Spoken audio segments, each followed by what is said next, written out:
Game. Will you work here? Doki. There we have it. We're online everywhere. This game is not suitable for children or those who are easily disturbed. That's not promising. Correction, that is very promising. Off to a great start. Exactly. Promising. Oh god, I really did not expect this game today. But okay. We're here, we're queer. So, is it not safe for work? Really? Oh, god. I know, okay. What am I getting myself into with this game? You're kind of all scaring me. I'm scared. No, I'm not. I'm kidding. But okay, not suitable for children. Individuals suffering from anxiety, here I am, or depression, here I am, may not have a positive experience playing this game. Okay. It's not suitable for me. Would you like to review detailed content warning which contains spoilers? Alternatively. So I guess I want to go without spoilers. So I'll go no. Would you like to review detailed content warning which contains spoilers? Alternatively, in-game content warnings can be enabled. No, I don't need warnings. So probably 2 streams, but it depends a lot on how fast you read. Oh, then we're gonna be here 3 streams. Just kidding. I'm not. My dyslexia is gonna kill me in this game. Highly disturbing content. Fucking hell, this is scaring me. Doki! Reading it out loud 100% makes visual novels go so much longer. Yeah. Oh, can't hear the game. Okay. Sorry, I forgot to turn on the desktop audio. How is the sound now? Is it loud enough?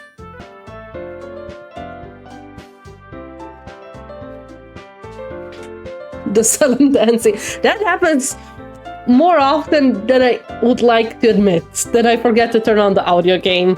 Okay, let's start. Enter your name. Will I go with Steffi? Why was that so high pitched? Steffi? Or Crybaby? Oh, let's go with Crybaby.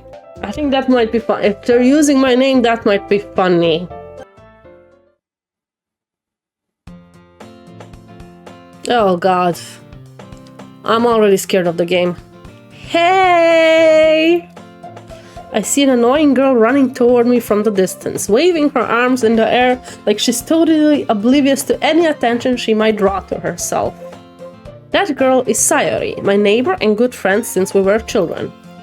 We used to walk to school together on days like this, but starting around high school she would oversleep more and more frequently, and I would get tired of waiting up. But if she's to chase after me like this, I almost feel better off running away. However, I just sigh and idle in front of the crosswalk and let Sayori catch up to me. I overslept again, but I caught you this time. Maybe, but only because I decided... Oh, that's me. Maybe, but only because I decided to stop and wait for you. You say that like you were thinking about ignoring me. Not just reading, but live action. Nah, it's a normal visual novel with no monokuma.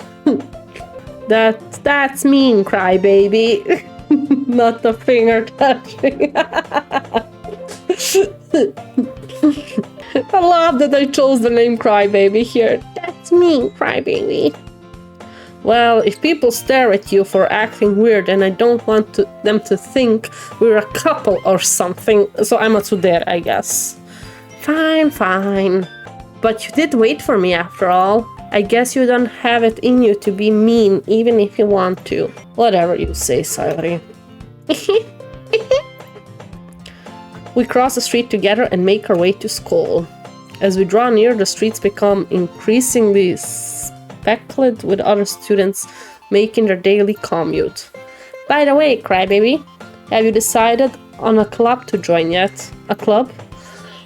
I told you already, I'm really not interested in joining any clubs. I haven't been looking either. That's not true. You told me you would join a club this year. Did I? I'm sure it's possible that I did. In one of our many conversations where I dismissively go along with whatever she's going on about. Sayori likes to worry a little too much about me when I'm perfectly content just getting by on an average while spending my free time on games and anime. He speaks to my soul. The going home club? Yeah, would be me. I was talking about how I'm worried that you don't learn how to socialize or having any skills before college. Your happiness is really important to me, you know? And I know you're happy now, but I die at the thought of you becoming a NEET in a few years because you're not used to the real world. You trust me, right? Don't make me keep worrying about you. Alright. I'll look at a few clubs if it makes you happy. No promises though. Will you at least promise me to try a little? Yeah, I guess I'll promise you that. Yay! Why do I let myself get lectured by such a carefree girl? More than that, I'm surprised I even let myself relent to her. I guess seeing her worry so much about me makes me want to ease her mind at least a little bit, even if she does exaggerate everything inside of her head. The school day is as ordinary as ever, and it's over before I know it. After I pack up my things, I stare blankly at the wall looking for an ounce of motivation. Clubs. Sayori wants me to check out some clubs. I guess I have no choice but to start with the anime club. That's the way to go. Hello, Sayori? Sayori must have come into the classroom while I was spacing out. I look around and realize that I'm the only one left in the classroom. I thought I'd catch you coming out of the classroom, but I saw you just sitting here and spacing out, so I came in. Honestly, you're even worse than me sometimes. I'm impressed. You don't need to wait for me if it's going to make you late to your own club. Well, I thought you might need some encouragement, so I thought, know what? Well, that you would come to my club? Sayori? Yeah? There is no way I'm going to your club. Mini. Sayori is vice president of the literature club. Not that I was ever aware that she had any interest in I hate that word, that's gonna be so annoying. Literature. In fact, I'm 99% sure she only did it because she thought it would be fun to help start a new club. Since she was the first one to show interest after the one who proposed the club, she inherited the title vice president. No, this is entertainment. Title drop. Kinda. Yeah, kinda. That said, my interest in literature is guaranteed to be even less. Yeah, I'm going to the anime club. Come on, please! Why do you care so much anyway? Well, I need to talk. I kind of told the club yesterday that I would bring in a new member. And Natsuki made cupcakes and everything. Don't make promises you can't keep. How do they do that? That hurts when you do it for too long. I can't tell if Sayori is really that much of an airhead, or is she so cunning as to have planned all of this out. I mean, if you like anime, joining a literature club would not be bad. You could read light novels and manga. It's literatura. Ugh, fucking word. I let out a long sigh. Fine, I'll stop by for a cupcake, okay? Yay, let's go! I feel a bit embarrassed doing this, but sure, everything for the entertainment. And thus, today marks the day I sold my soul for a cupcake. I would do the same, I would totally do the same. I dejectedly follow Sayori across the school and upstairs, a section of the school I rarely visit. Sayori, full of energy, swings open the classroom door. Everyone, the new member is here. I told you, don't call me a new member. I glance around the room. Girl 1. Welcome to the literature club. It's a pleasure meeting you. The way she stands, like... Joined for the manga, stuck reading 18th century literature. Yeah. Sayori always says nice things about you. Seriously? You bought a boy? Way to kill the atmosphere. Ah, Crybaby. What a nice surprise. Crybaby, gonna laugh at that every time. Welcome to the club. She's the president, I would guess. Either she... You don't see where I'm pointing. Either the red-haired, or like, what's her... I don't know, the brown-haired girl or the purple-haired girl are the president. The pink-haired girl is definitely not. All words escape me in this situation. This club is full of an incredibly cute girl. So we are a horny teenager, I guess. What are you? I need a voice for her. She's looks like a lolly. What are you looking at? Oh, no, he's a simp. Yeah, looks like it. If you want to say something, say it. Sorry?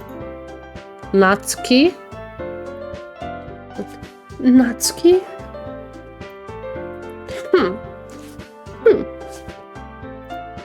The girl with the sour attitude, whose name is apparently Natsuki, is one I don't recognize. Her small figure makes her look like a first-year student. She's also the one who made cupcakes, according to Sayori. You can just ignore her when she gets moody. Sayori says that quietly into my ear, then turns back towards the other girls. Anyway, this is Natsuki, always full of energy. And this is Yuri, the smartest in the club. Don't say things like that. Yuri, who appears comparably more mature and timid, seems to have a hard time keeping up with people like Sayori and Natsuki. Well, it's nice. That's me. Wait. Well, it's nice to meet you, both of you. And it sounds like you already know Monika. Is that right? That's right. It's great to see you again, Crybaby. That pose, Monika smiles sweetly. We do know each other. Well, we rarely talked, but we were in the same class last year. Monika was probably the most popular girl in class. Smart, beautiful, athletic. Basically completely out of my league. So having her smile at me so genuinely feels a little... You too, Monika. Come sit down, Crybaby. We made room with you at the table, so you can sit next to me or Monika. I'll get the cupcakes. Hey, I made them. I'll get them. Sorry, got a little too excited. Wait. Sorry, I got a little too excited. Then how about I make some tea as well? She has a very quiet voice, if you ask me. The girls have a few desks arranged to form a table. As Sayori mentioned, I'd be Biden, so there is one space next to Monika and one space next to Sayori. Natsuki and Yuri walk over to the corner of the room and Natsuki grabs a wrap tray and Yuri opens the closet. Still feeling awkward, I sit next to Sayori. I thought we had to choose. Will this only be reading or will I have to actually do something? Choose stuff or... I'm interested in knowing that. Natsuki proudly marches back to the table, tray in hand. Okay, are you ready? Ooh! Natsuki lifts the foil of the tray to reveal a dozen white fluffy cupcakes decorated to look like little cats. The whiskers are drawn with icing and little pieces of chocolate were used to make ears. So cute! I had no idea you were this good at baking, Natsuki. Well, you know. Just hurry and take one. Sayori grabs one first and Monika. I follow. It's delicious. Sayori talks with mouth full and has already managed to get icing on her face. I turn the cupcake around in my fingers looking for the best angle to take a bite. Natsuki is quiet. I can't help but notice her sneaking glances in my direction. Is she waiting for me to take a bite? I finally bite down. The icing is sweet and full of flavor. I wonder if she made it herself. Maybe. Maybe what? Maybe it's just reading, or maybe there's some clicking around other than next. This is really good. Thank you, Natsuki. Why are you thanking me? It's not like haven't I heard this somewhere before? Made them for you or anything? Yes, she's a tsundere. There's some gameplay, but there's a lot of reading. At least there's some gameplay. Like, I'll take it. Eh? I thought you technically did, so I already said, well, maybe.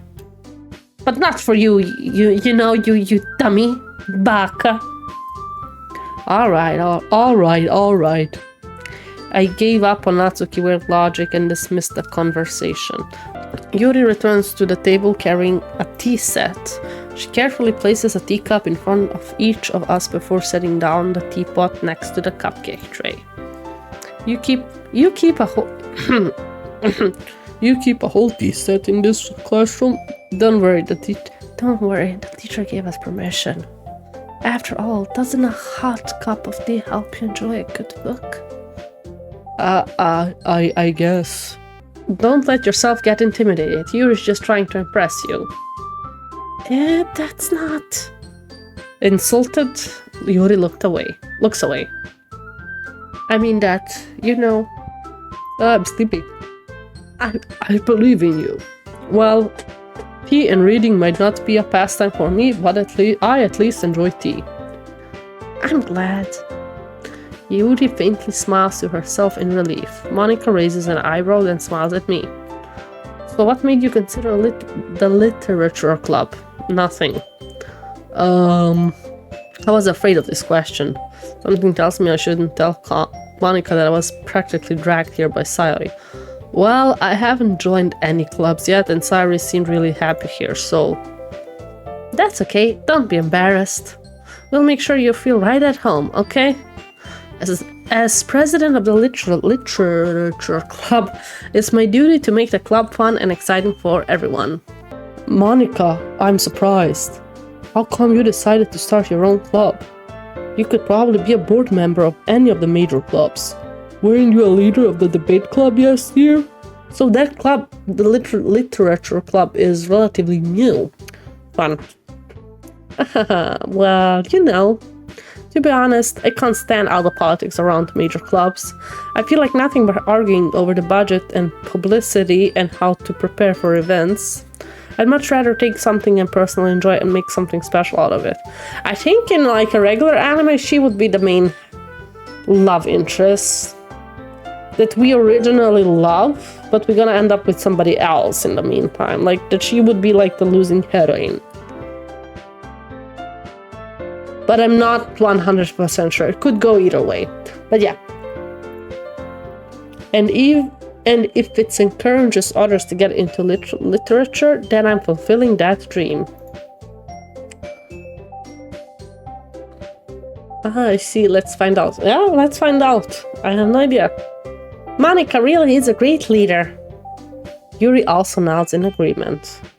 Then I'm surprised there aren't more people in the club yet. It must be hard to start a new club. You could put it in that way. Not many people are very interested in pointing out all the effort to start something brand new, especially when it's something that doesn't grab your attention, like literature. Oh god, I'm having so much trouble with that word. You have to work hard to convince people that you're both fun and worthwhile. But it makes school events like the festival that much more important. I'm confident that we can all really grow in this club before we graduate. So we are third years, I would guess. Right, everyone? Yeah! We'll do our best. You know it! Everyone enthusiastically agrees. Crybaby's voice becomes more manly the moment you learned they are horny. I had to distinguish between my voice, like the character, and Monika's. They were sounding too similar, in my opinion. So that's why I went a bit deeper. Such different girls are interested in the same goal. Monika must have worked really hard just to find these three. Maybe that's why they were all so delighted by the idea of new member joining.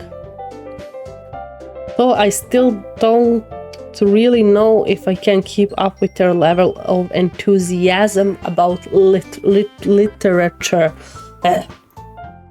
So, crybaby, what kind of things do you like to read?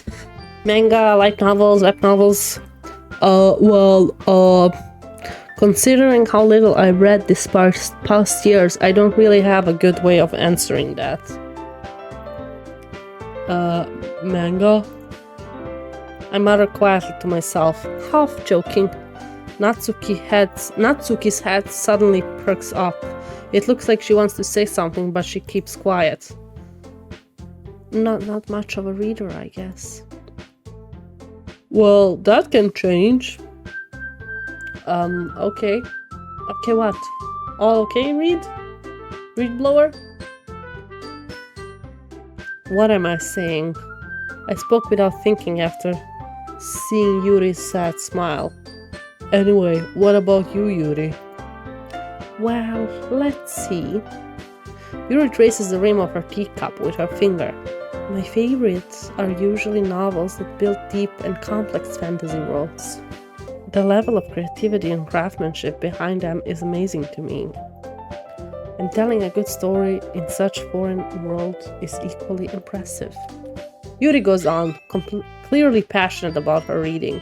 She seemed so reserved and timid since the moment I walked in, but it's obvious that by the way her eyes light up that she finds her comfort in the world of books, not people. But you know, I like a lot of things. Stories with deep psychological elements usually immerse me as well. Isn't it amazing how a writer can so deliberately take advantage of your own lack of imagination to completely throw you for a loop?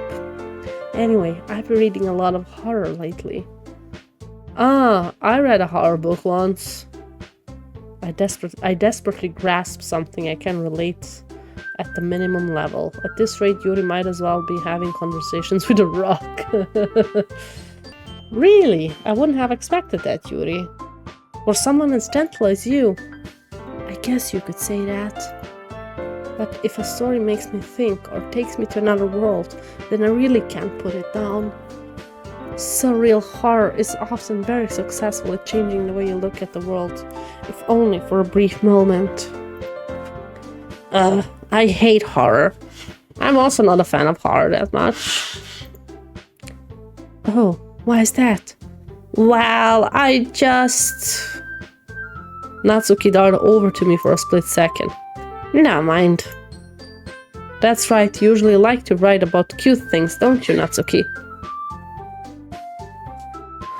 What? What gives you that idea? You left a piece of scrap paper behind last club meeting.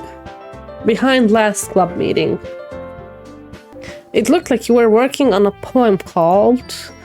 Say it out loud! And give that back! Fine. Your cupcakes, your poems, everything you do is as cute as you are. Sayuri sidles up behind Natsuki and puts her hands on her shoulders. I'm not cute! Natsuki, Natsuki, you write your own poems? Well, I guess sometimes. Why do you care? The poem is called Don't Say It Out Loud. I love that. I think that's impressive. Why don't you share them sometime? No. Natsuki averts her eyes. You wouldn't like them. Not a very confident writer yet? I understand how Natsuki feels. Sharing that level of writing takes more than just confidence. The truest form of writing is writing to oneself. You must be willing to open up to your readers, exposing your... vulnerabilities. Okay, I got it. Vulnerabilities and showing even the deepest reaches of your heart. Do you have writing experience too, Yuri? Maybe if you share some of your work, you can set an example to help Natsuki feel comfortable enough to share hers. I guess it's the same for Yuri. Aw, I wanted to read everyone's poems. I'm still having problem thinking of the voices for Sayori and Natsuki. They sound pretty similar, don't they? When I do them, I mean. We all sit in silence for a moment. Okay, I have an idea, everyone. Not and Yuri. Not and Yuri. Natsuki and Yuri look quizzically at Monika. Let's all go home and write a poem of our own. Then next time we meet, we'll all share them with each other. That way, everyone is even.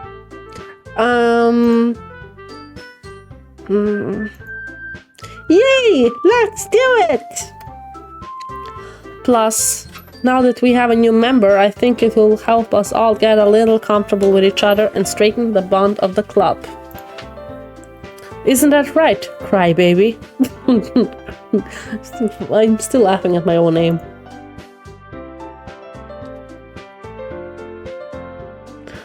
Monika smiles warmly at me once again. Hold on, there's still one problem. Eh? What's that? Now that we're back to the original topic of joining the club, I bluntly come forth what had been on my mind the entire time. I never said I would join this club. Sorry might have convinced me to stop by, but I never made any decision. I still have other clubs to look at, and I lose my train of thoughts. All four girls stare back at me with dejected eyes. But I'm sorry, I thought, Hi, baby. You all. I am defenseless against those girls. How am I supposed to make a clear-handed decision when it's like this? That is, if writing poems is the price I need to pay in order to spend every day with these beautiful girls, yeah, we're pervs. Right. Okay, I've decided then. I'll join the literature club. One by one, the girls' eyes lighten up. Yes, I'm so happy! Sayori wraps her arms around me, jumping up and down. Fox, you're fast. You really did scare me for a moment. If you really came for the cupcakes, I would be super pissed. Then that makes it official. Welcome to the literature club. Thanks, I guess. Okay, everyone. I think with that we can officially end today's meeting on a good note. Everyone remember tonight's assignment. Write a poem to bring to the next meeting so we can all share. Monika looks over at me once more.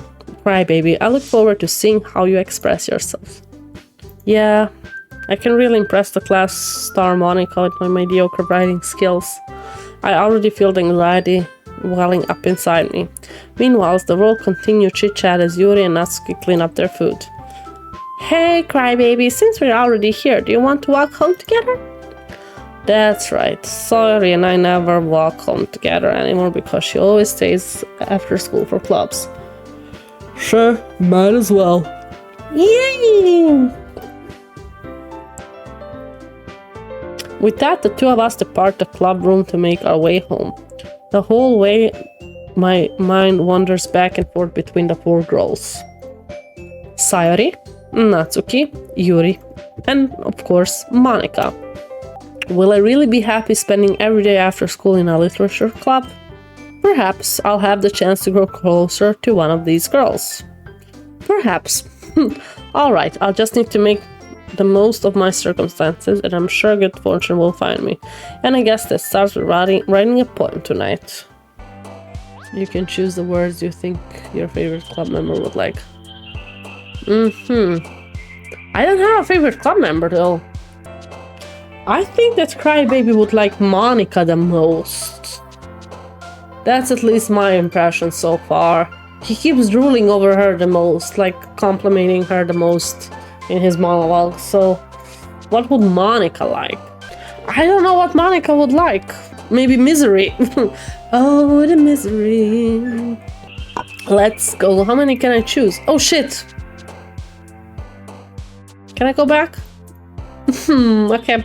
I'll go with what I like, and then we'll see where it falls, okay?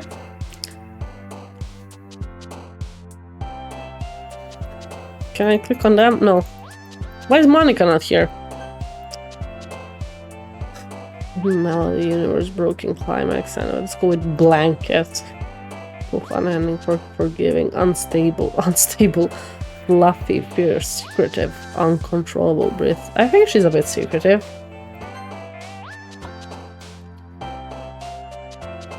I think she likes shopping. Whirlwind, lucky, boop, adventure, feather, daydream, intellect. Let's go with intellect.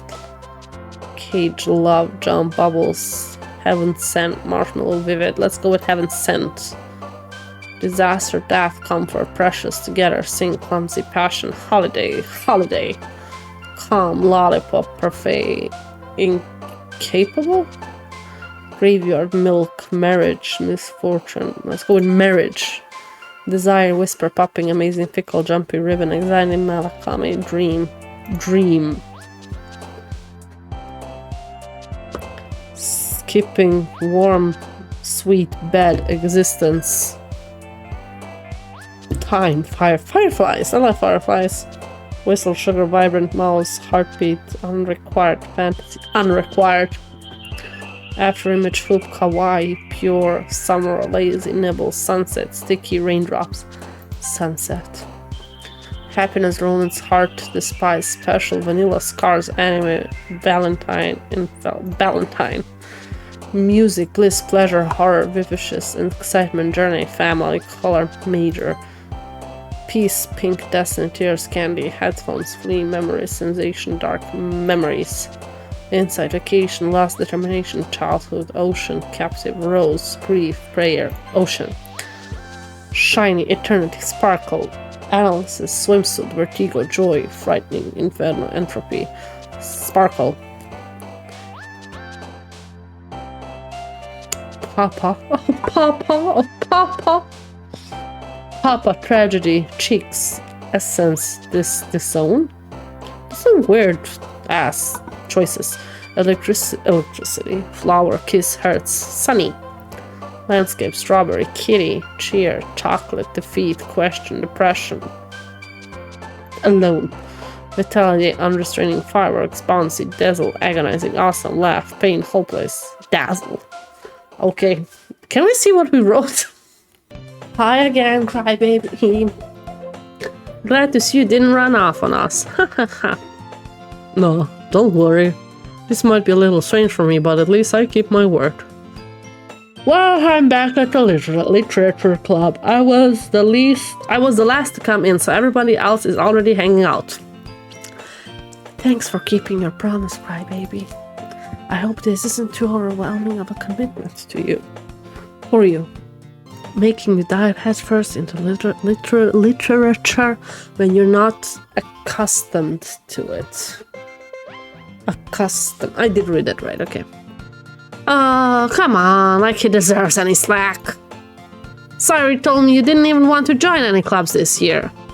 And last year too. I don't even know if you plan to come here or hang out or what. But if you don't take us seriously, then you won't see the end of it. Natsuki, you certainly have a big mouth for someone who keeps her manga collection in the club room. Natsuki finds herself stuck between saying Monica and manga. Manga is literature! Swiftly defeated, Natsuki plops back into her seat. Don't worry guys. Crybaby always gives his best as long as he's having fun. He helps me with busy work without me even asking. Like cooking, cleaning my room. How dependable. Sorry, that's because your room is so messy it's distracting. And you almost set your house on fire once. Is that so? You two are really good friends, aren't you? I might be a little jealous. Come, you and Crybaby can become good friends too. Sayori? As usual, Sayori seems oblivious to the worst situation she put me into. Oh, you even bought you something today, you know? Wait, Sayori! Me? Not really. Don't be shy. It's really nothing. What is it? Never mind. Sayori made it sound like a big deal when it's really not. What do I do? Huh? I'm sorry, Yuri. I wasn't thinking. You're never thinking, probably. I guess that means it's up to me to rescue this situation. Hey, don't worry about it. First of all, I wasn't expecting anything in the first place, so any nice gesture from you is a pleasant surprise. It'll make me happy no matter what. Is that so? Yeah, I won't make it a big deal if you don't want it to be. Alright. Well, here. Yuri reaches into her bag and pulls out a book. Sorry? Yawning. I didn't want you to feel left out, so I picked out a book that I thought you might enjoy. It's a short read, so it should keep your attention, even if you don't usually read. And we could, you know, discuss it if you wanted. This is... How is this girl accidentally being so cute? She even picked out a book she thinks I like, despite me not reading much. Yuri, thank you. I definitely read this. I enthusiastically take the book. Well, you can read it at your own pace. Oh god. I look forward to hearing what you think. Now that everyone's settled in, I expected Monica to kick off some scheduled activity for the club. But that does not seem to be the case. Sayori and Monica are having a cheerful conversation in the corner. Yuri's face is already buried in a book. I can't help but notice her intense expression, like she was waiting for this chance. Meanwhile, Natsuki is rummaging around in the closet. Man, it looks like no one wants to be bothered today. I slump down into the nearest desk. How am I supposed to occupy myself with something literature-related by myself like this? I guess I could always read some of the book Yuri gave me. But I'm feeling a little too tired to read. I could probably fall asleep right now. I close my eyes and then listen up to Sayori's conversation with Monica. We're probably gonna seem really lame compared to all the other clubs though. Well, we can't give up. The festival is our chance to show everyone what literature is all about. The problem is that the idea of literature club sounds too dense and intellectual. But it's not like that at all, you know. We just need a way of showing that to everyone. Something that speaks to their creative minds. That doesn't solve the problem though. Huh? What do you mean? Even if you came up with the most fun thing ever, nobody will come in the first place if it's a literature event. So it's more important to figure out how to get people to show up in the first place, you know? And after they come, we can do the thing to speak to their creative minds. What's this? Sayori is taking this really seriously. It's rare to hear her deliberating things like that.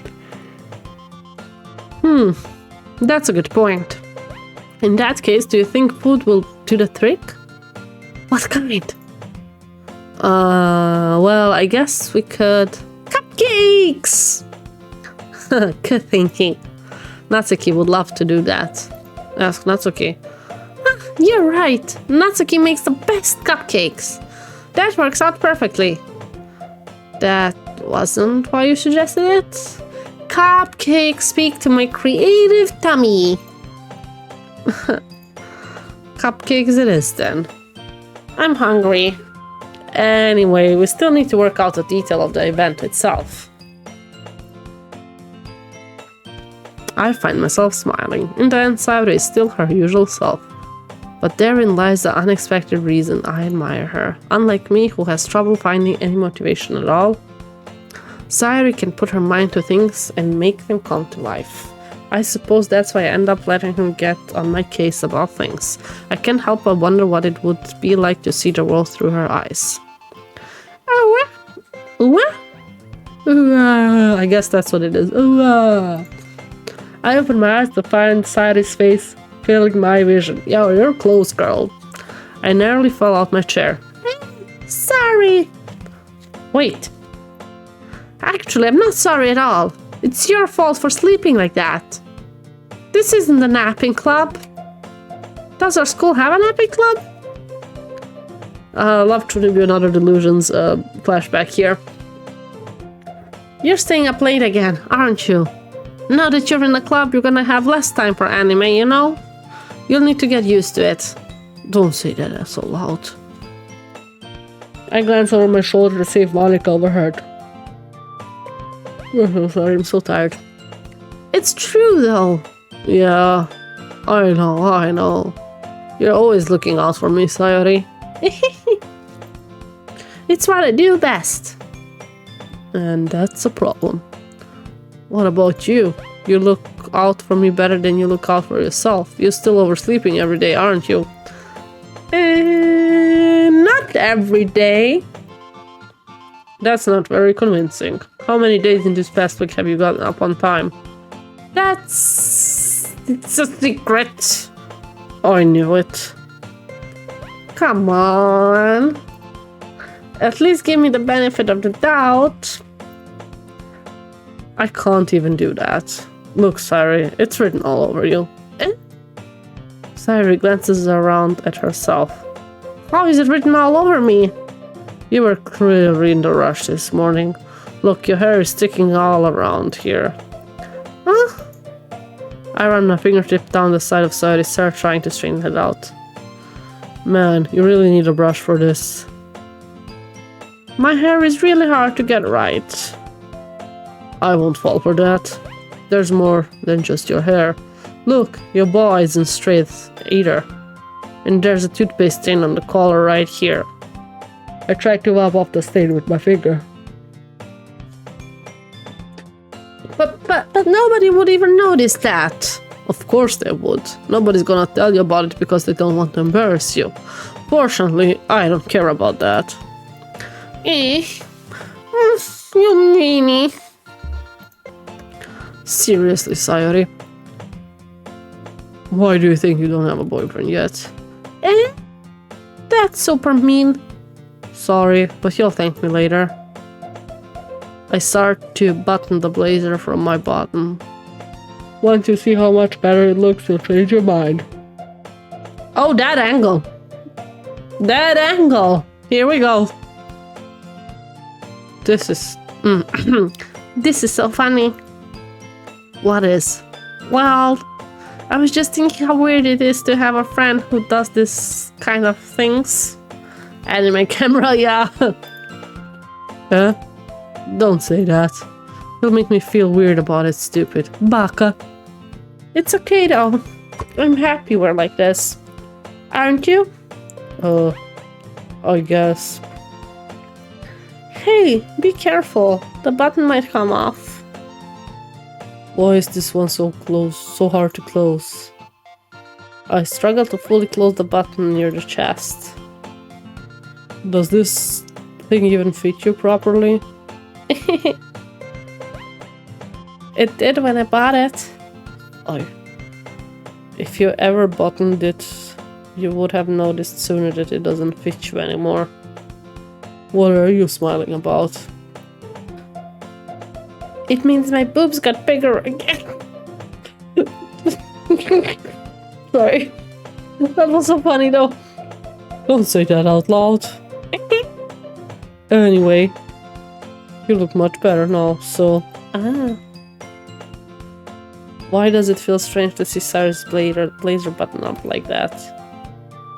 But it's so stuffy! It's not worth it at all. Sayori hastily unbuttons her blazer once more. He wasn't even doing her blazer. He was doing, what, her bow? Not her damn blazer, but sure. Phew! That's so much better. Sayori puts her arms on and rolls around. So if I keep it unbuttoned, then I won't get a boyfriend, right? What kind of logic is that?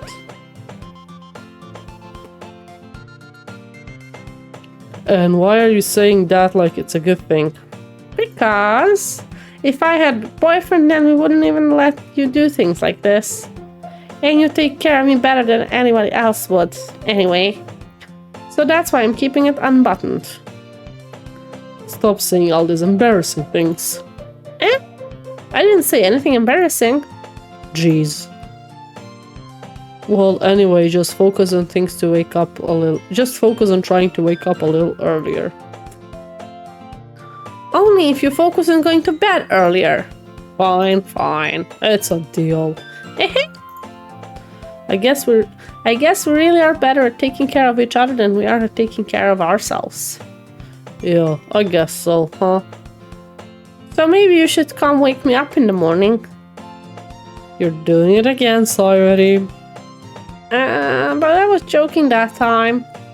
Man, it's impossible to tell with you sometimes. Okay, everyone. Monika suddenly calls out. Why don't we share the poems we wrote now? Oh. Yay! Crybaby, I can't wait to read yours. Yeah, same. I fail to sound enthusiastic, but Sayori still roots away to retrieve her poem. By the way, did you remember to write a poem last night? Yeah.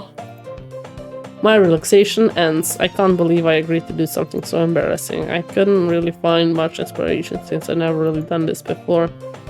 Well, now that everyone's ready, why don't you find someone to share with? I can't wait. Sayori and Monika enthusiastically pull out their poems. Sayori is on a wrinkled sheet of loose leaf torn from a spiral notebook.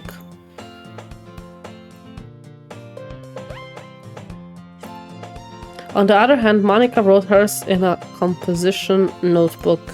I can already see Monika's pristine handwriting from where I sit.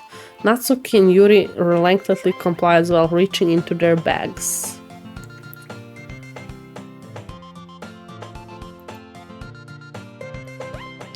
I do the same myself. Do we get to hear the poems? Or like, should I read them? Who should I show my poem first? Does it matter?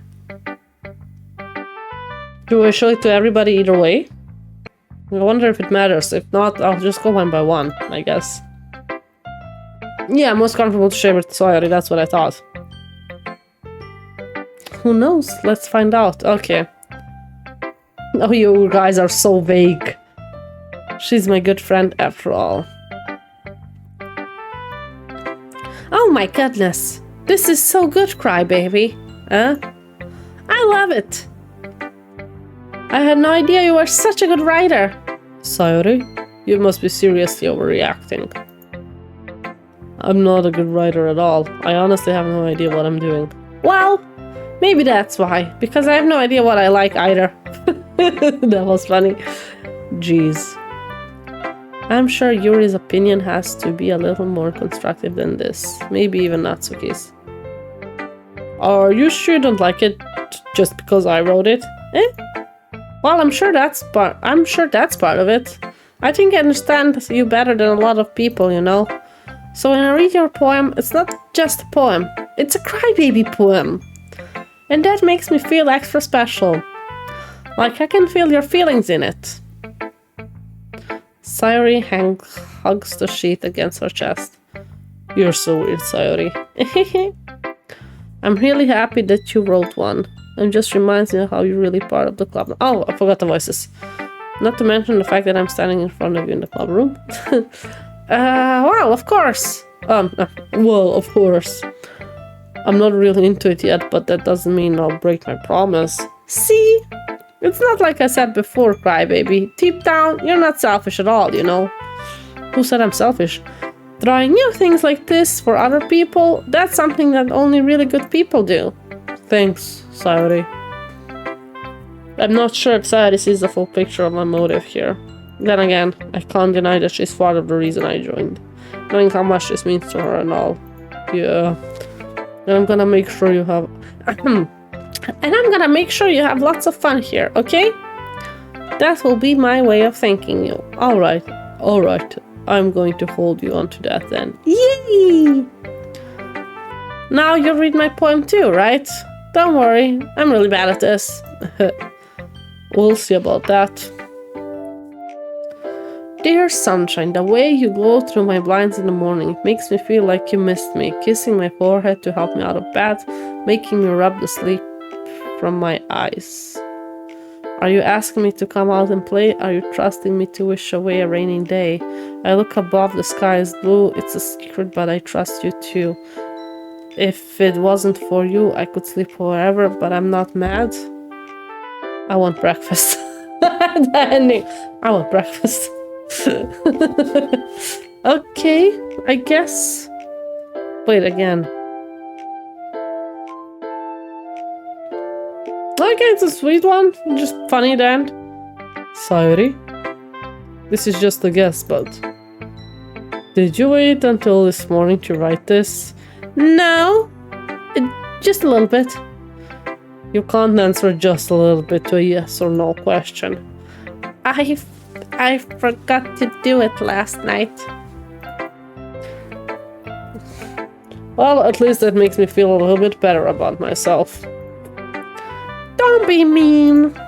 I still try my best. Yeah. I didn't mean to say it was a bad poem. It came out nice, or how should I put it? It sounds just like you. Really? Yeah. Especially that last line.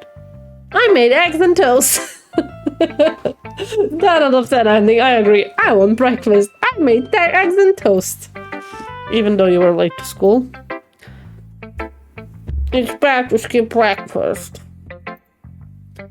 I got all cranky. Well, I guess there's no point in arguing. Anyway, thanks for showing me. This was so much fun. Monica's the best. Yeah. But next time, I won't forget. I'm gonna write the best poem ever. Well, I guess I look forward to it. Let's go, Monica. Having a good time so far? Yeah. Good. Glad to hear it. By the way, since you're new and everything, if you ever have any suggestions for the club, like new activities or things we can do better, I'm always listening. Don't be afraid to bring things up, okay? Alright, I'll keep that in mind. Oh, of course I'll be afraid to bring things up. I'm much better off going with the flow until I'm more settled in. Anyway, want to share your poem with me? It's kind of embarrassing, but I guess I have to. Don't worry, crybaby. We're all a little embarrassed today, you know? But it's that sort of barrier that we'll all learn to get past soon. Yeah, that's true. I hand Monica my poem. I like this one. It makes me think of something oh shit, I wrote the poem for Sayori, didn't I? I had Monica on mine, but I wrote it for Sayori. Well, because I know the least about Sayori, about Monica. Is that so? You and Sayori are really good friends, right? I would be surprised if you had those sort of things in common. Oh, well, we may be good friends, but Sayori and I are actually really different. Oh, the yawning helps with the voice. Well, that might be the case, but maybe there's also some similarities that you wouldn't expect. The way she talks about you, it sounds like the two of you really care about each other's well-being. Even if you show it in different ways, it ends up being more similar than you think. So I think that's the kind of vibe I get from reading a poem. You sure you're not reading into it too much? I could be. Oh gosh, I sound just like Yuri. By the way, Sayori's writing was kind of a gentle feel to it. I can tell that she likes exploring her emotion, like happiness and sadness. Who knew that somebody so happy could enjoy sad things too, right? Yeah, that's totally unexpected. Well, to each their own. And you shouldn't be afraid to experiment a little bit either. I'm sure I'll end up trying different things a lot. Your taste matches hers. You really are childhood friends, I guess. I guess we are. Separated by the dimensions and realities, but yeah. I could take a while before I feel comfortable doing this. That's okay. I'd like to see you trying new things. That's the best way to find the kind of style that suits you. Everyone else might be a little biased towards their own kind of style, but I'll always help you find what suits you the most. So don't force yourself to write the way everyone else wants you to write. It's not like you have to worry about impressing them or anything. Anyway, do you want to read my poem now? Don't worry, I'm not very good.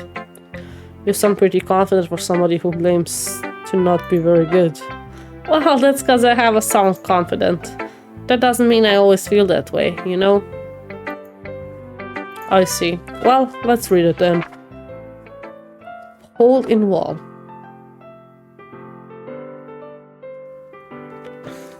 It couldn't have been me. See the direction the speckle protrudes. Oh god, this is hard to read.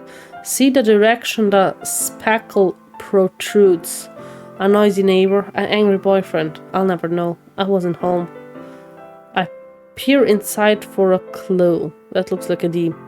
For a clue. No, I can't see. I reel, blind, from a film left out in the sun. But it's too late. My retinas already scorched with a parchment copy of a meaningless image. It's just a little hole. It wasn't too bright. It was too deep, stretching forever into everything. A hole of infinite choices. I realize now that I wasn't looking in, I was looking out, and he on the other side was looking in. Oh, that's kind of creepy. That's kind of... I don't know why I find that creepy. So there's a hole in the wall. She's writing about the hole in the wall. Your face when you read the title though. Okay, I made a face. It was weird. Hole in the wall? Okay, it's an interesting poem. A bit dark, I think. It's very free-form, if that's what you call it. Sorry, I'm not really the right person to ask for feedback. It's okay. Yeah, that kind of style has gotten pretty popular nowadays. That is, a lot of poets have putting emphasis on the timing between words and lines. When performed out loud, it can be really powerful. What's the inspiration behind this one? Well, I'm not sure I know how to put it. I guess you could say I had some kind of epiphany recently. It's been influencing my poems a bit. An epiphany? Yeah, something like that. I'm kind of nervous to talk about deep stuff like that because it's kind of coming on strongly. Maybe after everyone is better friends with each other. Anyway, here's Monica's writing tip of the day. Sometimes when you're writing a poem or a story, your brain gets too fixated on a specific point.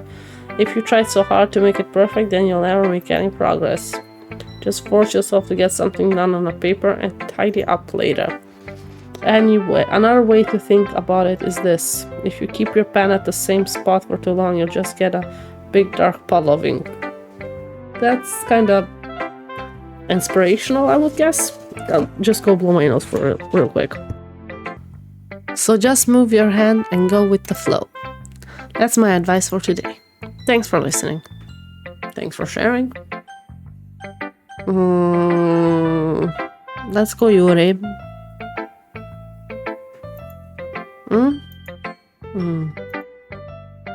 Yuri stares at the poem. A minute passes, more than enough time for her to finish reading.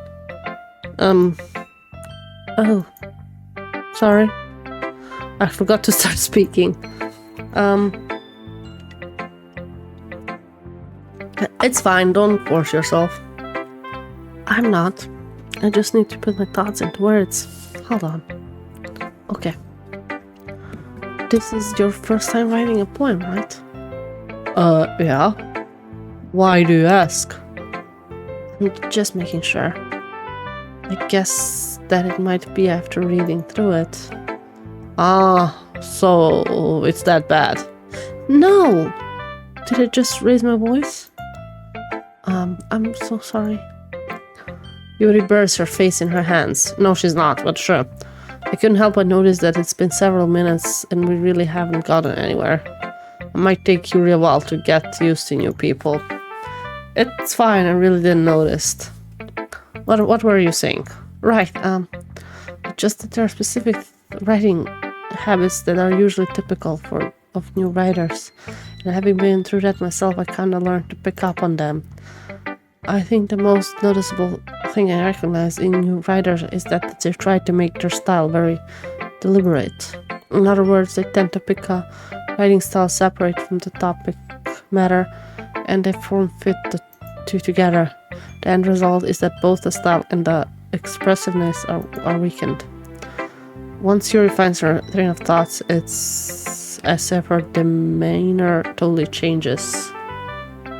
Her stammering is completely gone and she sounds like an expert. Of course, that's not something you can be blamed for. There are so many different skills and techniques that go into writing even a single poem. Not just finding them and building them, but getting them to work together is probably the most challenging part. It might take you some time, but it all comes with practice and learning by example and trying new things. I also hope that everyone else in the clubs gives you valuable feedback. Natsuki can be a little bit biased, though. Biased? Hall? Well, never mind. I shouldn't be talking about people like that. Sorry. It's fine. Do you mind if I read your poem now? Please do. I'd love to share my thoughts process behind it. Yuri smiles dreamily as if that's a rare opportunity for her, which itself is kind of funny. After all, isn't this supposed to be a literature club? So they have different handwritings for each of the girls. Okay, I wish they did not do that, because I'm having trouble reading cursives. I have a slight dyslexia, so that's gonna be interesting. Okay, Ghost under the lights. The tendrils of my hair illuminate beneath the amber glow. Bathing. It must be this one. The last remaining streetlight to have withstood the test of time. The last yet to be replaced by the sickening blue-green hue of the future. I bathe. Calm, breathing air of the present, but living in the past. The light flickers, I flicker back. Interesting. Interesting. I like it. Hard reading, but I like it. I'm sorry I have such a terrible handwriting. Not me calling her out by the handwriting and then she apologizes for it. My God. What a coincidence. Love it. What? I wasn't thinking that at all. I was. But it took you a long time to read. Yeah, because I'm dyslexic. Don't call me out like that. Well, I just read scripts. I don't read script very often. I actually think your handwriting is pretty. I wonder if there's an option to have it on Arial. Arial is not the best one though for dyslexia, but like it's better than this one. So Yuri is ableist. Noted.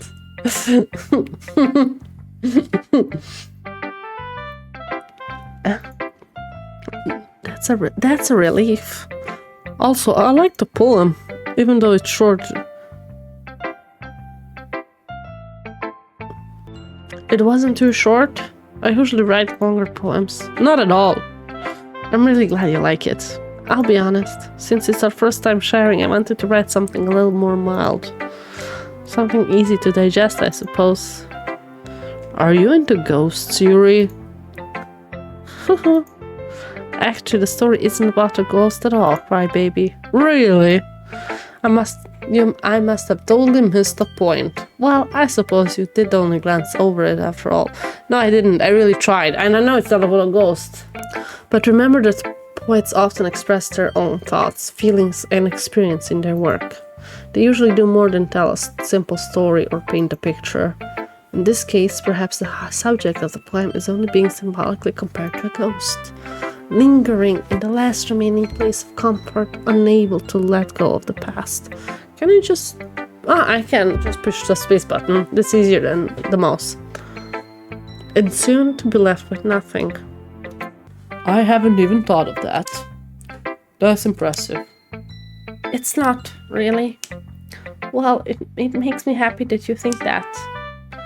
Just remember that it won't be long before you pick up on those things too. Yeah, maybe you're right. I guess I'll have to keep trying. Counting on you. And that leaves just one, Natsuki. Well, it's about what I expected from someone like you. That's a little blunt. Well, excuse me. It's not like I said it was bad. It just didn't evoke any emotions. She did not like the poem. Okay. So basically it's not cute enough for your taste. Do you want to get smacked? I'll pass. Well, anyway, I guess I need to show you mine. Not that you'll like it. Yeah, she's such a tsundere. Oh, that's something short. Eagles can fly, monkeys can climb, crickets can leap, horses can race, owls can seek, cheetahs can run, eagles can fly, people can try, but that's about it. Okay, that's cute, I guess. It's like a second grader. Yeah, I told you that you weren't gonna like it. I like it. What? Just be honest. I am. Why are you so convinced that I wouldn't like it? Well, because everyone in high school thinks that writing has to be all sophisticated and stuff, so people don't even take my writing seriously. But isn't the point of poems for people to express themselves? By the way, ads are going on in about 5 minutes, so that's when we're gonna go on a short break. Your writing style wouldn't make your message any less valid. Yes, exactly. I like it when it's easy to read, but it hits you hard. Like in this poem. It's a good poem. It's just like the writing was a bit weird for me, but sure. But better than the last two. Like Yuri and Monica, didn't like their handwritings. Seeing everybody around you do great things can be really disheartening, so I decided to write about it. Yeah, I understand. But the other nice thing about simple writing is that it puts more weight on the wordplay. Like I set up for a rhyme at the end, but then made it fall flat on purpose. It helps bring out the feeling in the last line. So you did. I guess more went into it than I realized. That's what it means to be a pro. I'm glad you learned something. I like her little tooth there. Don't expect that from the youngest one. Wait, that's her. Didn't expect that from the youngest one here, did ya? Yeah, I guess not. I decided to humor her with the last comment. Sorry? I don't really care how old everybody is, but if Natsuki's feeling proud, then I won't take that away from her. Phew! I guess that's everyone. I glanced around the room. That was a little more stressful than I anticipated. And as if everyone is judging me from a mediocre level. Even if they're being nice, there's no way my poems can stand up to theirs. This is a little literature club after all. I sigh. I guess that's what I ended up getting myself into. Across the room, Sayori and Monica are happily chatting. My eyes land on Yuri and Natsuki. They gingerly exchange sheets of paper, sharing their respective poems. As they read in tandem, I watch each of their expressions change. Natsuki's eyebrows furrow in frustration. Meanwhile, Yuri smiles sadly. What's with his language? Eh? Did you say something? Oh, it's nothing. Natsuki dismissively returns to point to his desk with one hand. I guess you could say it's fancy. Thanks? Yours is cute. They're so opposite of each other. Cute? Did you completely miss the symbolism or something? It's clear about the feeling of giving up. How can that be cute? I know that. I just meant the language, I guess. I was trying to say something nice. Eh? You mean you have to try that hard to come up with something nice to say? Thanks, but it really didn't come out nice at all.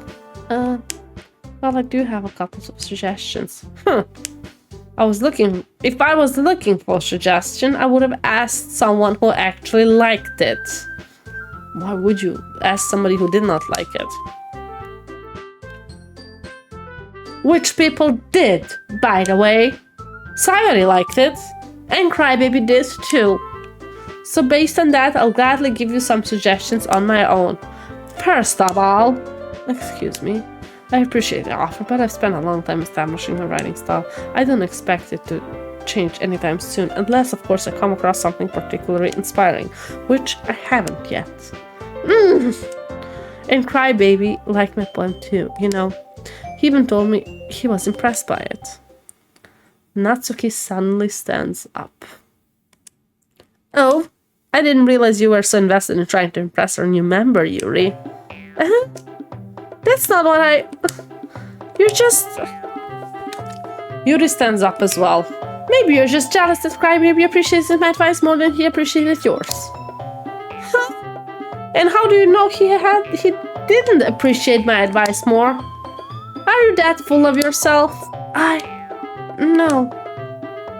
If I was full of myself, I would deliberately go out of my way to make everything I do overly cutesy.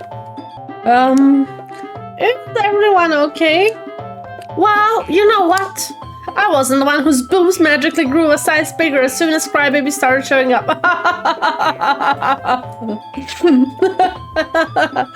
Okay. Natsuki. Natsuki, that's a little... This doesn't involve you. Drama, the call-out, I know. I don't like fighting. Guys. Suddenly both girls turned towards me as if they just noticed I was standing there. Crybaby. She's just trying to make me look bad. That's not true. She started it.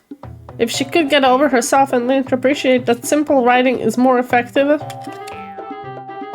then this wouldn't have happened in the first place. What's the point in making your poems all convoluted for no reason? The meaning should jump out of the reader, not force them to have to figure it out. Help me explain that to her, Crybaby. Wait.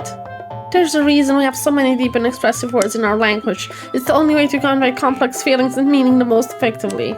Avoiding them is not only unnecessarily limiting ourselves, it's also a waste. You understand that, right, Crybaby? How did I get dragged into this in the first place? It's not like I know anything about writing, but whoever I agree with will probably think more highly of me, so of course it's... Why not help me, Monica? But let's go with help me, Sayori. Because I don't agree. I think they're both right and wrong at the same time.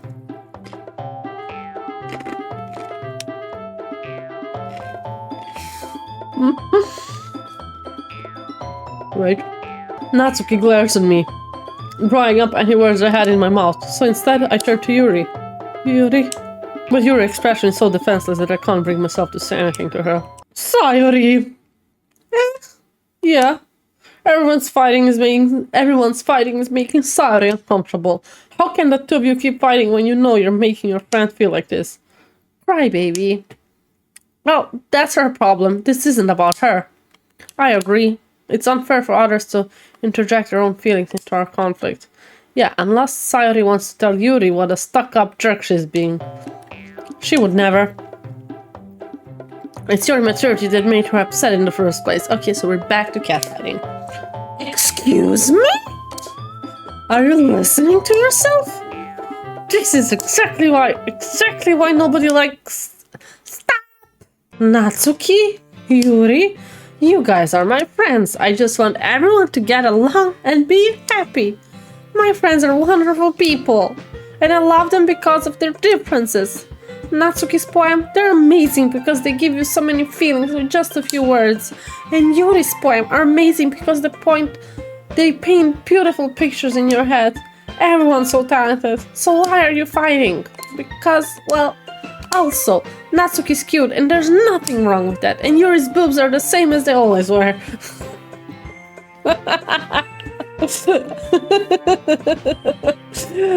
Steffi, when the cats are stealing each other's food, be like, yeah, and it's always Billy. It's always Billy stealing the food. So I know who's at the wrong there. She's always hungry, no matter how much she eats. But back to the topic. Yuri's boobs are the same as they always were, big and beautiful.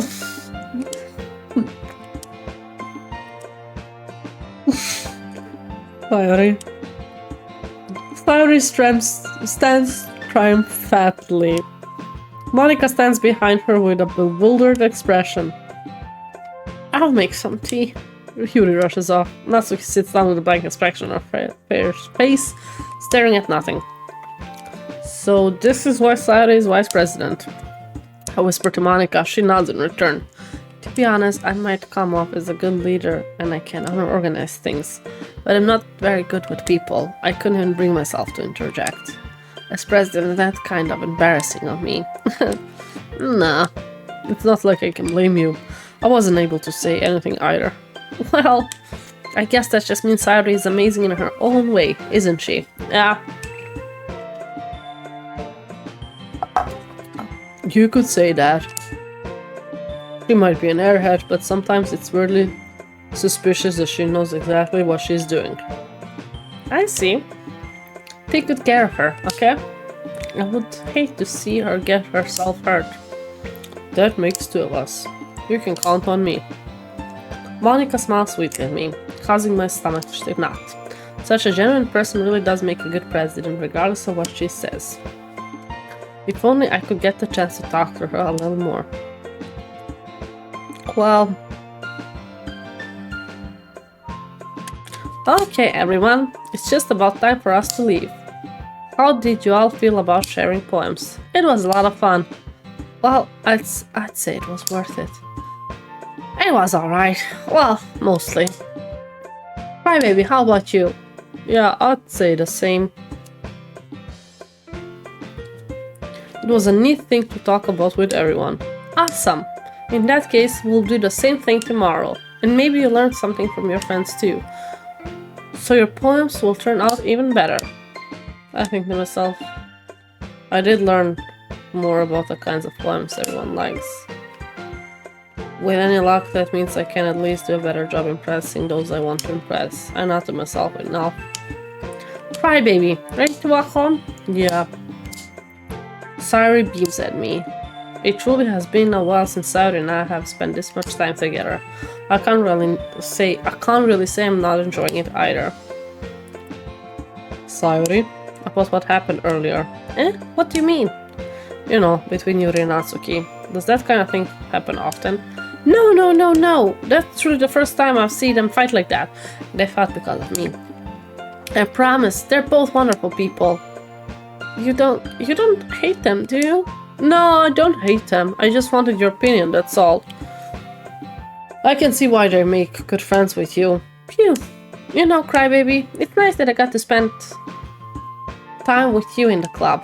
But I think seeing you get along with everyone is what makes me the happiest. And I think everyone likes you too. That's...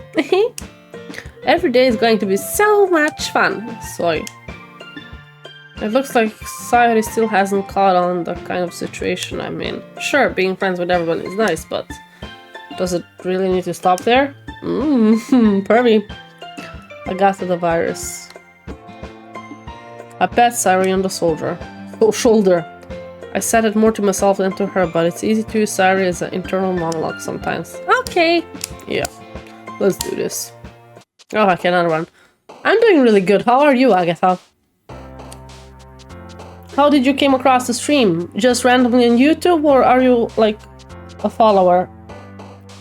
on the channel. Poem time, yeah. Who do I want to even impress? I guess Monica's not even an option to impress. I think the 3 of them only are, right? I feel like it. I don't know why. Like she's just a wingman. I do not know who I want to impress. I'm checking what year from is Doki Doki. 2017, right? I thought it's older than that. Okay. Those chibi versions are so cute. They are adorable. Last time I impressed on accident Sayori. This time I want to try to impress, what's her name? Natsuki? So I'll take cute stuff. Take sugar. Oh, they react! I saw her jump. Okay. What's the difference between the OG and the plus? Jumpy, unrequired, existence, Covenant, friends. Let's go silly. Okay, that's her. Okay, I can see who. So it is only those 3. That answers my question. Especially Yuri. So you're a Yuri fan, Agatha. Okay. Agonizing, dazzle, desire, graveyard, empty, sunset, wonderful, fun. Fun? Oh, Sayori again. Mouse? Yeah, okay. Kitty would also be her. Okay. Cute. Yeah. Plus gives a lot more option, music to listen to, wallpaper, side stories, and other things. Okay. Agatha says, plus gives a lot more options, music to listen to, wallpaper, side stories, and other things. That she doesn't remember, or he doesn't remember. I think Agatha is a girl's name, but like, could be anybody. Robbery? Yeah.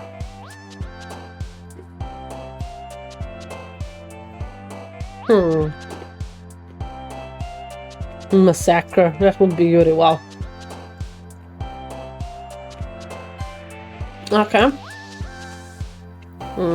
Bubbles? Yeah. I'll just go with cute stuff. Who's shopping? She's shopping, okay. Anime? Yeah. And there is another difference that I can't explain until later. Okay, you can explain later. It's she day, so it works. Okay. Thank you for letting me know, Agatha. Parker would also be her, yeah. Sparkle? Oh, that's okay. Let's see what else this now. Kawaii.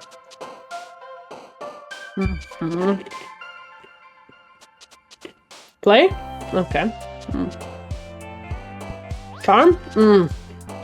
Lollipop? Yeah, okay. Bunny? Yeah, okay. Doki Doki? Okay.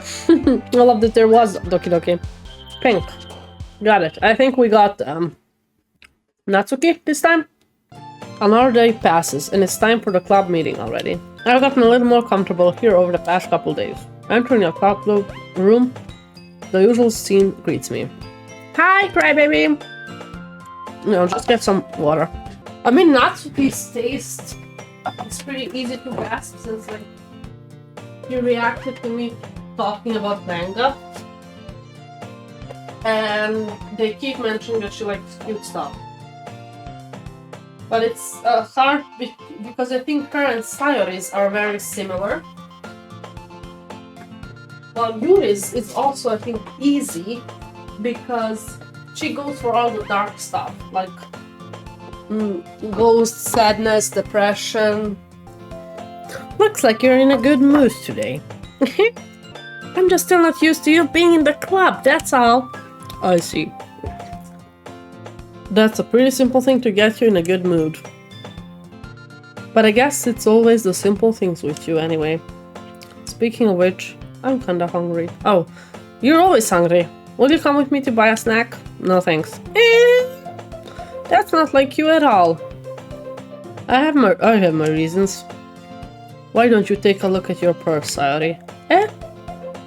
Like that all of a sudden? No reason really. I just wanted to look at it. Sayori nervously retrieves her coin purse. She fumbles with the latch and gets it open. Then she turns it upside down and lets the contents spill on the desk. Only 2 small coins fall out. I knew it. I can see right through you, Sayori. That's not fair. How did you even know? It's simple. If you had enough money in the first place, you would have bought a snack before coming to the club room. So either you're not hungry and want an excuse to take a walk, or you're planning to conveniently forgot that you spent all your money so that I lent you some. But there's one more thing. You're always hungry. And so, that only leaves that one option. I give up. Don't make me feel guilty. If you feel guilty, that means you deserve to feel guilty. Yuri suddenly giggles. I didn't notice she was listening. Her face is in her book as always. I wasn't listening or anything. It was just something in my book. Yuri! That crybaby to let me borrow some money. Don't get me involved like that, Sayori. Besides, you should only buy what you can responsibly afford. And frankly, after pulling a mischievous little stunt like that, your suffering is fair enough retribution. I didn't mean that. I got too absorbed into my book. I really like it when you speak your mind, Yuri. It doesn't happen much, but it's fun aside of you. There's no way you could think that. You were right, though. I did something bad, and now I have to accept the retribution. That! Still, coming from you, Sayori. I guess there's a little devil inside all of us, isn't there? Don't let her fool you. Sayori knows exactly what she's doing. After all, she told you guys she was bringing me to the club before she even told me. Oh, but you wouldn't have come if it weren't for the cupcakes. So I had to trick Natsuki into making them. Come on, give me more credit than that, Sayori. Out of nowhere, something smacks Sayori in the face and fumbles onto the desk. Pop, pop, pop. Ow! What was it? Huh? A cookie? Sure enough, it's a giant cookie wrapped in plastic. Sayori glanced around. Is this a miracle? It's because I paid my restitution. Retribution. Actually, that one almost worked. I'm laughing. I'm laughing, not because Natsuki is laughing. I found that funny. I was just gonna give it to you. But then I heard you blab about the cupcakes. I was totally worth seeing your reaction, though. Natsuki, that's so nice of you. I'm so happy. Sayori hugs the cookie. Jeez, just eat it. Sayori rapidly tears open the wrapper and takes a big bite. So good. Moof. Sayori suddenly claps her hand over her mouth. I bit my tongue. That always reminds me of Hachikuji, and talking about cookies, might as well. We're going through a lot over just one cake. Natsuki takes a bite of her own cookie. Ah, yours looks really good too, Natsuki. Can I try it? Jeez. Beggars can't be choosers, but yours is chocolate. Yeah, why do you think I gave you that one? Fine. Still, I'm really happy that you shared this one with me. Sayori gets out of her seat and goes behind Natsuki, then wraps her arms around her. Ah, jeez. I get it. Cookie still in the hand, Natsuki reaches up to nudge Sayori off of her. Sayori suddenly leans down and takes a bite of Natsuki's cookie. Hey! Did you seriously just do that? Mouthful Sayori trots away to safety, and Yuri and I laugh as well. Jeez, you're such a kid sometimes. Monika, can you talk, Sayori? Huh? Yeah, where is Monika? Natsuki glances around. Monika is in the club room. Where's Monika anyway? Good question. Have any of you heard anything about her being late today? Not me. Yeah, I haven't either. To be fair, if I was Sayori, I would also bite into her. I would probably do it too. Like, you give me a plain cookie and you keep the chocolate one? Nah, you're giving me a bite of that. That's a bit unusual. I hope she's okay. Of course she's okay. She probably just had something to do today. She's pretty popular after all. You don't think she has a... I wouldn't be surprised. She's probably more desirable than all of us combined. That's true. Excuse me? Suddenly the door swings open. Sorry, I'm super sorry. I didn't mean to be late. I hope you guys weren't worried or anything. Monica chose the club over her boyfriend after all? You're so strong-willed. Boyfriend? What on earth are you talking about? I hate that word. Monica quizzically glances at me. Never mind that. What held you up, anyway? Well, my last period today was study hall. I thought she's talking about her period for a second there. To be honest, I just kind of lost track of time. That makes no sense though. You would have heard the bell ring at least. I must have not heard it since I was practicing piano. Piano? I wasn't aware you played music as well, Monica. I don't really. I just kind of started recently. I always wanted to learn piano.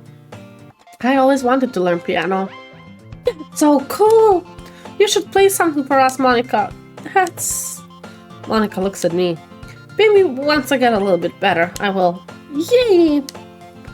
That sounds cool. I also look forward to it. Is that so? In that case, I won't let you down, crybaby. Monica smiles sweetly. I didn't mean any pressure or anything like that. Don't worry. I've been practicing a whole lot recently. How long is that game? I just want to check. Oh, 4.5 hours. And I'd really love to share once I'm ready. I see. In that case, best of luck. Thanks. So I didn't miss anything, did I? Not really. I chose to leave outside this mischievous escapade. I'm sure Natsuki will end up complaining to her anyway. It looks like everyone has already settled down. Sabi somehow already finished her entire cookie. Yuri's back to her book and Natsuki disappeared into the closet. I hear Natsuki utter an expressive sigh from within the closet. She seems to be annoyed by something. I approach her in case she needs a hand. You looking for something in there? Freaking Monica. She never puts my stuff back in the right spot. What's the point in keeping your collection organized if someone's just gonna mess it up? Manga? You read manga, right? Sometimes. Manga is one of the things where you can't admit you're really into until you figure out where the other person stands. How did you know anyway? I heard you bring it up at some point. Besides, it's kind of written on your face. What's that supposed to mean? Oh, I see. There's a lone volume of manga amidst a stack of various books at the side of one of the shelves. Curious, I pull it out of the stack. There it is! Natsuki snatched it out of my hand. She turns the box of manga and slips the volume right in the middle of the rest. Much better. Seeing a box set with one book missing is probably the most irritating sight in the world. I know that feeling. I get a closer look at the box that she's admiring. Her Fate Girls? It's a series I never heard of in my life. I think we used that to write a poem. That probably means it's either way out of my demographic or it's simply terrible. If you're gonna judge, you can go through the glass. You can do it through the glass on that door. She points out the classroom door. Hey, I wasn't judging anything. I didn't even say anything. It was the tone of your voice. But I'll tell you one thing, crybaby. Consider this a lesson straight from the literature club. Don't judge a book by its cover. In fact, Natsuki pulls out the first volume of Perfect Girls. I'm gonna show you exactly why. She shoves the books right into my hands. I stare at the cover. It features 4 girls in corporate attire, striking animated feminine. So it's a magical girl kind of thing, okay? It's excitingly moe. Don't just stand there. Natsuki grabs my arm and pulls me out of the closet. Then she takes a seat against the wall beneath the windowsill. She pats on the ground next to her, signaling me to sit there. Wouldn't the chair be more comfortable? I take my seat. Chairs won't work. We can't read at the same time like that. Why is that? Oh, I guess it's easier to be closer together like this.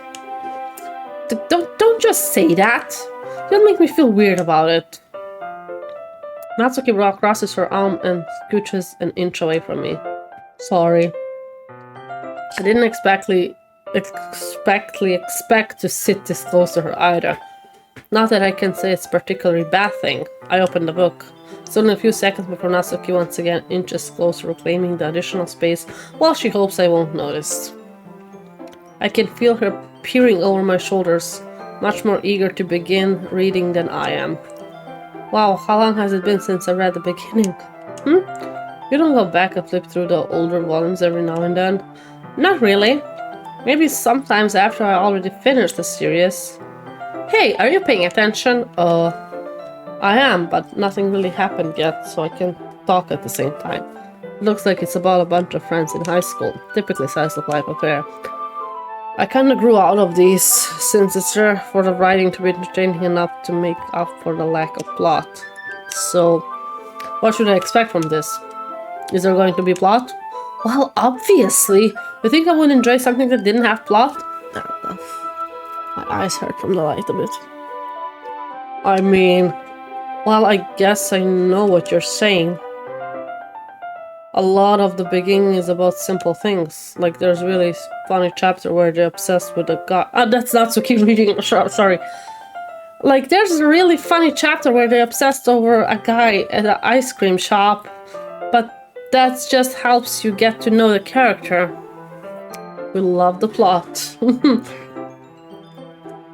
And besides, it's still entertaining. But later on, there's all kinds of drama, like when they get into all their backstories and when some of the romance starts to happen.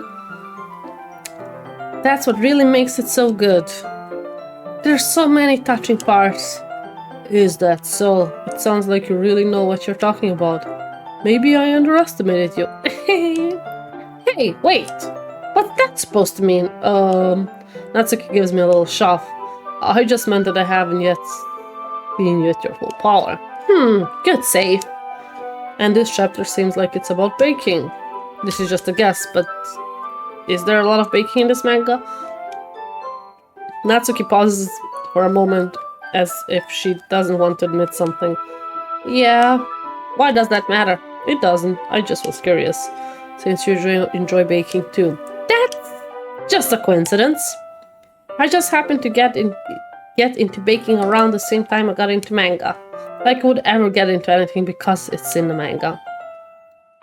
I feel bad for anybody that's impressionable. Definitely not a coincidence. I guess that explains Natsuki's interest in baking. Still, of all hobbies to pick from a manga, that's definitely one of the better ones. Not to mention she's really good at it. So who am I to judge? Just realized her ears, or at least they meant here, her ears, not her ears, her hair resemble ears. And not only... Wait, how can I show this? I think like this. Yeah. This hair here reminds me of cat ears.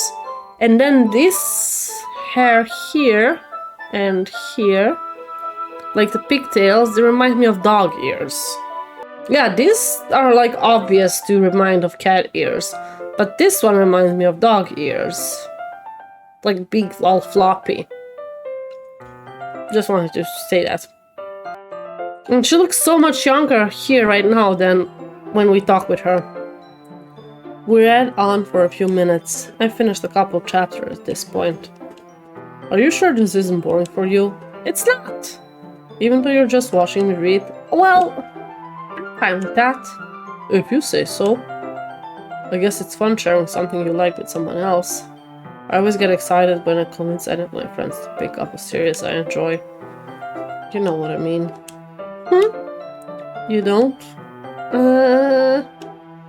That That's not... Well, I wouldn't really know. What do you mean? Don't you share your manga with your friends? Could you not rub it in? Does she not have friends? Is that what it is? I agree. Thank you, Agatha, for agreeing that they look also like dog ears, right? Jeez. Oh, sorry. Like I could ever get my friends to read this.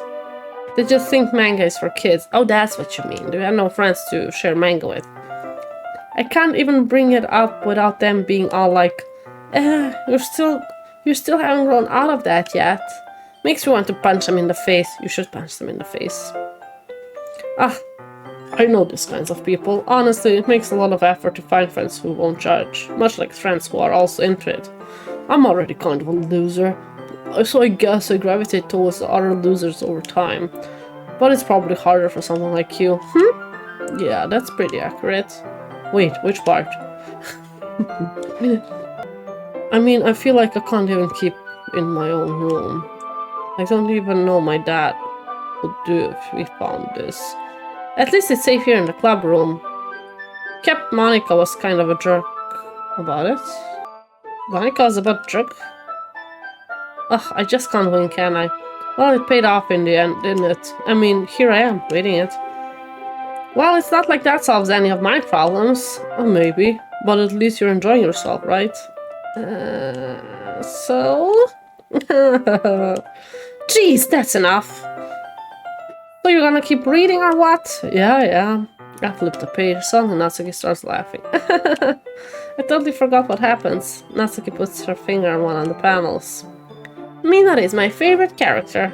You always feel a little bad for her since she's so unlucky, but it gets especially bad when... I shouldn't be talking about that yet. Just finished this chapter. Natsuki's voice sparkles with excitement. It's a stark contrast to her usual bossy tone, but if she's not used to sharing her favorite manga with her friends, I can understand why. It's hard to express in words the feeling you can get when connecting with someone like that. And being able to prove that to Natsuki, for whom it is rare. The thought makes me smile a little to myself. Okay, everyone, eh? Oh, come on. Could your timing be any worse? Sorry. I just need to make sure we have enough time. Thought you look pretty cozy over there. How close she got into me. Oh shit. She hastily slides herself a little 12 inches away from me. Alright. Guess I'll stop here for now. I close the book and hand it towards Natsuki. You're just giving it back? Don't you want to know what happened? Oh yeah, but Monica just said, don't be dumb. Just take it home with you. Is it really alright? I say it mostly because I really didn't plan on using my spare time to read this. Well, of course, it would take forever to finish if you didn't take it home. Just finish it. Just finish that one before tomorrow so we can start the next one. If it gets banned, I kill you. By tomorrow? Well, a manga is... You can finish a manga in like max an hour. A volume. I only got partway through the volume so far. I might fall behind on some shows if I try to get through this, but I suppose there's necessarily sacrifice in exchange for seeing Natsuki's enthusiastic face. Looks up an image of chocolate on Google and devours it. Glad you're enjoying yourself, Agatha. Or am I more scared that that will happen if I don't finish it? Alright then, I stand up, I return to where I put my stuff and carefully slip the book into my bag. Let's... Yeah, Natsuki, okay. Yeah, let's call hers first then. Natsuki reads my poem. She keeps glancing at me, then back at the poem. By now she must have read it more than once. Aren't you supposed to be bad at this? Is that a compliment? No, I mean, you know. Natsuki struggles to find the words she wants. I just expected a lot less after what you showed me yesterday. That's all. Well, I guess I just got lucky with this one. Yeah, exactly. We just got lucky, you know? Don't get used to it. You won't always manage to write poems this cute. I mean, yeah, the first one matched Sayori, that I remember. The one that I just chose randomly. The one that I actually wanted to impress. What's her name? The club president. What's her name again? I mean, well written. No, I mean... Oh, so that's how it is. My poem is cute. No, why are you smiling? It's not like I like cute things. Monica. The first one I wanted to match with Monica. Did not manage to though, because Monica is not an option, apparently. That much I caught on. Natsuki shoves my poem back towards me. Huh? Reading it again? I decided that it's not so great after all. It's so cute and Doki Doki. Title drop. It would only impress, you know, girls who like this kind of things. For some reason, Natsuki is incredibly easy to see through. Well, anyway, you're gonna read mine now, right? Judging by your taste, you'll probably like it a lot. You'll probably learn something too. Don't forget who's the real pro. Don't forget who the real pro is. I read that so wrong. Okay, Amy likes spiders. You know what I heard about Amy? Amy likes spiders. Icky, wrinkly, hairy, ugly spiders. That's why I'm not friends with her. Amy has a cute singing voice. I heard her singing my favorite love song. Every time she sang the chorus, my heart would pound to the rhythm of the words. But she likes spiders. That's why I'm not friends with her. One time I hurt my leg really bad. Amy helped me up and took me to the nurse. I tried not to let her touch me. She likes spiders, so her hands are probably gross. That's why I'm not friends with her. Amy has a lot of friends. I always see her talking to people. She probably talks about spiders. What if her friends start to like spiders too? That's why I'm not friends with her. It doesn't matter if she has other hobbies. It does not matter if she keeps it private. It does not matter if she doesn't hurt anybody. It's gross. She's gross. The world is better off without spider lovers. And I'm gonna tell everyone. That is a weird poem, to be honest. But okay. Not bad, right? I mean... I think I get it, the poem, but like, I'm not sure I like it. It's not really cute. It's quite a bit longer than yesterday's. Yesterday's was way too short. I was just warming up. I hope you didn't think that was the best I could do. No, of course not. Anyway, the message is pretty straightforward in this poem. That you don't like Amy? I doubt I have to explain it. Sometimes you can explain complicated issues with much simpler analogies. And it helps people realize how stupid they're being. Like, anyone would agree that the subject of this poem is an ignorant jerk. Do you know people like that? Of course, it's about how everybody thinks it's about her liking manga and anime and stuff, right?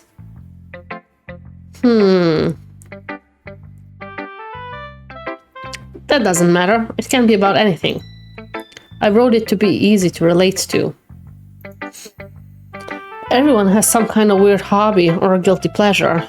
Something that you're afraid if people find out, that make fun of you or think less of you. So she is Amy in that poem. But that just makes people stupid. Who cares what someone likes, as long as they're not hurting anyone and it makes them happy? I think people really need to learn to respect others for liking weird things. Well, you're definitely right. At least I can relate to that. And I'm sure a lot of people can too. It's what I do best, after all. I don't like writing unless there's a good message to take away from it. Like, conveying emotion is important, but I want to make people think, not just feel. Remember that. I'm gonna write a good one for tomorrow too, so look forward to it. So basically we're gonna write a poem every day. Okay, let's go, Sayori. Crybaby? I really love your poems. Can't believe you've been hiding this from me. I'm not hiding anything. But your poems are so good. Yesterday, and this one too. I can't tell you haven't done this before. I mean, you're really the only one who feels that way, so... I mean, Natsuki likes it, so why are we lying?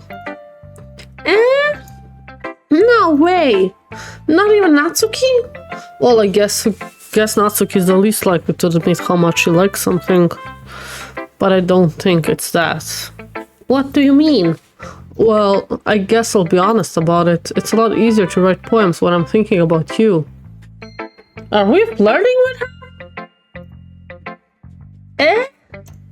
What? Stop thinking weird things, idiot. I just mean that you're a really expressive person, I guess. How am I supposed to write poems about my own stupid life? But you somehow make everything in your life an adventure. Even the little things. Like cooking! Let's not talk about that. So, yeah. I guess what I'm saying is that I can feel more feelings, so you can... okay, no auto. I wanted to try auto, but I can't come to that. We have that kind of weird connection. It's your fault for getting in my business all the time. I think I tried last time with a controller and it worked. Ah, it works, okay. You can lay back. I don't know if I understand. You never understand when I try to explain things, do you? Do you, Sayori? I pat Sayori's head. Ah, hey! I'm not a kid, you know. Are you sure about that? Maybe. Sayori starts fiddling with her pencil between her hands. Hey, crybaby. Will you give me your poem? I kinda want to keep it. Why? It's a poem written for Natsuki. Because, well, it's the first time you've written something for me. I didn't, though.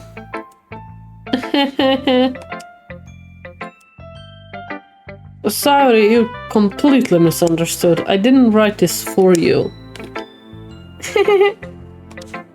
Sorry. Are you even listening anymore? Well, whatever. I'll give it to you when we go home. Really? Snap. Ah! I broke my pencil! Sayori hastily bends out to pick up the pieces she dropped. But being inattentive of her surroundings, she bumps right into me. Sorry! It's fine. I'll get it for you. I bend down and pick up the broken pencil. Sayori clutches to the desk beside her to support herself, knees shaking. I'm a little clumsy today.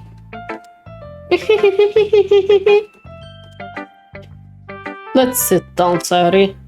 Yeah. I grab Sayori's arm and help her sit at the desk. Anyway, I still haven't read your poem. Oh? Sorry, I forgot about that. But it's not as good as yours. Jeez, don't worry. I'm sure I'll like it. Bottles. I pop off my scalp like the lid of a cookie jar. It's the secret place where I keep all my dreams. Little balls of sunshine all rubbing together like a bundle of kittens. I reach inside with my thumb and forefinger and pluck one out. It's warm and tingly, but there's no time to waste. I put it in a bottle to keep it safe, and I put the bottle on the shelf with all the other bottles. Happy thoughts, happy thoughts, happy thoughts in bottles all in a row. My collection makes a lot of friends, each bottle a starlight to make amends. Sometimes my friend feels a certain way, down comes a bottle to save the day. Night after night, more dreams, friend after friend, more bottles. Deeper and deeper my finger go, like exploring a dark cave, discovering the secrets hiding in the nooks and crannies. Digging and digging, scrapping and scrapping, I blow dust off my bottle caps. It does not feel like time elapsed. My empty shelves could use some more. My friends look through my locked front door. Finally, all done. I open up and in comes my friends. If they come in such a hurry, do they want my bottles that much? I frantically put them from the shelf one after another, holding them to each and every friend, each and every bottle. But every time I let one go, it shatters against the tile between my feet. Happy thoughts, happy thoughts, happy thoughts in shards all over the floor. They were supposed to be for my friends who aren't smiling. They're all shouting, pleading, something. But all I hear is echo, echo, echo, echo inside my head. That one's depressing. And yeah, this poem feels sad.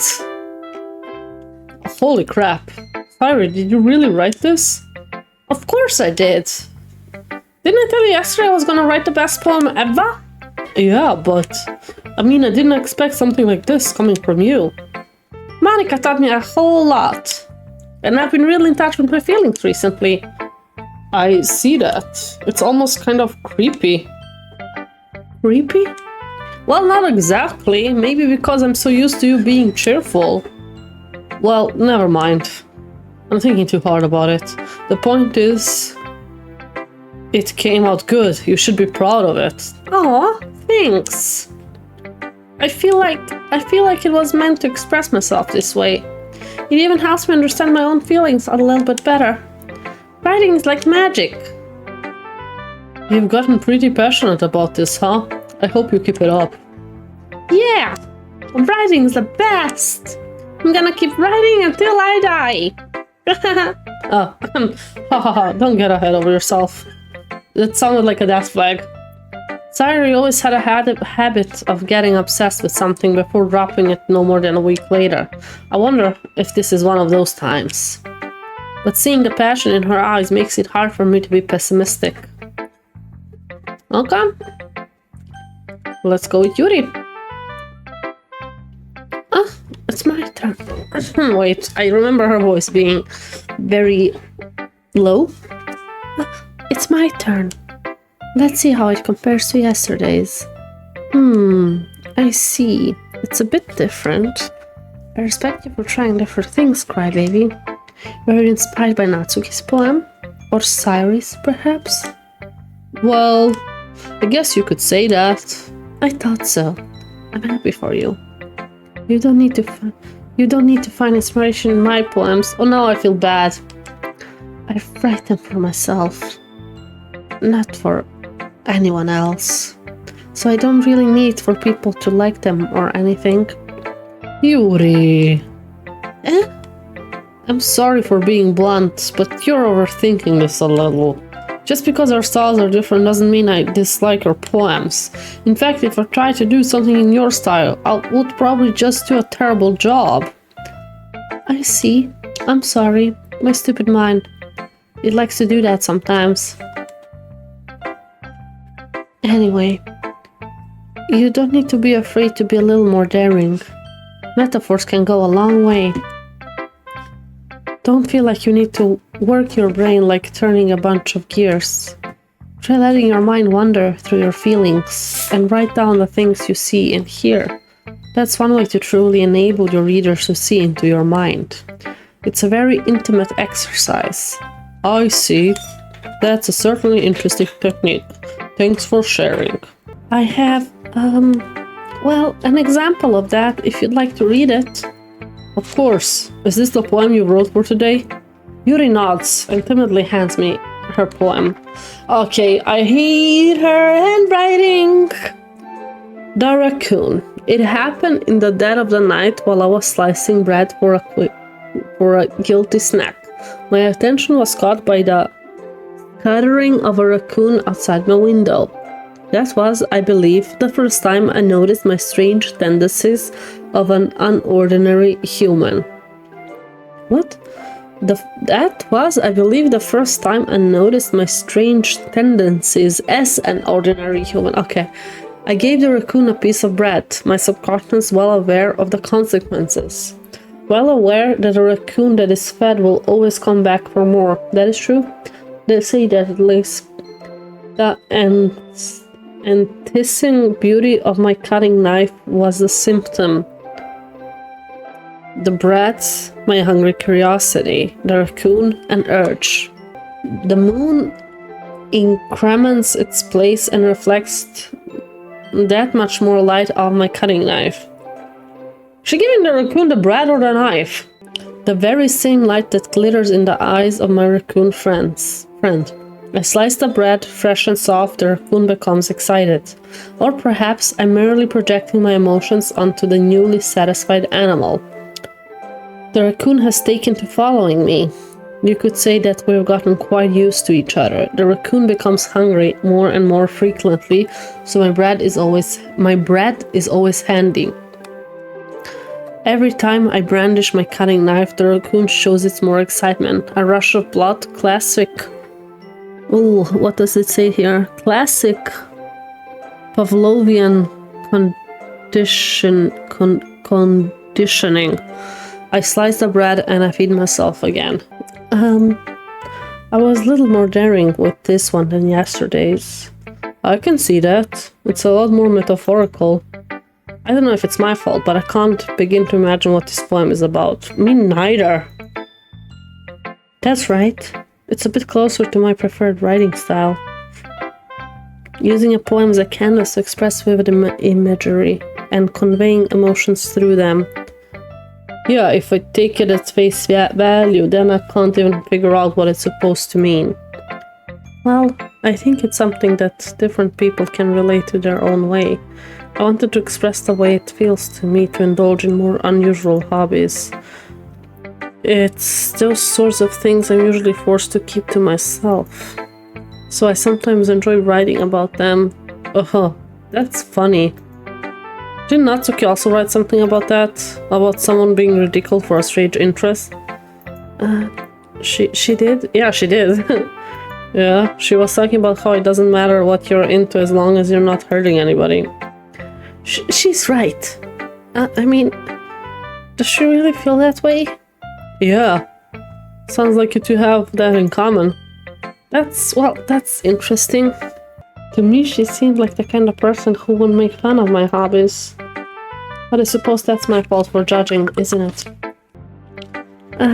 Please don't tell her I said that. Don't worry, I don't have a reason to. Okay. Well, thank you for sharing it with me. After all, if I hadn't learned to embrace my own weirdness, I would probably hate myself. I might be ranting a little bit now, but I'm glad that you're a good listener. Monica is the last one. Okay, let's go to Monica. Hi again, crybaby. How's the writing going? Alright, I guess. I'll take that. As long as it's not going bad.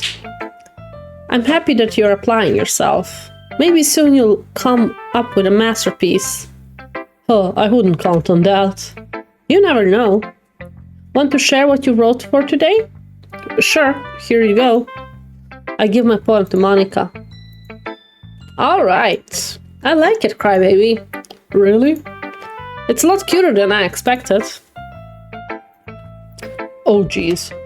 No. It kind of makes me think of something Natsuki would write. And she's a good writer, too. So take that as a compliment. If you say so. Yep. There's a lot of poems or stories out there that are no more than a few simple words. They can be fun, endearing, or even sad. And something there's only a few lines long. They might even feel like they're written for kids, but if you think about them, they can express views of the world that would apply to anybody. I see. So you're saying that Natsuki is kind of like that? Sort of. Maybe she's not an expert, but you probably won't find much filler in her poems. They might be easy to write, but they're super challenging to get the meaning through. So I can see why it would be your kind of poem to explore. But anyway, you want to read my poem now? And I hate Monica's handwriting as well. I like the way this one turned out, so I hope you do too. Alright, let's take a look. Worst handwriting is, what's her name, Yuri? Monica's is a little bit better.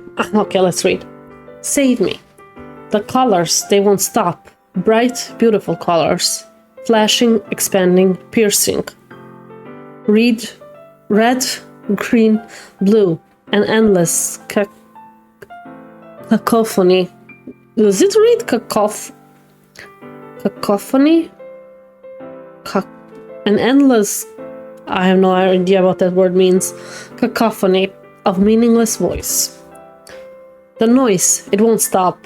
Violent, grating waveforms. Squeaking, screeching, piercing. Sine, cosine, tangent. Like playing a chalkboard on a turntable. Like playing a vinyl on a pizza crust. An endless poem of meaningless. Load me. Save me, load me. Okay. It's even more abstract than your last one, huh? I guess it's just the way I write. I'm sorry if you don't like it. No, I never said that. It's just kind of thing I never really seen before, I guess. I kind of like playing with my space on the paper. Choosing where and how to space your words can totally change the mood of the poem. It's almost like magic. The way I wrote the lines really short makes it feel like they're trying to speak over the noise. Oh, I see. I do see it now. It's still hard for me to tell what it's about, though.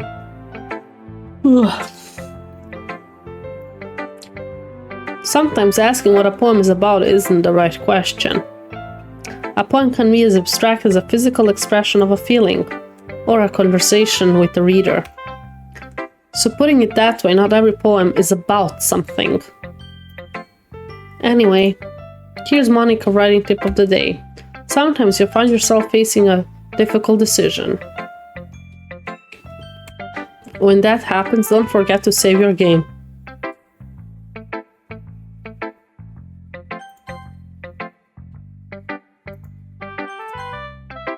Sure. I took that by word. You never know when you might change your mind, or when something unexpected may happen.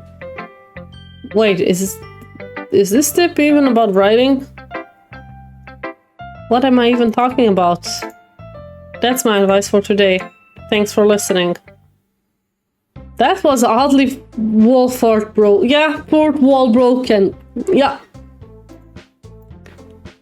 We're all done reading each other poems, right? I have something extra planned today, so if everyone could come sit in the front of the room.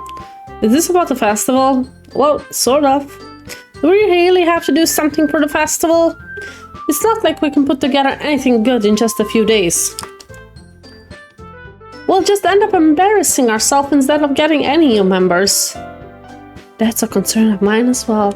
I don't really do well with last-minute preparations. Don't worry about so much. You're going to keep it simple, okay?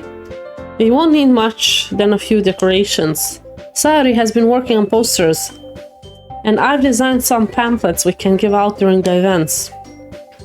Okay, that's great and all, but that doesn't tell us what we're actually going to do for the event. Ah, sorry, I thought you heard about it already. We're going to be performing. Performing? Monica? Yeah, we're going to be having a poetry performance. Each of us are going to choose a poem to recite during the event.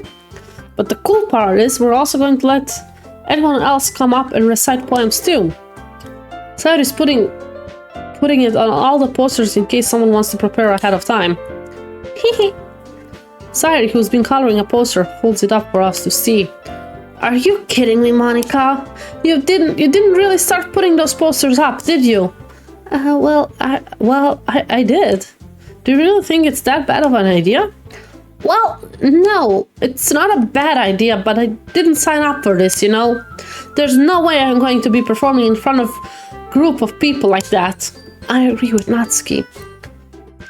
I could never in my life do something like that.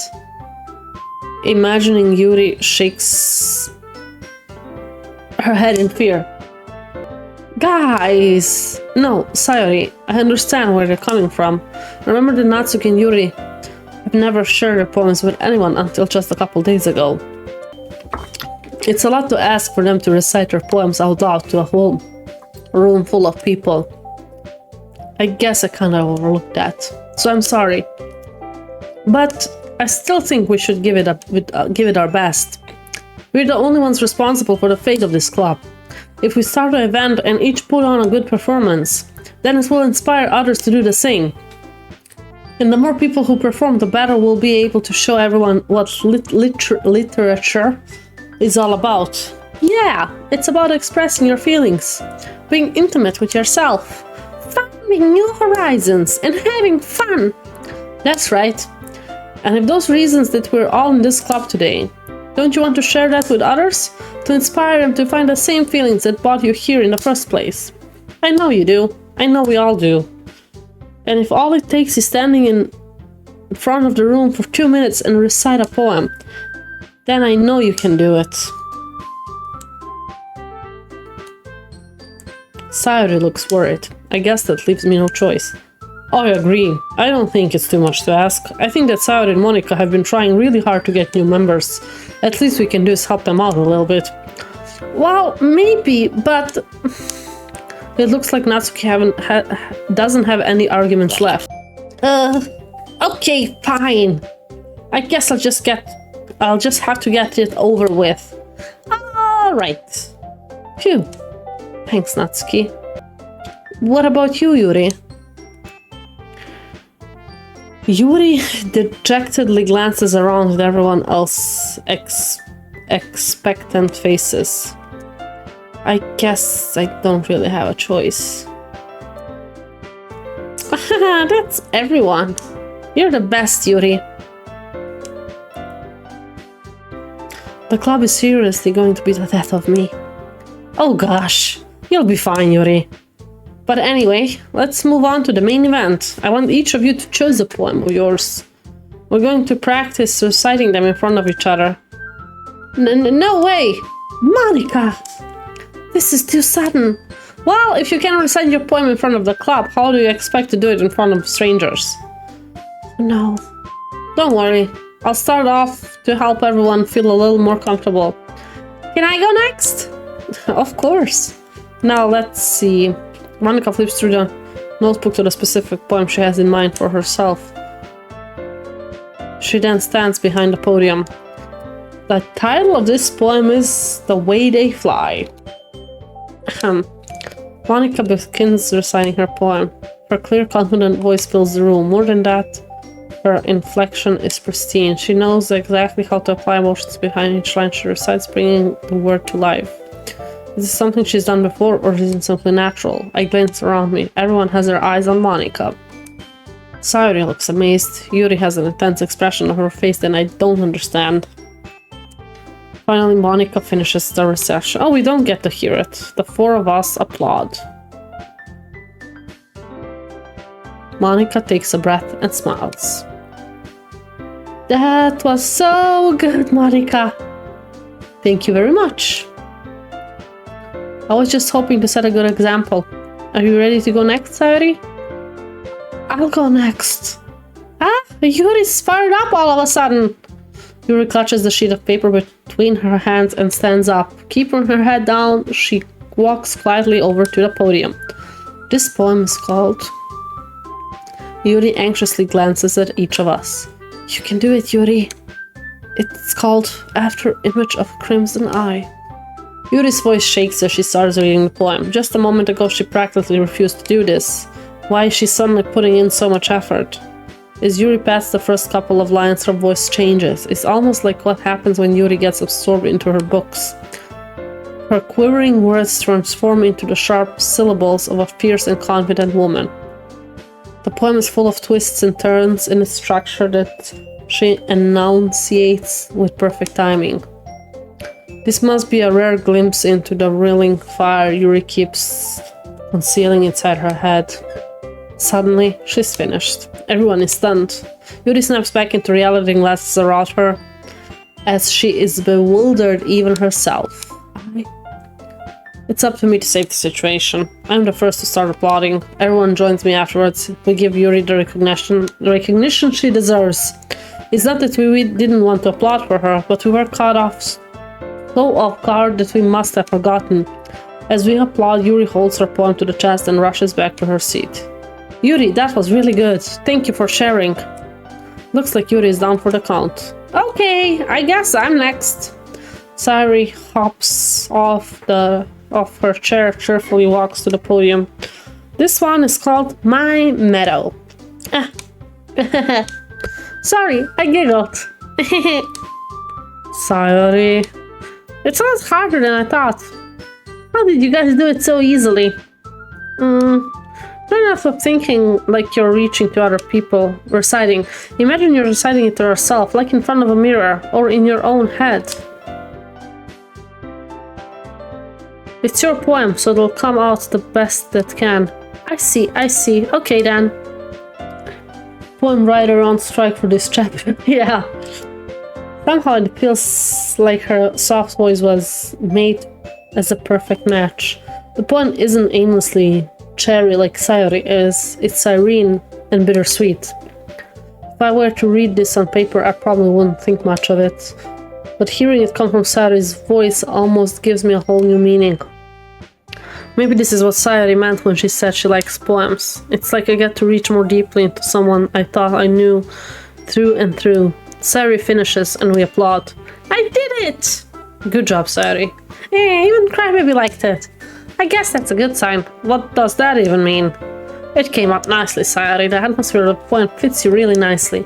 But it might be that other poems wouldn't work quite as well with that kind of delivery.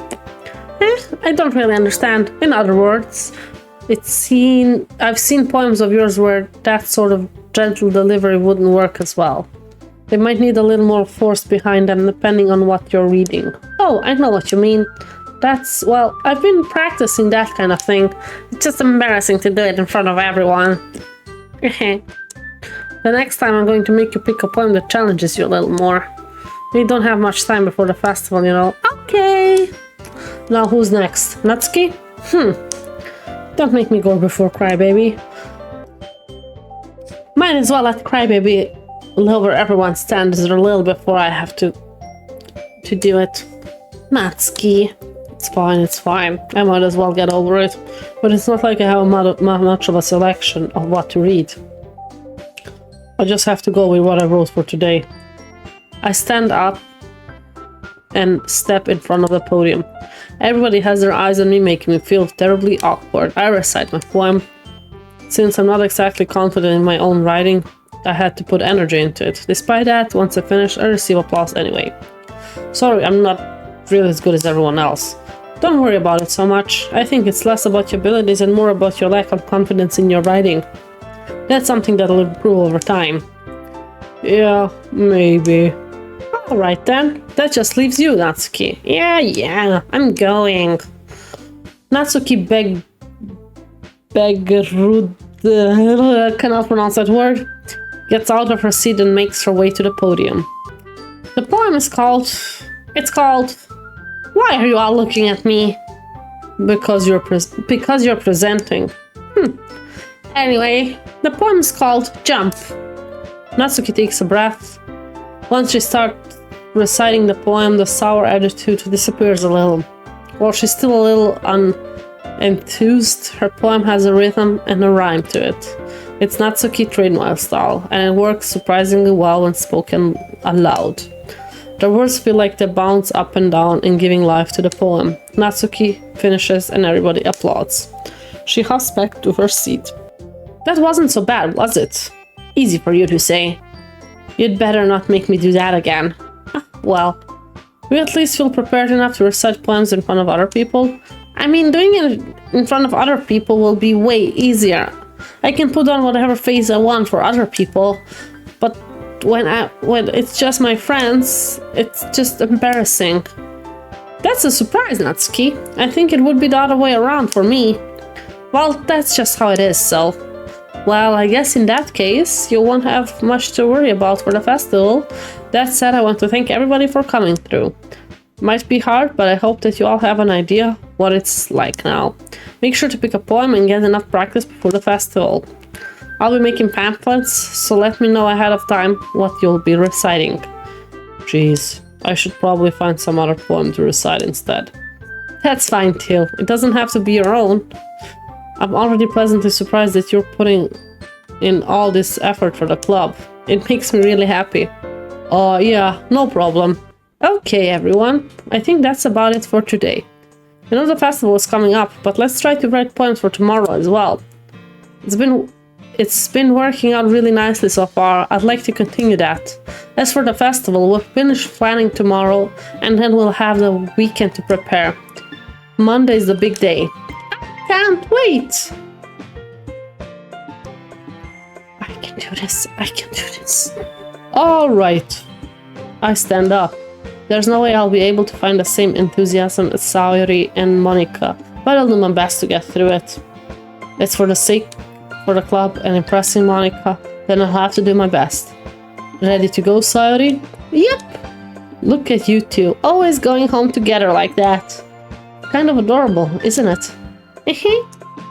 Jeez, guys, don't make such a big deal out of it. It must be a little nice, though. Well, how am I supposed to respond to that? It's okay, crybaby. You don't have to say it. Whatever. Let's go already. I walk home with Sayori once more. Even though it's only been a few days, a lot of things have already changed. But today Sayori is being a little quieter than usual on the way home. I hope it won't take that many streams though, like today and maybe one more? Hopefully. Hey, Sayori. Sorry, I was spacing out. Oh, no wonder. I was thinking about something from earlier. Like how we get to... Sayori fumbles with her words, so let's just say that one day Natsuki asks... she asked us what would it feel like if... What would happen if Natsuki... Okay. What would you do? What kind of question is that? You're kind of putting me on the spot here. Oh. Our first decision. Do I prefer Sayori or Natsuki? I don't have a preference yet. Fuck. I have no idea what... Like, I would go with Natsuki if she asked me, but like... I don't know what that means in their culture. We're caught with our first ladies' decision. And I don't know what to choose. Second choice. Yeah, I think I also go with Sayori though so far. She's like my childhood friend and everything, and he does go best with her. Yeah, so let's stick with Sayori, I guess.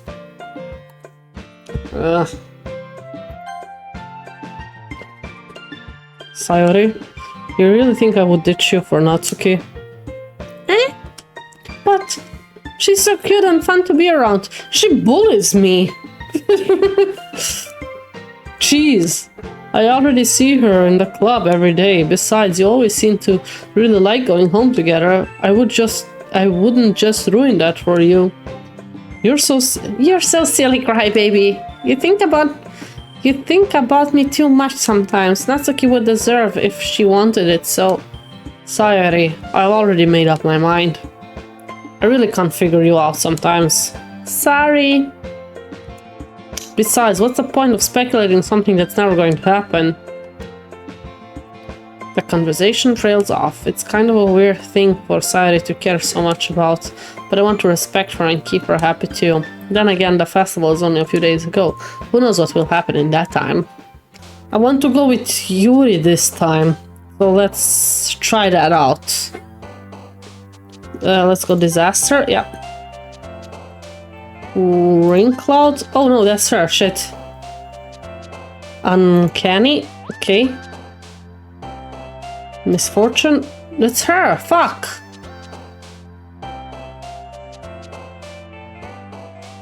Captive.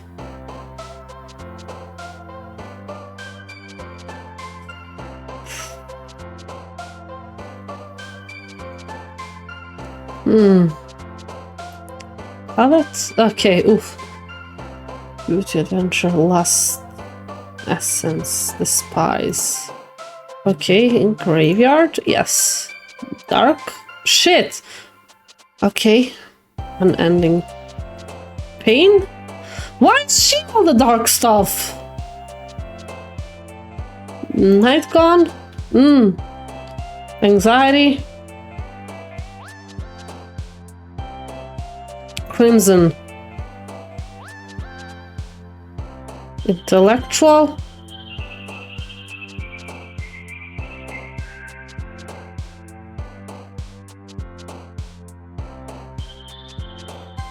Ugh.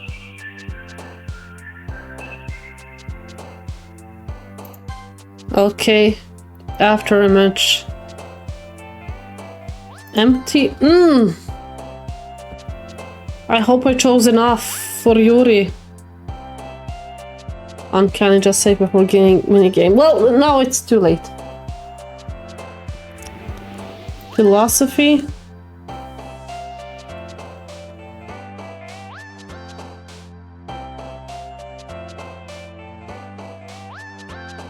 Determination. Okay. Oh, I hope I got it for Yuri. We'll see. I wanted to make one for each.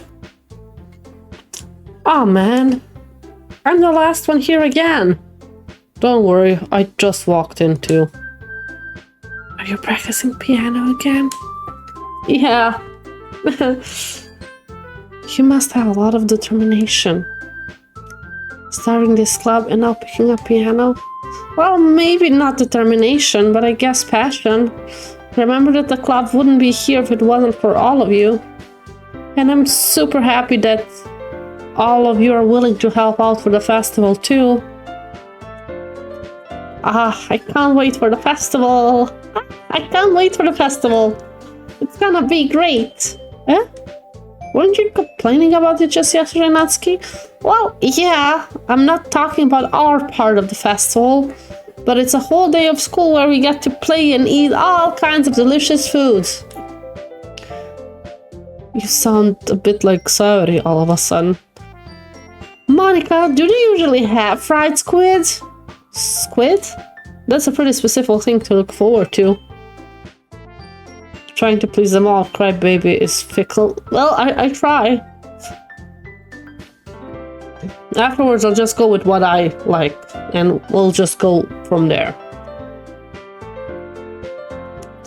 Oh, come on. Are you saying you don't like squids? You of all people? I didn't say I don't like it. Besides, what do you mean by you of all people? Because it's right in your name. Monica. That's not how you say my name at all. Also, that joke makes no sense in translation.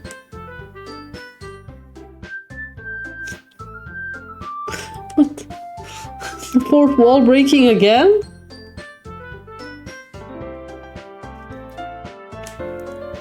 Let's just focus on let's just focus on our own event for now, okay? Fine. Your reaction aren't as funny as Yuri's and Sayori's anyway. Excuse me? Where is Sayori anyway? Oh, there you are. Sayori is sitting at the desk at the corner of the room looking down at nothing. I walk over to her. Hey, Sayori. I wave my hand in front of her face. You're spacing out again. Sorry. Don't mind me. You can go talk to everyone else. Huh? Is everything alright? Of course. Why wouldn't it be? I just feel like you're a little off. Sorry for assuming things. Geez, you worry too much about me. I'm fine, see? Sayori shows me a big smile, probably a fake smile. Don't let me distract you from having fun with everyone. Well, alright. If you say so. I have to yawn. And the music. Earworm. Can't stop. I worldly glanced at Sayori before turning toward everyone else, but the conversation has already dispersed, with everyone back at their usual activities. Maybe I should ask Monica if she noticed anything about Sayori recently. Since they've been preparing for the festival, they must be spending a lot of time together. I timidly approached Monica, who is shuffling through some papers at her desk. Crybaby, what's up? Hey, this might sound a little bit strange, but... have you noticed anything up with Sayori recently? Anything up with her? In what way do you mean? Maybe I'm reading a little into it a little too much, but she seems a bit downcast today. Oh, you think so? I can't say I noticed anything about her. Monica peers across the room at Sayori, who is idly dragging a rubber eraser up and down her desk. Maybe there's something on her mind, but I'm surprised I'm not the one asking you. But I'm surprised I'm not the one asking you, crybaby. You certainly know her a lot better than I do. Yeah, but she's never really like this. She's always talked to me about things that bother her. But this time, when I asked her, she was really dismissive. Sorry, I know it's not your problem. I just wanted to know if you knew anything, so I'll drop it now. No, it's important to me too. I mean, I'm also friends with her. And I also care about the well-being of my club members, you know? Maybe I'll try talking to her myself. Are you sure about that? She seemed like she wanted to be left alone. Are you sure? Maybe she just has a hard time bringing it up with a person of interest. Person of interest? What do you mean by that? I'm saying that maybe the thing on her mind is you, crybaby. Me? How on earth would you come to that conclusion? Well, I probably shouldn't say too much, but Sayori talks about you more than anything else, you know? She's been so much happier ever since you joined the club. It's like an extra light has turned on inside her. What? No way. Sayori is always like that. She's always been full of sunshine. It's not any different now than it always has been. You're so funny, crybaby. Have you thought that maybe you're always seeing her as so cheerful because that's how she is when she's around you? I said too much. I'm sorry. What do I know anyway? I didn't mean to jump to conclusion, so you should just forget about what I said. I'll try to talk to her, so try not to think about it for now. Alright. Monica smiles meaningfully. I know she said to forget about it, but I already know that I won't be able to get her words out of my head. Monica stands up from her desk and walks across the room where Sayori is sitting. I watch her kneel next to Sayori and gently talk to her, but she's keeping her voice so quietly that I can't hear her from here. I sigh and sit myself down. I know Sayori told me not to worry about her and to have fun with everyone else, but that's impossible to do when she's behaving like this. Exactly how much do I care about her that I'm letting this weigh me down so much? Now it feels like I'm the one behaving out of the ordinary. I think our character is in love with Sayori since the very beginning, but he does not realize it. Might be just me. But there's nothing I can do besides wait for Monica. Hey, you! I look up to see Natsuki next to me. Are you just gonna sit there and keep staring at nothing? There isn't much time, so... sorry? I don't mean to make you worry or anything. It's not like I'm worried. It's just... Natsuki glances down at her side. She's holding a volume of... Oh, we're gonna read manga! That's right, something just came up for a minute, but we can get started now. I won't make you wait any longer. Jeez! Now you're making me feel like a jerk. If something's bothering you, then you can just tell me to leave you alone, and I will. I mean, assuming you didn't feel like talking about it or anything. She practically mumbles that part. No, I'm probably making it seem like a bigger deal than it is. I've just been thinking about Sayori, that's all. Sayori? Thinking about her?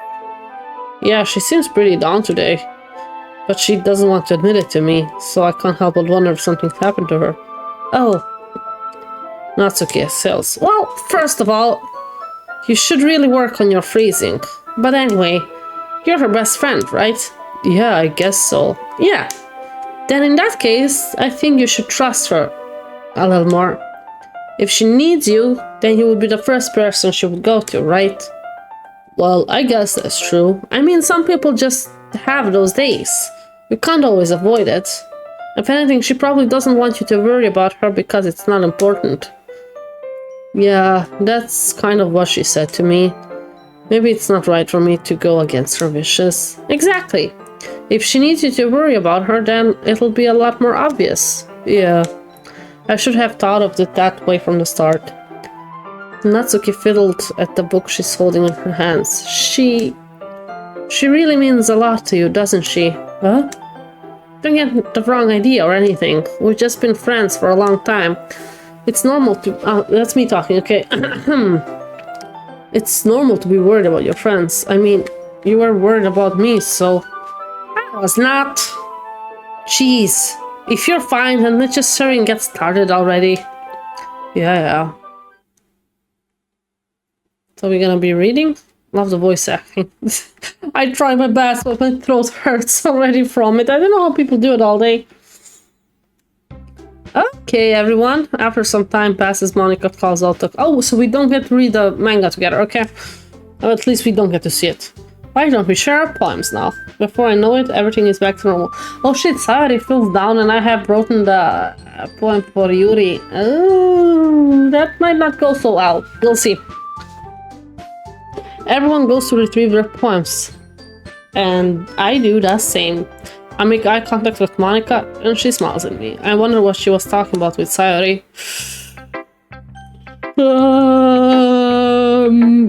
Let's go to Yuri. Since I wrote it for her, let's hope it will be for her. Crybaby? This is wonderful. Okay, it is. Checkpoint. We wrote it for Yuri. I can feel the emotions that you poured into it. Is this a result of trying what I suggested yesterday? Yeah, I guess so. You did a good job explaining. I really wanted to try giving it more feeling. Yuri visibly swallows. Even her hand appears sweaty. I'm not used to this. Used to what? I don't know. It's fine. Take your time. Yuri breathes and collects her thoughts. I know that Yuri likes to think before she speaks, so I offer that patience to her. Yeah, just being appreciated like this, I guess. It probably sounds really stupid, but seeing someone motivated by my writing, it just makes me really happy. Are you saying you never shared your writing before? Yuri nods. Really? I don't believe it. I really only write for myself, and besides, people would just laugh at me. Do you really think that? Again, Yuri nods. Even your close friends? For some reason, Yuri doesn't respond. Yuri? Yuri smiles sadly.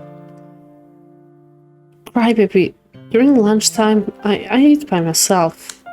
Did you know that? It's a great time to find a quiet spot and do some reading. In fact, I always have some books with me. You could say I really enjoy reading. Well, that's one way to put it anyway.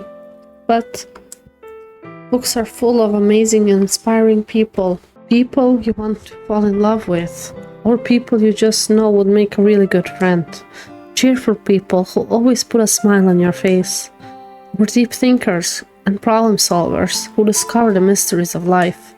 So when you look at it that way, I'm surrounded by friends every day. You know? And those friends don't laugh at me. They don't tease me for spacing out all the time.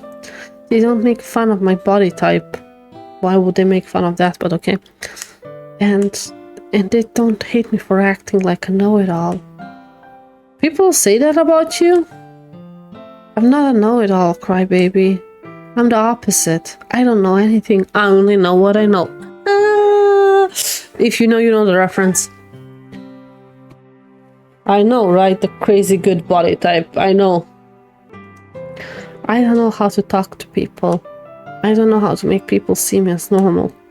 I don't even know how to make myself happy. I have all these feelings and all I can do with them is read and write. But it wasn't until now that I started sharing it with you, that I really understood what was missing all this time. But I haven't really done anything. No. Oh no, that was me, but I haven't really done anything. No.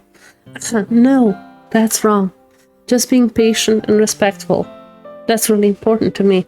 I wish the text was different colors for whoever speaks. That way it would be easier to distinguish who's saying what. I know it's written, but I don't read for each panel the thing who's talking. Like, make it at least pink and blue, like pink for when they talk and blue when I talk. Would be better if each girl had its own color, but yeah, maybe too much to ask. That's really important to me. I know I'm a difficult person, crybaby.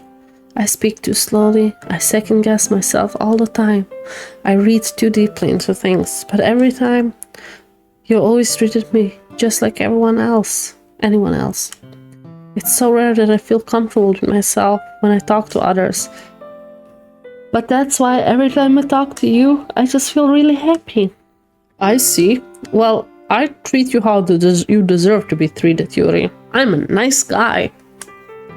And if other people don't see it that way, then screw them. I mean, I joined this club hoping I would make friends, and I would say I have at least one success. Wouldn't you? If you put it that way, yeah. We really are friends now, aren't we? Yuri puts her head in her hands, but this time she's smiling as she does it. Do you want to show me your poem? Yeah, I do. Let me get it for you. Okay, back with the fucking cursive. Let's try that again. Beach. A marvel million of years in the making, where the womb of Earth chaotically meets the surface under a clear blue sky, an expanse of bliss, but beneath gray rolling clouds, an endless enigma. The easiest world to get lost in is one where everything can be found. One can only build a sandcastle where the sand is wet. Where the sand is wet, the tide comes. Will it gently lick at your foundation until you give in? Okay. Or will a sudden wave send you chasing down in the blink of an eye? Either way, the outcome is the same. Yet we still build sandcastles. I stand where the foam wraps around my ankles, where my toes squish into the sand. The salty air is therapeutic. The breeze is gentle, yet powerful. I sink my toes into the ultimate boundary line, tempted by the foamy tendrils, turn back, and I abandon my peace to a raid at the shore. Drift forwards, and I return to earth furthermore. That was a good one. Oof. But I'm aware that the beach is a kind of inane thing to write about, but I did my best to take a metaphorical approach to it. You say that like you didn't even want to write about it. Oh, you haven't heard. After yesterday, Natsuki and I, well, it was amusing what she wrote about something similar in such different ways. So Natsuki wanted us to write about the same topic as each other again. Oh! Cats being cats. Yep. Having zoomies at midnight. I suppose to better compare the difference in our writing style or thought process. Anyway, it was her idea. Knowing her, it's no surprise that she'd want to do something like that. But probably just wants to show off. It's not like I have a particular interest in her writing style. I just went with her request, but, well, I suppose it's not so bad to write about something simple on occasion. It can be refreshing, you know. It's good for me to calm my thoughts once in a while. Yeah, I think I agree. Thanks for sharing. Oof. Let's go to Natsuki. I'm gonna go Sayuri last this time. Oh man, this is seriously a step backwards. Huh? I liked you last two way better than this one. I mean, I guess I can't be mad for you trying different things. As long as you're not just trying to impress Yuri or something like that. Gross. Okay, like you said, I'm allowed to try new things. Why are you emotionally invested in my poems anyway? Isn't that more of a compliment to me? No, gross. It's not like I care. It's just that one of us in this club has to make sure you're not slacking off. Really? Well, if you end up just scaring me anyway. it's not like you would actually do that. Yeah, you're right. It's kind of a fun to hang out here, even if I have to put up with you. Natsuki's elbow connects with my stomach. Oh, maybe I don't mind scaring you away after all. I was just joking. Oh, I know. Don't worry, I was too. How the hell do you call that a joke? It was a joke. That seriously hurt. Well, maybe it was funny for her. I think it was funny. It was a sarcastic joke. Crybaby can't take a joke. That's kind of the point. I should really just wash my mouth around Natsuki. Anyway, Natsuki holds her poem out to me like nothing even happened. I'll be your beach. Oh, they really wrote both about beaches. Okay. I'll be your beach. Your mind is so full of troubles and fears that diminishes your wonder over the years. But today I have a special place, a beach for us to go. A shore reaching beyond your sight. A sea that sparkles with brilliant light. The walls in your mind will melt away before the sunny glow. I'll be the beach that washes your worries away. I'll be the beach that you daydream about each day. I'll be the beach that makes your heart leap in a way you thought had left you long ago. It's a long one. Let's bury your heavy thoughts in a pile of sand, bathe in sunbeams, and hold my hand.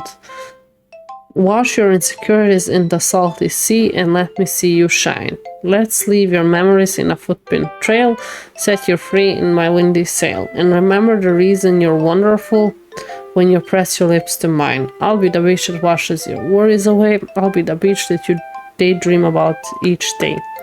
I'll be the beach that makes your heart leap in a way you thought had left you long ago. But if you let me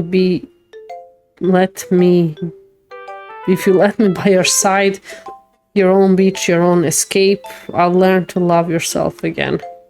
I hate how it's not rhyming and then it's rhyming. I mean, first two sentences are always rhyming and then last two are not rhyming. I hate that. I hate this poem. It does not flow off the tongue, but okay. I either like poems that are like completely rhyming or completely unrhyming. I don't like the in-between. It feels unnatural.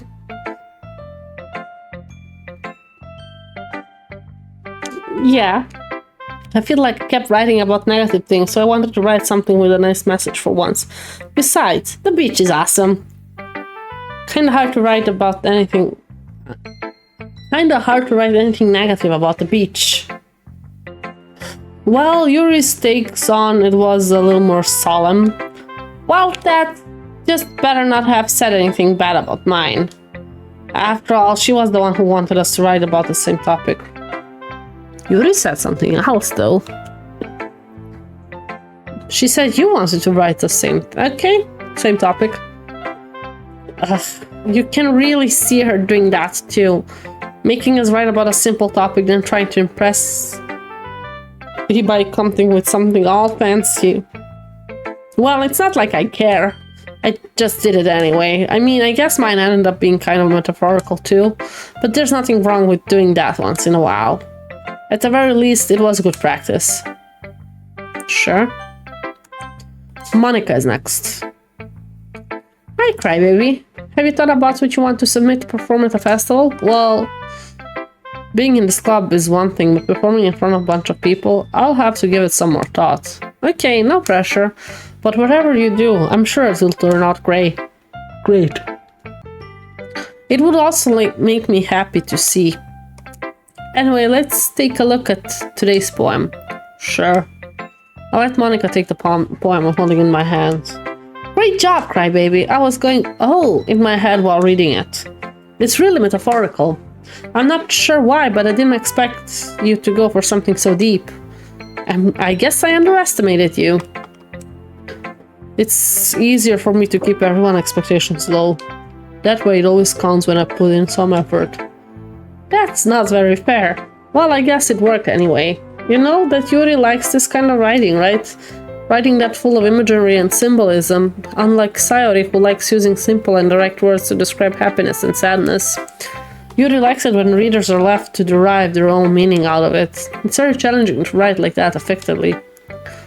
Both allowing people to get something out of it just by feel, or letting them deeply analyze all of the nuisance. It can take years of practice, which I'm assuming Yuri has at this point. I never really asked, though. I'm sure I'm nowhere near her level yet. Don't worry so much about it. You do your own thing. Just keep exploring and learning by trying new things. Anyway, I'll share my point with you now, alright? Alright. The lady who knows everything. An old tale tells of a lady who wanders Earth. The lady who knows everything. A beautiful lady who has found every answer, all meaning, all purpose, and all that was ever sought. And here I am, a feather, lost adrift in the sky, victim of the current of the wind. Day after day I search with little hope, knowing legends don't exist. But when all else has failed me, when all others have turned away, the legend is all that remains, the last dim star glimmering in the twilight sky. Does that say twilight? If it does, it spells weirdly. Twilit sky? I guess it's Twilit sky. Until one day the wind ceases to blow, I fall, and I fall, and I fall even more. Gentle as a feather, a dry quill, expressionless. A dry quill, expressionless. But a hand catches me between the thumb and a forefinger? What's a forefinger? The hand of a beautiful lady. I look at her eyes and find no end to her gaze. The lady who knows everything knows what I'm thinking. Before I can speak, she responds in a hollow voice. I have found every answer, and of which amounts to nothing. All of which amount to nothing. There is no meaning, there is no purpose, and we seek only the impossible. I'm not your legend. Your legend does not exist. And with a breath, she blows me back afloat, and I pick up a gust of wind. Well, you know, I feel like learning and looking for answers are the sort of things that give life meaning. Not to get too philosophical of anything, but it was kind of on my mind. So that's what I wrote about. I see. I never really put much thoughts into it. In a way, it's almost paradoxical. Because if we had all the answers, wouldn't the world start to lose its meaning? You know, there's one thing I noticed. It seems like everyone in the club prefers writing about things that are more sad than happy. I noticed that too. Are you surprised? I mean, if everything was okay, we wouldn't really have anything to write about, would we? Humans aren't two-dimensional creatures. I think you'd know that better than anyone. You mean one-dimensional? Gosh, you freak! We keep breaking the fourth wall, it's creepy! Ah, yeah, that. Anyway, here's Monica's writing tip of the day. Are you ever too shy to share your writing because you're afraid it's not that good?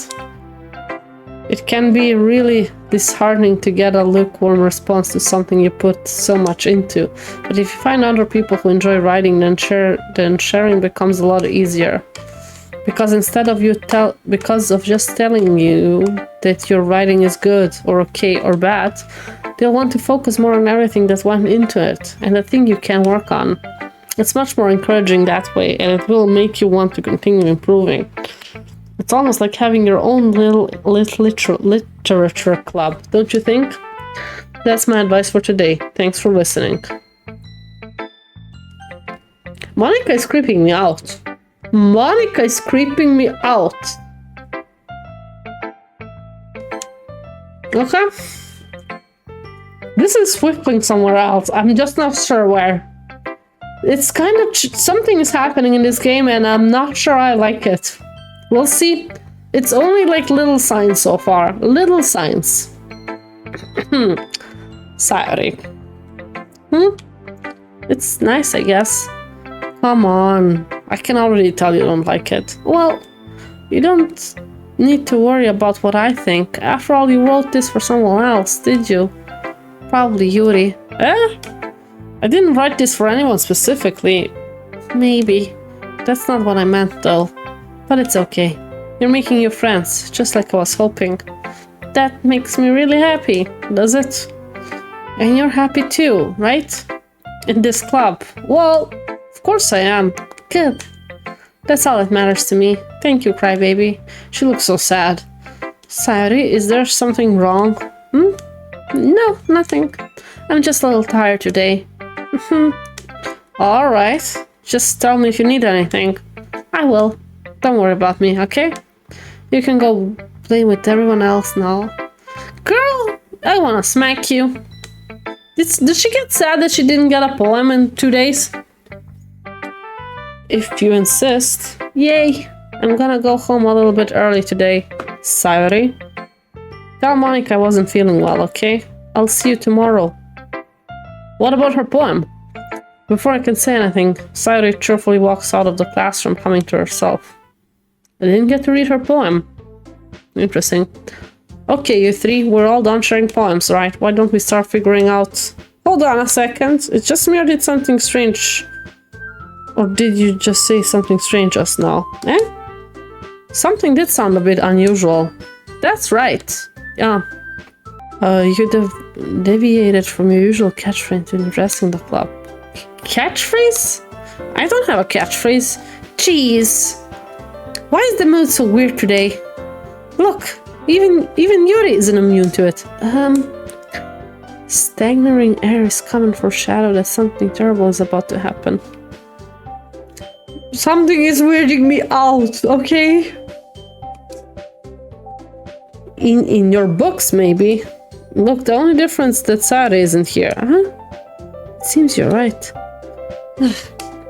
Sayori always helps lighten the mood up a little, doesn't she? It's almost like everyone's balance is thrown off a little when she's not around.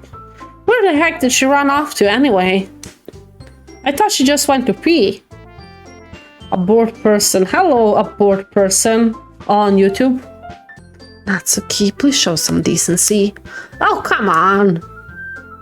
She actually wasn't feeling too well and went home early. Is that so? I hope she's alright. Seriously? Of all the times to not go home with her, you picked the time she's not feeling well? So much for you two being all lovey-dovey. No. First of all, stop misunderstanding my friendship with Sayori. And second, she's kind of been avoiding me today, so I didn't want to force it. Huh? That curious instruction comes from Yuri of all people. Calm down, guys. I talked to her earlier and everything's fine. What did she say? Anyway, we need to figure out the rest of the festival preparations, so let's decide what everyone will be doing this weekend. So she's avoiding it to answer us. I already know what I'm doing. That's right. Natsuki will be making cupcakes. But we might need a lot of them and different flavors. Can you handle that all by yourself, Natsuki? Challenge accepted. As for myself, I'm going to be printing and assembling all the poetry pamphlets. Sayori will be helping me design them. And as for Yuri, you can, guys, can you help me come up with something for Yuri? I'm useless. No, she can clean up the classroom. That's not it at all. You're the most talented person here, you know. Now Natsuki's pointing too? Geez, even I can tell now. I guess I never gave Sayori enough credit, but I can tell things are even harder on you when she's not around. That may be the case, but if I can't also be leader on my own, then I won't grow as a person. So, Yuri, you have a beautiful handwriting, you know? No, she does not. She does absolutely not have a beautiful handwriting. That cursive is hurting my eyes. So you could make some banners and decoration to help set the atmosphere. Atmosphere? About that, I love atmosphere. Yuri's expression suddenly changes as she stares at her desk and focuses and starts nodding to herself. Her writing is perfect. Sure it is. It hurts my eyes. Your mind is already racing, I see. That's great. You'll be wonderful help, Yuri. But anyway, that just leaves you, crybaby. The one who's truly useless. That's me. The one who's truly useless. Don't say that. In fact, both Natsuki and Yuri have some pretty heavy tasks to handle. It would probably go a long way to give, well, one of them a hand. Oh god, choices. You could also help me out as well. I really would appreciate that. That's... If Monica's suggesting I spend the weekend with them... Is Monica suggesting I spend the weekend with all my club members? How on earth are they going to respond? How on earth are they going to respond to a suggestion like that? I suppose I wouldn't mind a bit of help. Well, even if you don't know how to bake, there's always some dirty work I could give to you. It's not like Monica's going to give me a choice, and you shouldn't be sitting on your butt anyway. Natsuki tries to mumble a lot of excuses like that. If I recall, Natsuki, you mentioned that you would like to handle the baking on your own. Crybaby may not like to be around if you only make him out to be a nuisance. So therefore, he might be more suited to assisting with the decorations. Hold on, I never said that. How hard could it be to make a few decorations anyway? Sounds more like you're just making excuses for Crybaby to... What are you saying? I will be extremely meticulous work. And baking isn't? Just what do you think? Guys, let's settle down for a moment. In the end, I think it's up to Crybaby to decide how he'd like to contribute. Besides, he hasn't really gotten the chance to spend any time with me yet, you know? And so I'm sure he's interested in. You literally just said, I'm surprised as well. Sorry, I just was saying though. Jeez, can we just settle this already? Yeah, Crybaby, you're okay with this, right? I'm not okay with this. In the end, it's up to you. Of course. Very well. In that case... Well, I'll probably be most useful helping out Yuri. Me? Are you serious? Why would you... Natsuki? I can already tell you're about to say something mean. No. I'm just saying... So you're helping Yuri then, Crybaby? Yeah, that's what I'm going to do. I'm glad. I have a bad habit of overthinking this sort of things, so I think your assistance would be very useful. That's great to hear. Natsuki, will you be able to handle the baking yourself? I mean, yeah. I already said I would be fine. Okay. Everyone can tell that Natsuki is feeling a little sour. So is that everything we needed to go over? Yeah. That should be about it. Are you guys excited? Well, excited might not be the right word. But I suppose I'm looking forward to it a little bit. Do you feel the same way, Crybaby? Me? I guess you could say I'm interested to see how it will turn out. That's good enough for me. What about you, Natsuki? Natsuki? What? Why is everybody yelling at me? I didn't even do anything.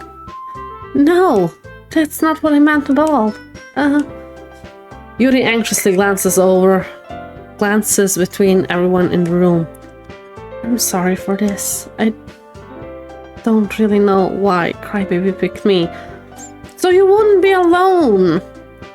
You're always alone. And also, your cupcakes are the best cupcakes I ever had.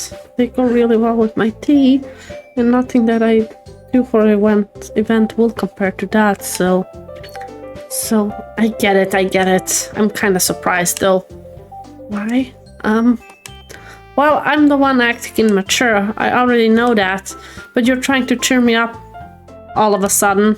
I know I'm not very good at it. I'm sorry if I said something bad. Natsuki isn't the only one surprised. Monica and I are also taken back by Yuri's words. When she already has trouble with words, trying to cheer someone up must be far out of her own comfort zone. But I begin to understand. Yuri was trying to sound like Sayori. Even if it didn't work perfectly, I can tell that she tried to say something Sayori would say at a time like this, because Sayori always helps everybody smile and feels good about themselves. No, I kinda appreciate it. I'm sorry for making a big deal out of nothing. But I'm going to say this. You better bet that my cupcakes are going to be the best part of the whole event.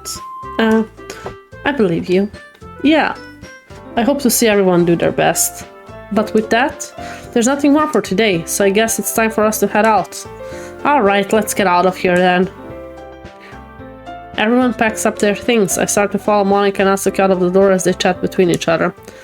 I turn around. Sorry. I realize that I don't have any way of contacting you this weekend. Oh, you're right. I can't believe that slipped my mind. Should I give you my phone number? I think that would be the best way, yes. Alright then. Yuri and I exchange phone numbers. Okay, then I'll be stopping by her house on Sunday. Oh, she's coming over. Huh? My house? Is that a problem? Phone number acquired. Yeah, it should be an achievement, to be honest. No, not at all. I just thought it would be I would be the one going to your house since I'm the one helping you. I suppose that makes sense, but if you don't mind, I think I would prefer going to your house. Alright. In that case, it won't be a problem.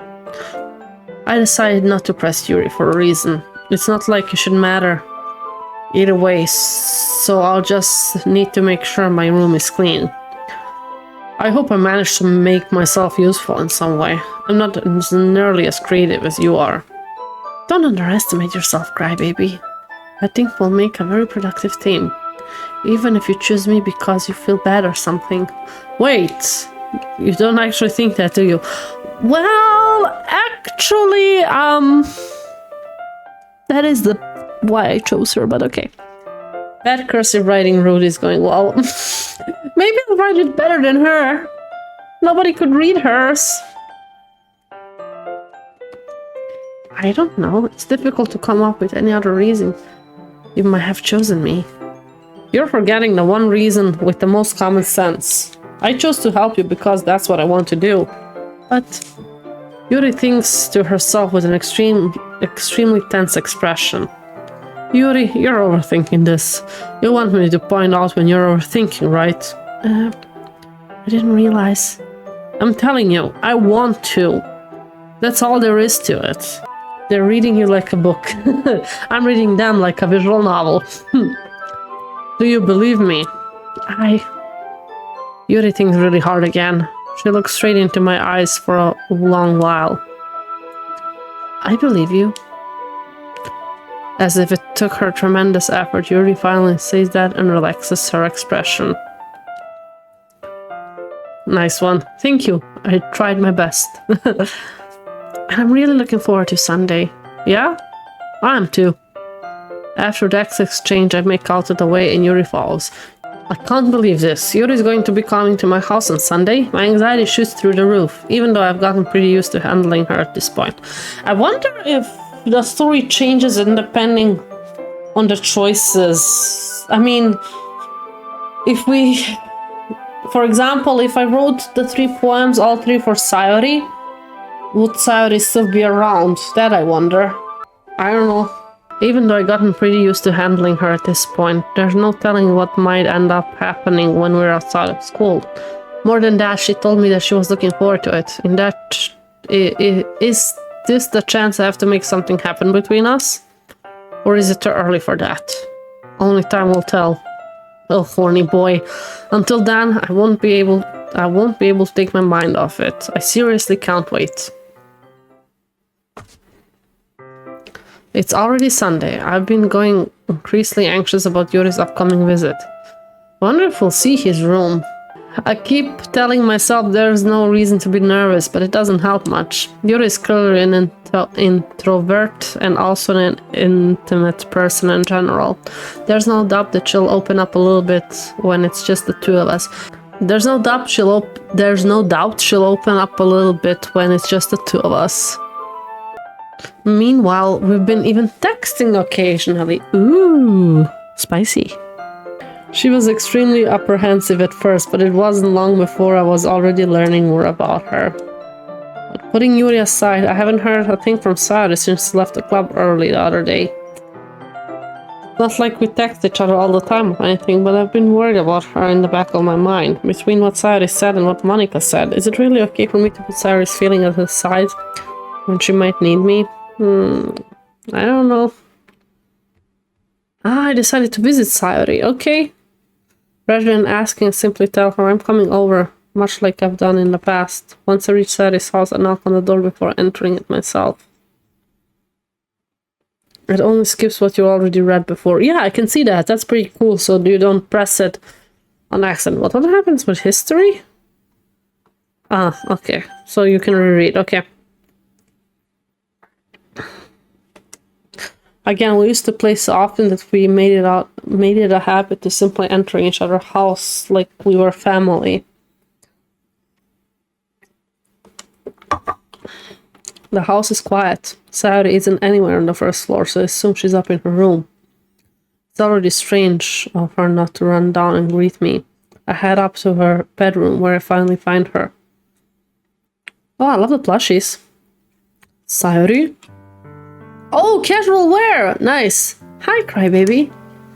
I sit down in her room. Sayuri forces a smile, but it's easy to tell that she's different. There's a minute of silence between us. You haven't come over like this in a long time, have you? I guess you're right. It's been a long time. Not much has really changed, has it? Sayuri's room is a mess, as it's always been. I also recognize the same stuffed animals and wall decoration as she had for years now.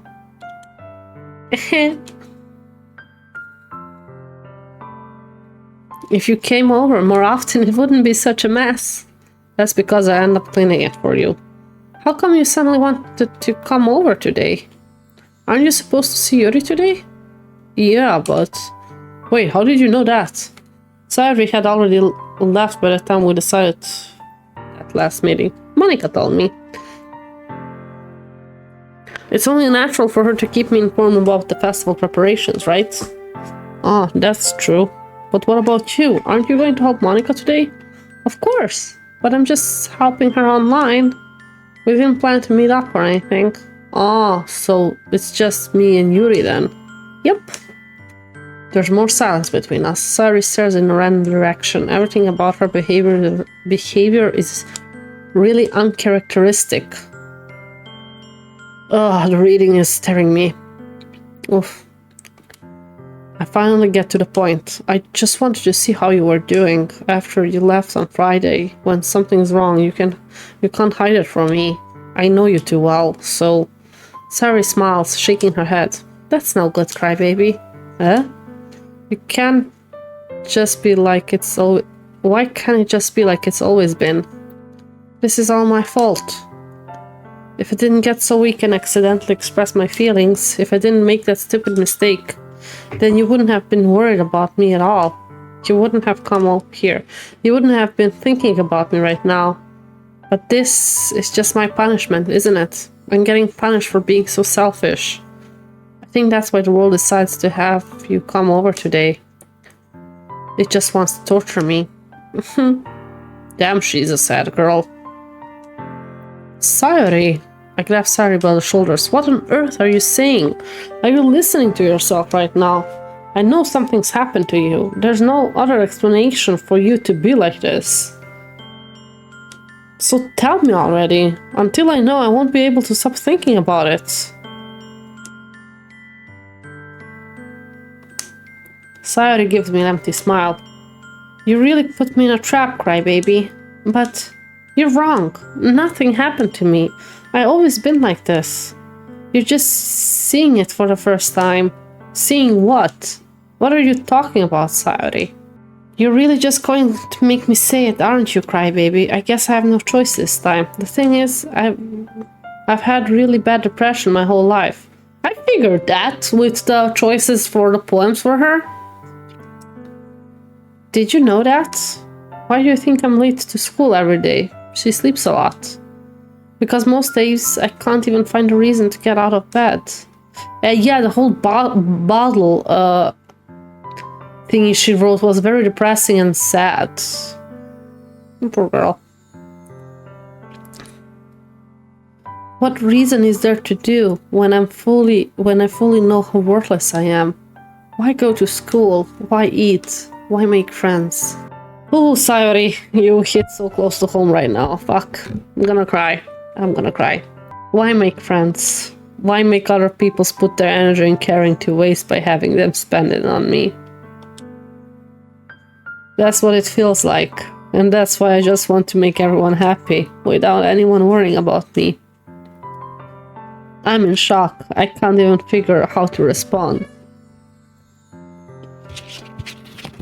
Yeah, crybaby am I. Oof.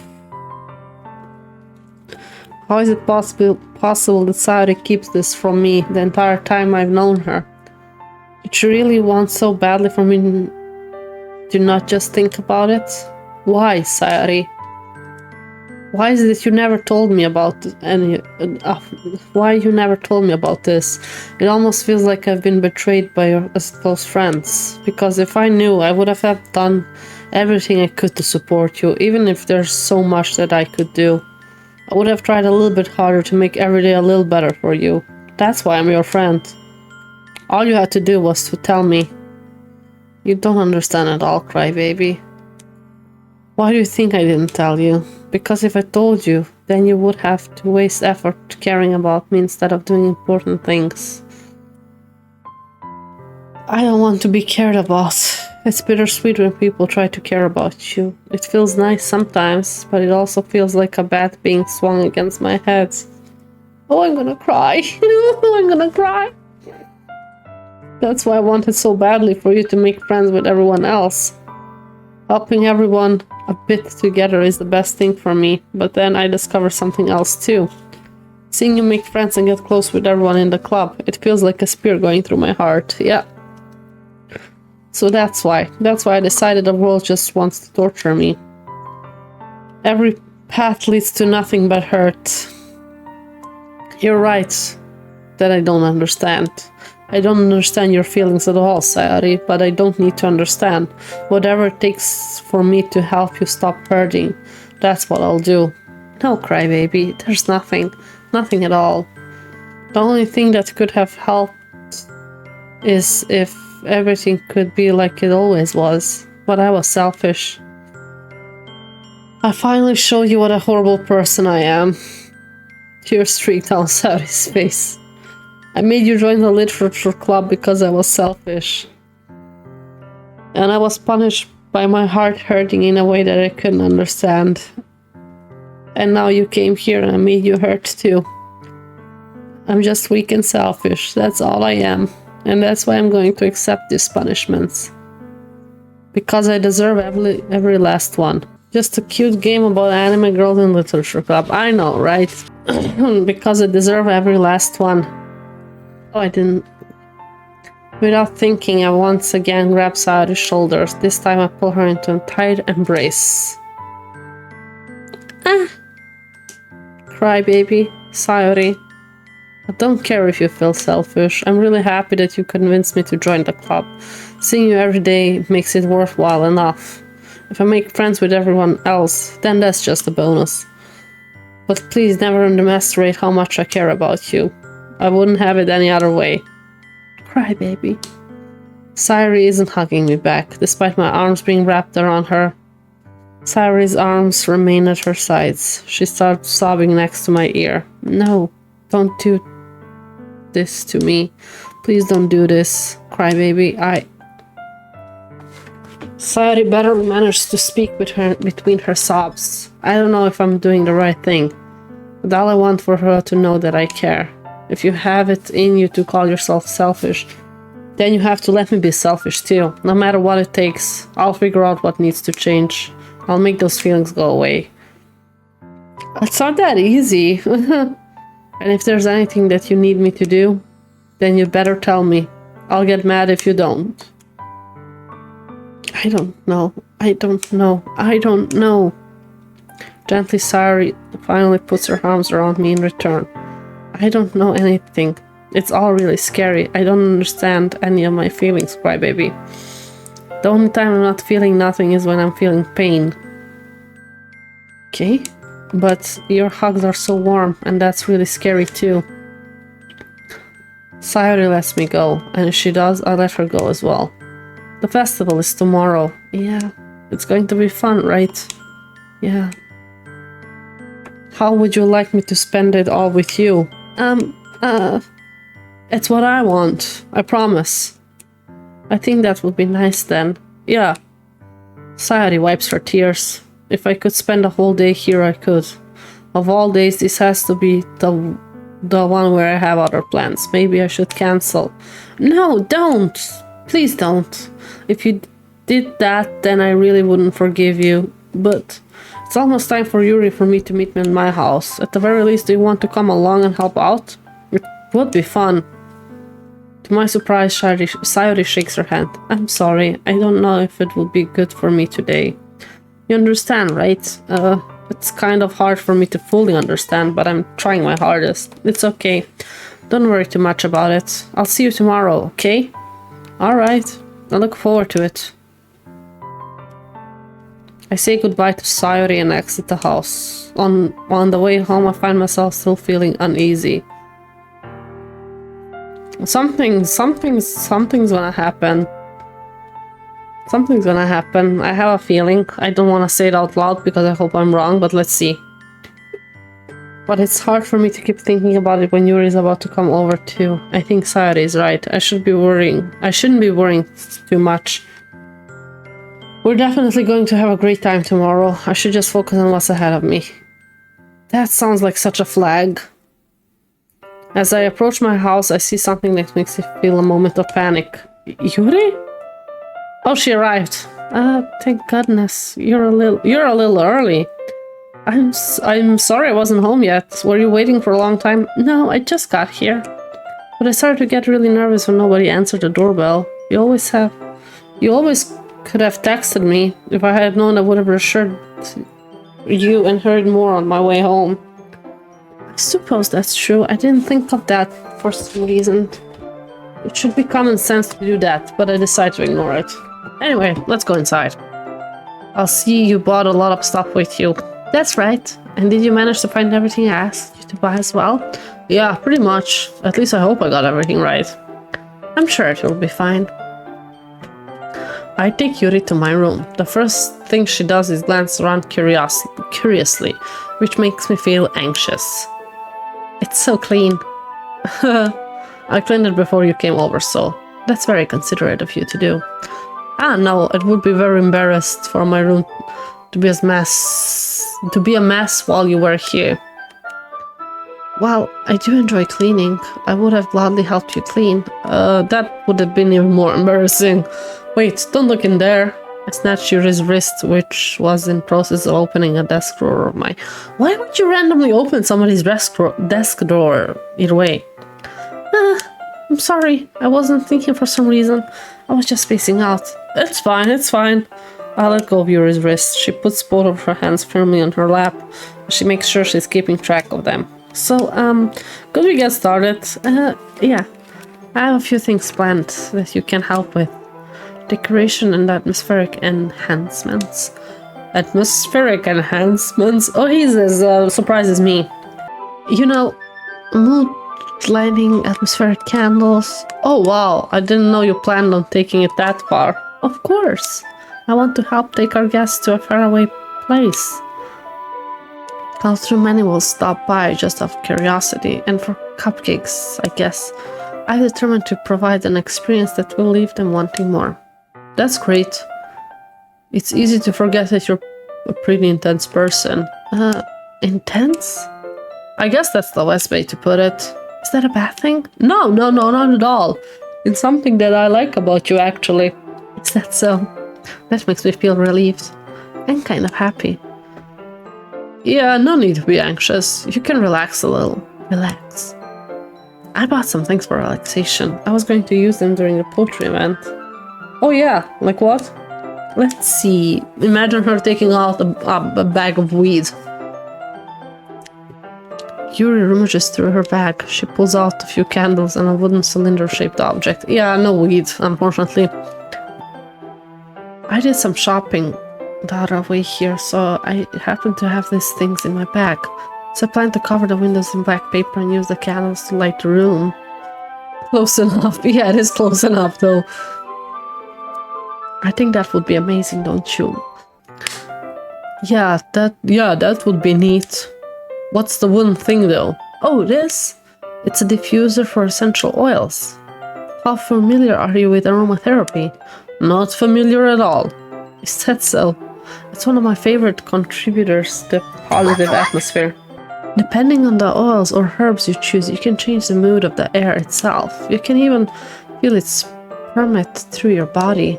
Relaxation, positive energy, romance, reflection. It's almost like magic. Yuri takes the cylinder and pushes a switch on the bottom. In just a moment, a thin ray of vapor begins to sprout through a small hole on the top. Wow, that smells wonderful. What kind of mood is that one for? This is a jasmine essential oil. It smells a little sweet and flowery, right? Yeah, that's a good way to describe it. I chose jasmine for the event because it provides more than relaxation. Jasmine enhances your emotion and helps you feel them flow through your body. You feel warmer and your heart pounds more heavily. Don't you think that will be perfect for sharing our poems? It does sound suitable. You seem to know a lot about this, so I'll trust your opinion with anything. Yuri smiles gently, clearly enjoying herself. She again reaches into her bag and pulls out several spools of ribbon.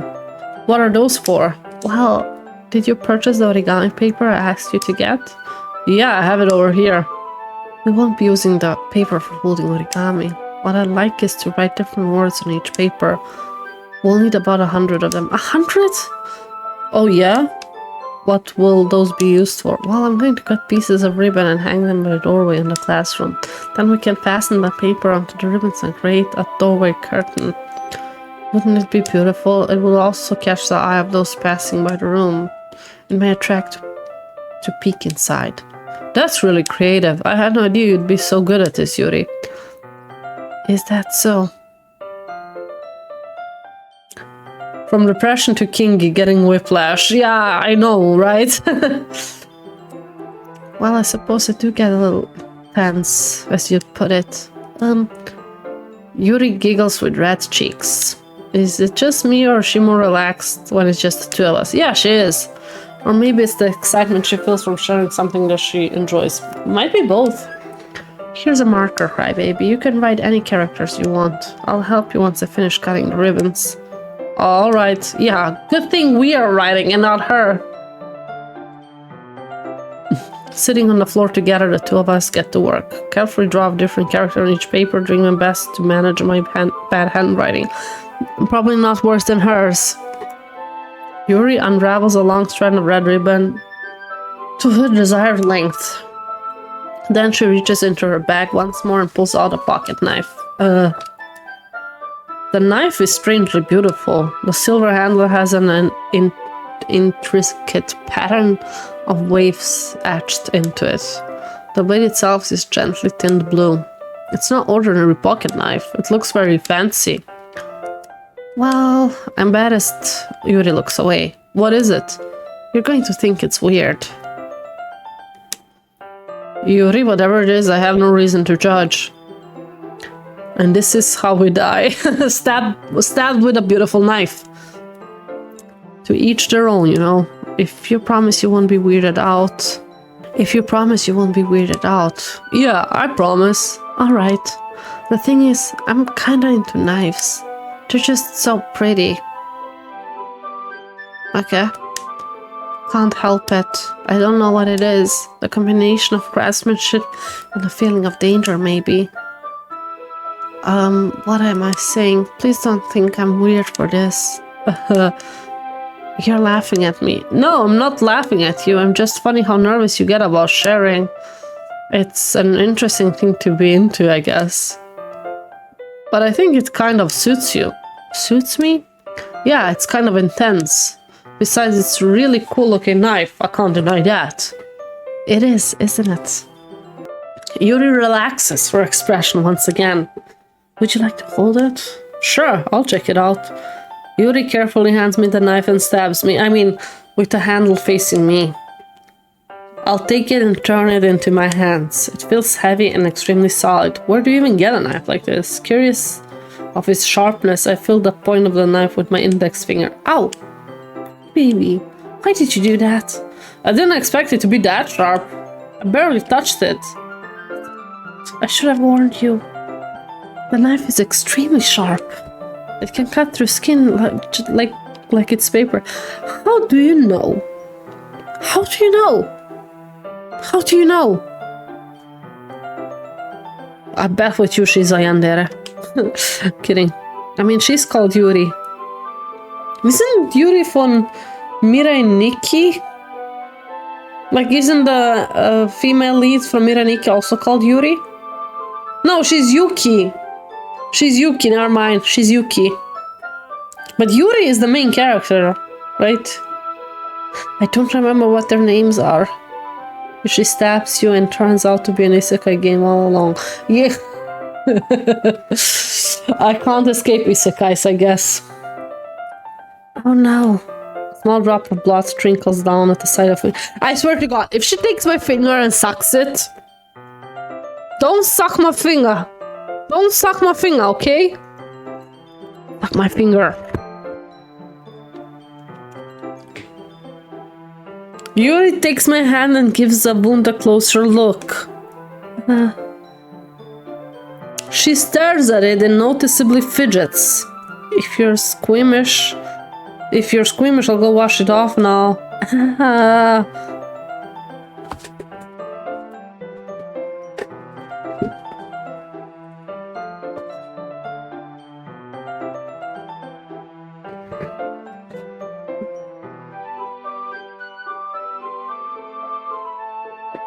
She did not do that. She did not do that. She did not do that.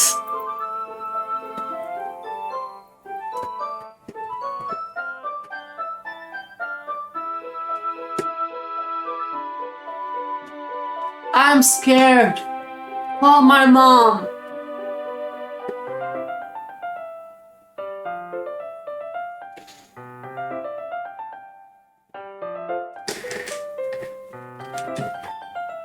I don't want to sit back. I don't want to play anymore. I don't want to play anymore. I don't want to play anymore. I don't want to play anymore. I don't want to play anymore. I don't want to play anymore. Ah.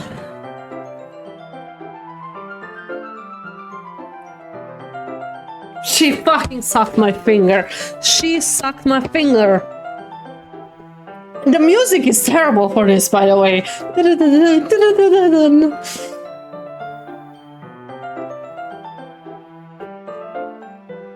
It was, at least it was only the finger. Imagine if we got more than that.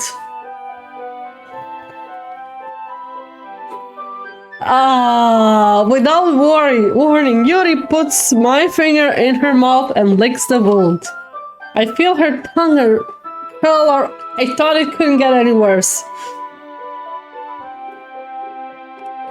Startled, I instinctively pulled my hand back. Oh, please forgive me. I wasn't thinking. Clearly you weren't thinking. Yuri lowers her head, her face burning up. She's totally into BDSM. Totally dominatrix. Or the other thing. But like, she's into BDSM. Yuri?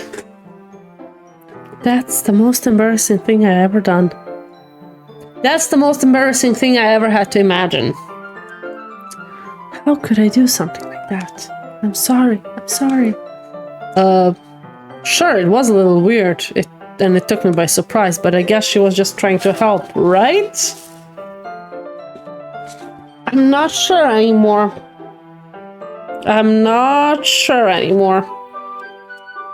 Yuri, I think you're overreacting a little bit. And you're underreacting, crybaby. She doesn't lift her head. What if she doesn't recover from this from the rest of the afternoon? Alright, you know what? This might be a stupid thing to do, but I do it anyway. I take Yuri's hand and lick her index finger in return.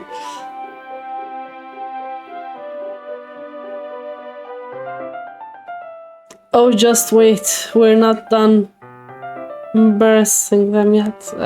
That's very reassuring. We're licking her finger back. See you next stream. I'm done. I'm gone.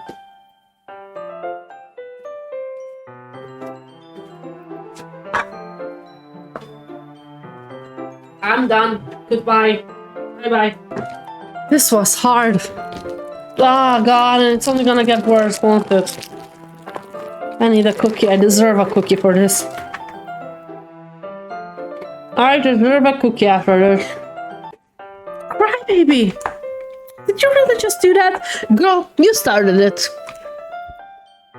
Now we're even. Yuri just looks at me like I did something wrong. Well, you did. I know that would be a bad idea. I knew that would be a bad idea. If not for the sweet aroma of the jasmine oil, the air would have been extremely heavy right now. You're so weird, crybaby. Yuri giggles shyly. You're the weird one. Yuri calls me weird? Exactly my point. I have no response to that. Where do you keep your bandages? I don't think I need one, actually. It was a tiny cut. Look, it's already stopped bleeding. I see. That's relieving. The tension is quickly lifted. And to be fair, Lady Duro, I would have done the same though. If I see something sharp, I would also touch it. I would have done the same. That's the worst thing here. I just wouldn't lick somebody's finger like that. At least not before 3 months dating. Let's meet in the middle. They're both weird. Yeah. We each resume our respective activities. I watched Yuri's knife cut through the ribbon like it's nothing but air. Should have been like cutting like butter. Meanwhile, I continue to make progress on the paper. After we finish attach the paper to the ribbons, we lay them all out side by side. It looks better than I expected and be very effective as a door curtain. It looks great. Good thinking. Coming up with this, Yuri. Thanks. Just something I saw online, really. Are you ready to move on to the next task? Yeah, let's do it. What do you have in mind? I'd like to create a banner. That's why I asked you to buy the paint tablets. Ah, that's right. One of the items Yuri asked me to buy was a kit of watercolor paint tablets. No idea what those are. We'll need about 6 cups of water to put each of the tablets in. Do you mind fetching those for us? Of course not. 6 cups of water. I'll be right back in a minute. Thank you very much. And just a little bit of water is okay. If you fill the cups too much, it will be too diluted. Okay. Taking Yuri's device, I decided to use small plastic bathroom cups rather than full-size glasses. I put them on a plate to catch any painted drips, then bring it back into my room. Sorry, I'm super depressed. MC, sorry, I gotta go lick Yuri's finger. And you think I cried a half an hour ago because of Sayori? Damn embarrassing. Yuri? Yes? I came in to see Yuri quickly unrolling her sleeves, pulling it back over her arm. Nothing. Yuri's face is your face is a little red. Is it too hot in here or anything? Not at all. There's nothing wrong, so let's mix the paint. What's happening? Yuri hurriedly dismisses me and takes it upon herself to unwrap the tablets, dropping them into the cups. So, I thought we could do something simple that would look very nice. I wonder what would have happened if I went baking with Natsuki, or what's her name, the little tsundere girl. I'd like to paint a gradient across the banner. Starting with the color for a sunrise, then daytime, then sunset, then nighttime. I think MC likes fingers. Most probably. Oh, they would probably lick each other's frostings off fingers while baking. 100%. Starting with the colors of a sunrise, then daytime, then sunset, and nighttime. Once it dries, I'll write an inspirational quote across the banner. We can hang it on the wall behind the podium at the front of the classroom. Oh, where are we gonna recite our poems? Ah, neat. What are you going to write? Well, it will be more fun to surprise you. Yuri smiles at me. If you say so. After rolling out the banner, Yuri and I kneel on opposite sides so we don't get in the way of each other. Yuri uses a brush to add a few dots of different colors across the banner to serve as a color guide when we paint. This kind of reminds me of elementary school. Painting on a banner with watercolors feels like the art class project we had back then. It's relaxing. It's relaxing. I'm sorry if this feels too childish. No, I don't mean that at all. It's kind of fun, you know? Yeah, it is fun. I'm glad you feel that way too. Yuri stops painting for a moment, thinking to herself. For me, I don't need to go out and do crazy things to have fun. In fact, I usually don't even want to. Just when I can spend time with one other person. Even if it's something simple like reading, it doesn't even matter if we don't talk much. Just having a friend next to me makes things feel a little bit nicer. I think that's all it takes for me to be happy. Is that so? Even if Yuri and I are quite different, I can understand where she's coming from. I feel that way about things like anime and games, where simply sharing the experience with someone can make me happy. I think I feel the same way. Yuri smiles gently. I knew you'd understand. Yuri leans over the banner to grab an unused paintbrush. But I move at the same time, causing my head to bump into... Oh, we're having head bumps now. Sorry. Yuri reels back and I quickly lift my hands in surprise. Are you hurt? No, I'm not hurt. It just startled me, that's all. Sorry, I should have asked you to get it for me. No, it's not your fault. Ah, your face. There are droplets of paint on Yuri's face and neck. What neck? I mean, she's wearing a turtleneck. What part of the neck? Maybe here? Oh. Is there something on my face? Yeah, I accidentally got paint on you. Sorry, it's totally my fault. I'll get a towel right away. I rush out and fetch a small towel that I dump into with hot water. I return to my room and kneel back in front of her. She looks so ugly though, here. Her face looks so goofy. Droopy, her eyes are too wide apart here. I'm so sorry, but she looks ugly. I pat down Yuri's face and neck with a towel. Now she's prettier when she closes her eyes. So sorry.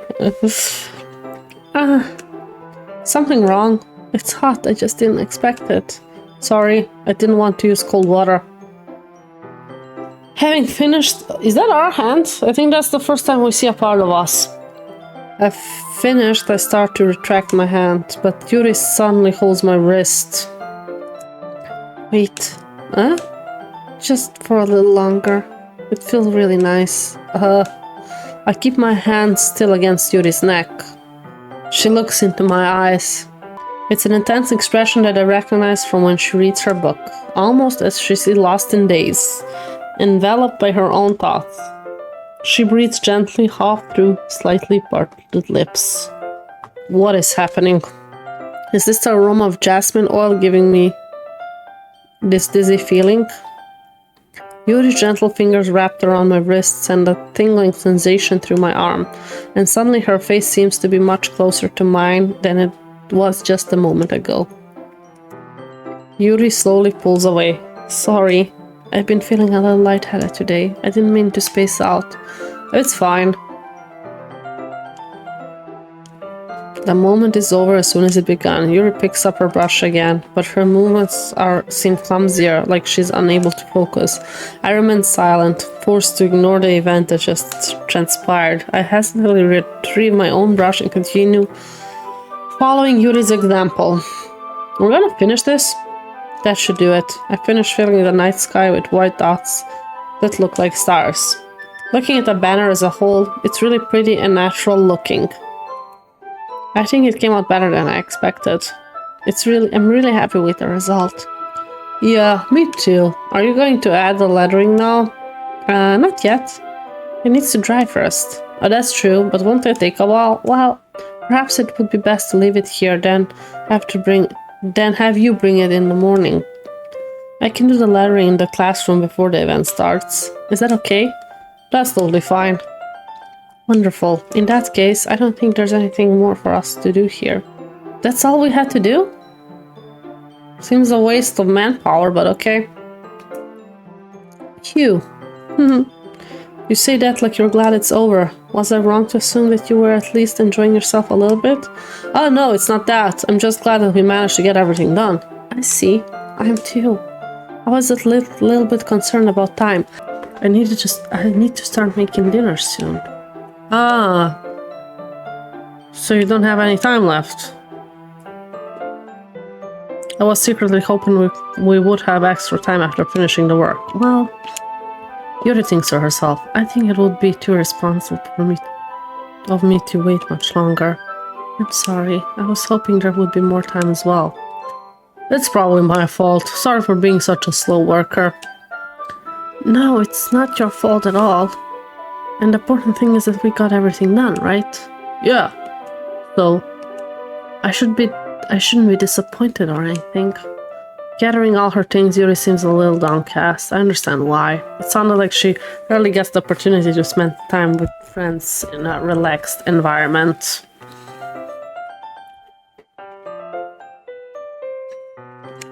But that doesn't mean this is the last time it can happen. Once Yuri packs up, I'll walk her out of the front door. Thank you very much for having me today. No problem, I'm glad I was able to help. Let me just know if there's anything else you need me to bring tomorrow. I will. Well then. Yuri fidgets. I guess I'll see you tomorrow. Wait. I kind of say that without thinking. About today. It's fine that we didn't have much time as we wanted. Because we can do this again. Whenever you want. You can come over. We can go out somewhere. Oh, I forgot you don't like going out much. As I stumble over my word, Yuri simply smiles bashfully. Anyway, you know what I'm trying to say, so... You're very thoughtful, crybaby. Yuri takes a step closer to me, then briefly squeezes my hand. I kind of like that about you. Well... How am I supposed to respond to that? She's awfully close.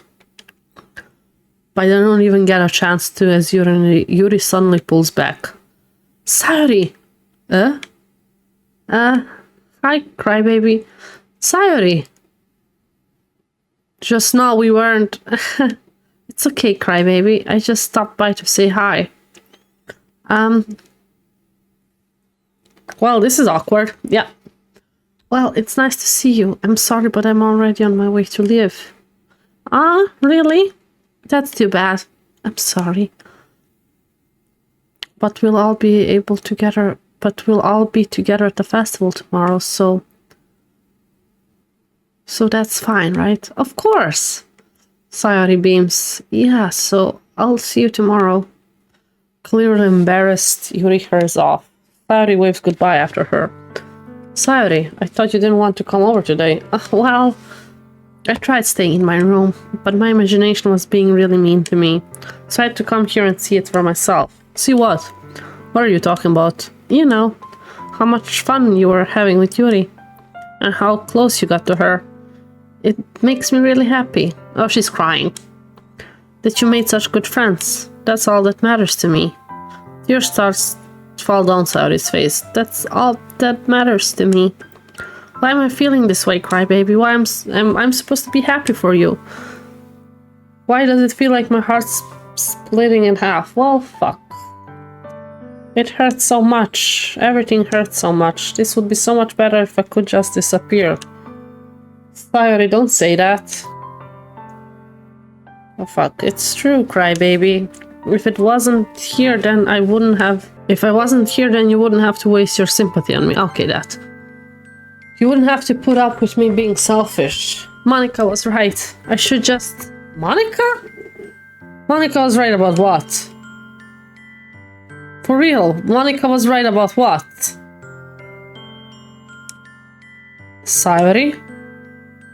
What I said before is true. I'm not going to let this continue. Caring about you like this isn't the burden your mind is making it out to be.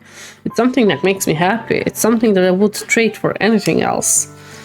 So even if it takes the entire lifetime, I'm going to be by your side until you don't feel any more pain. Is that a proposal? But Sayori looks away. I put a hand on her shoulder to reassure her. I'm scared, crybaby. I'm really scared. What are you scared of, Sayori? I'm scared that I might like you more than you like me. Sayori? It's true, isn't it? I was weak and started to like you too much. I did this to myself. Crybaby. I like you so much that I want to die. That's how I feel. And that's enough, Sayori. I don't want you to hurt anymore. I slide my hand down Sayori's arm and squeeze her hand in my own. Do you remember how I said I always know what's best for you? Do you still believe me? Wordlessly, Sayori nods.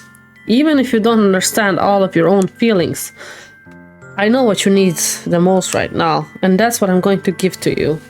I love you. Let's go with that. I love you. Eh? Those are my true feelings. So there's no way you could like me more than I like you. I should have realized it sooner, but spending time with everyone at the club, making new friends, and having fun with you every day. I'm having fun with you every day. It helped me realize that you are truly the most important person to me. That's why I'll accept all of your burdens, as long as we continue like this every day, with you by my side. Then I know we'll both be happy. Cry, baby.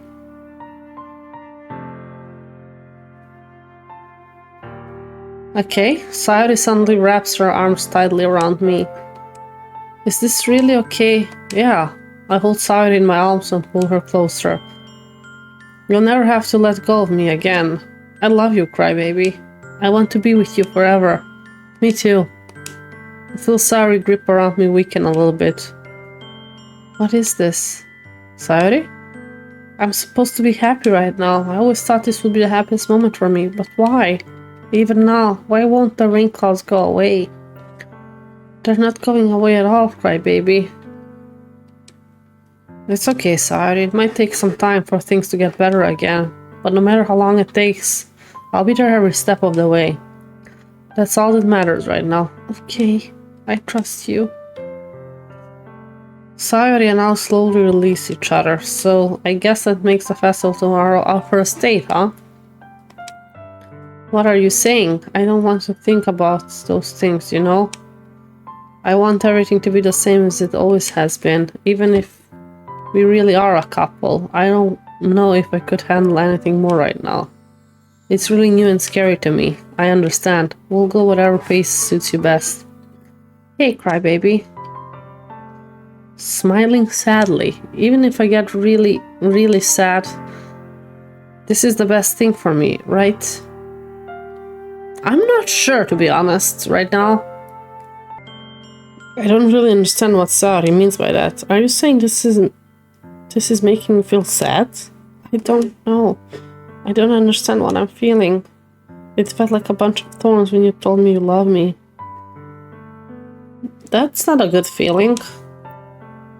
But that's why I want to trust you. You know what's best for me. Yeah, I do. That's my promise. It does not feel right. It really does not feel right. Should have maybe friend-zoned her, but I thought that's what she wanted. I guess not. I mean, who am I to judge? I'm the one controlling them.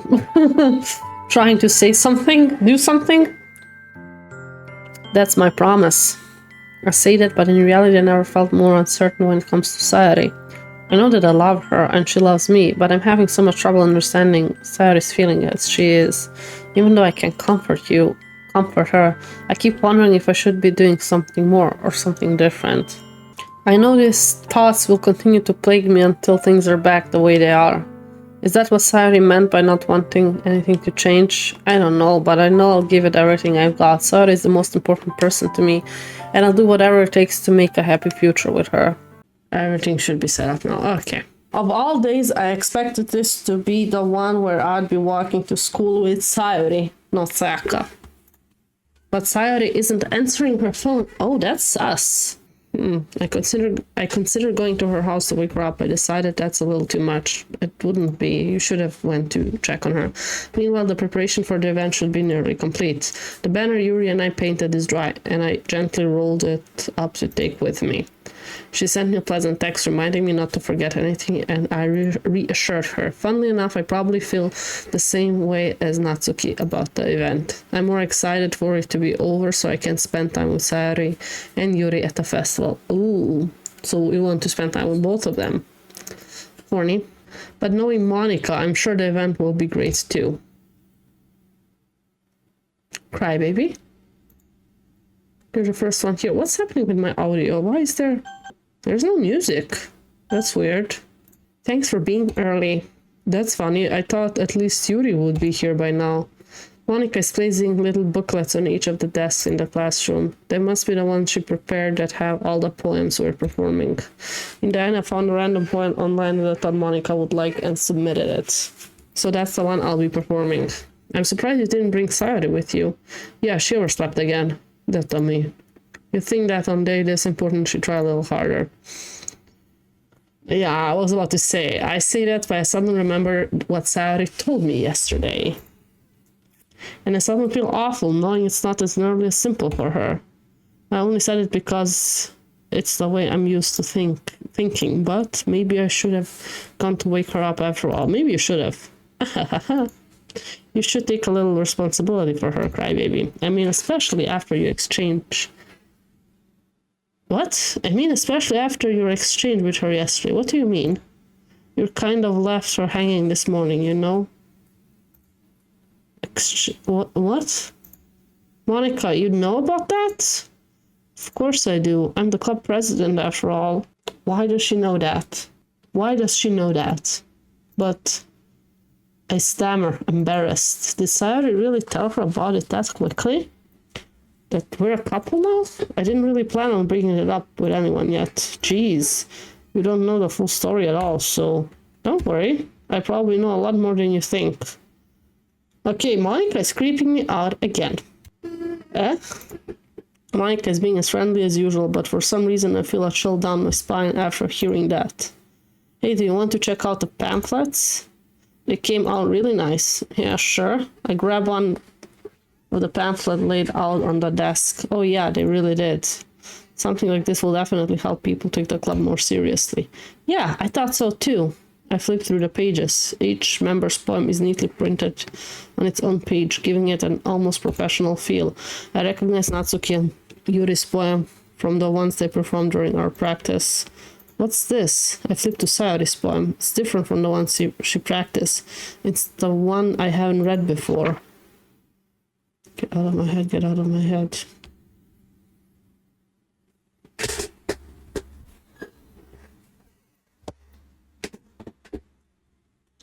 I'm creeped out. I don't want to play anymore. This is how we start. And there's more. Wait. Get out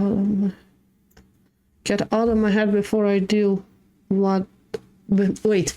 Get out of my head before I do what I know is best for you. Get out of my head before I listen to everything she said to me. Get out of my head before I show you how much I love you.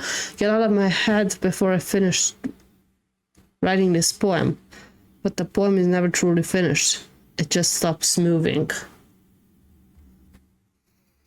The percentage on top of it, too? Yeah, nice poem, I'm afraid. Okay. What is this? Reading the poem, I get a pit in my stomach. Me too. Crybaby? What's wrong? Nothing. This poem feels completely different from everything else out is written. But more than that, I changed my mind. I'm going to go get Sayori, so Ah, well, alright. Try not to take too long, okay? I quickly leave the classroom. Don't strain yourself. Monica calls out after me. I quicken my pace. What was I thinking? I should have tried a little bit harder for Sayori. Why is there no music? The lack of music is creeping me out. It's not a big deal to at least wait for her or help her wake up. Even the simple gesture waking her up to school makes her really happy. Besides, I told her yesterday that things will be the same as they always have been. That's all she needs. That's all I want to give her. I reach Sayori's house and knock on the door. I don't expect an answer since she's not picking up her phone either. Like yesterday, I opened the door to let myself in. Sayori? She really is a heavy sleeper. I swallow. I can't believe I ended up doing this after all. Waking her up in her own house. That really is something that a boyfriend would do, isn't it? In any case, just feels right. Outside Sayori's room, I knock on her door. Sayori? Wake up, dummy. There's no response. I really didn't want to have to enter her room like this. Isn't this kind of a breach of privacy? But she really left me no choice. I gently opened the door.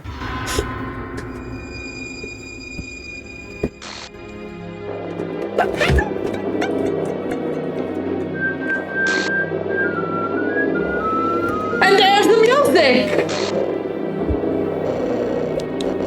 Exception has occurred. File, game, line, see, traceback, text for details. Trigger warning were real. Yeah. I needed a trigger warning for this. The music does not make it any better. Woo! Dun, dun, dun, dun, dun, dun, dun.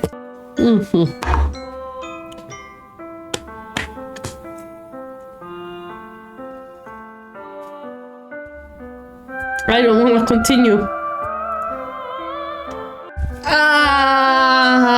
This is bad. Ugh. What the hell? What the hell? Is this a nightmare? It has to be. This isn't real. There's no way this can be real. Sayori wouldn't do this. Everything was normal up until a few days ago. That's why I can't believe what my eyes are showing me. I suppressed the urge to vomit. Just yesterday, I told Sayori I would be there for her. I told her I know what's the best and that everything will be okay. Then why? Why would she do this? How could I be so helpless? What did I do wrong? Confessing to her? I shouldn't have confessed to her. That's not what Sayori needed at all. She even told me how painful it is for others to care about her. Then why did I confess to her and make her feel even worse? I don't know. Why was I so selfish? I don't know. This is my fault. My swarming thoughts kept telling me everything I could have done to prevent this. If I just spent more time with her. I walked her to school and remained friends with her like it always has been. Then I could have prevented this. And I blame Monica for this. I don't know why and how, but I fucking blame Monica for this. I know I could have prevented this. Screw the literature club. Screw the festival. I just lost my best friend. Someone I grew up with. Where are her parents? She's gone forever now. Nothing I can do to bring her back. This isn't some game where I can reset to try something different. Are you sure about that? I had only one chance and I wasn't careful enough. And now I'll carry this guilt with me until I die. Nothing in my life is worth more than hers. But I still couldn't do what she needed from me. And now can never take it back. Never, never, never, never, never. And? For real? For real? What? Skin is suitable for children are easily disturbed.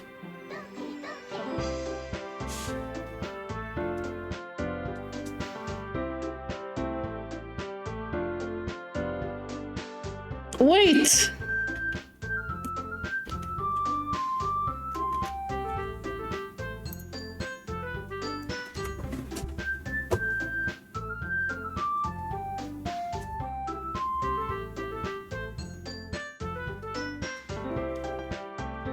Wait! Wait! I I do not want to continue. I do not want to play this anymore. Why am I so bright on the camera? Is Monica messing with my camera? She took over Sayori. The real game starts now. Oh, okay.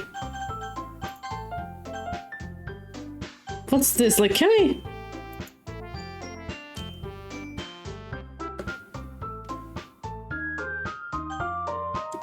File error character Sayori. This file is missing or corrupt.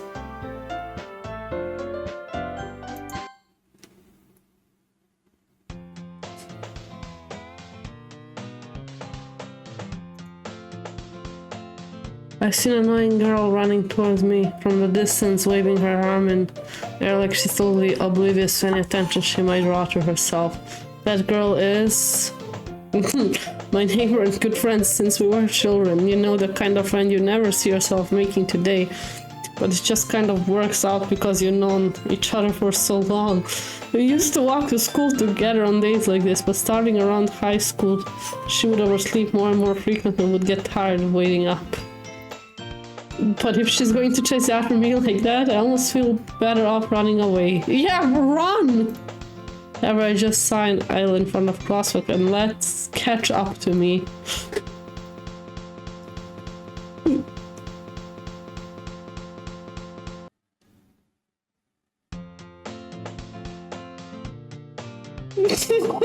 I want my mom. I feel like it corrupted my PC. God, this is not fun at all. Ooh, it's an ordinary school day, like any other. Morning are usually the worst. Being surrounded by couples and friends group walking to school together. Meanwhile, I always walk to school alone. I always tell myself it's about time I beat some girls or something like that.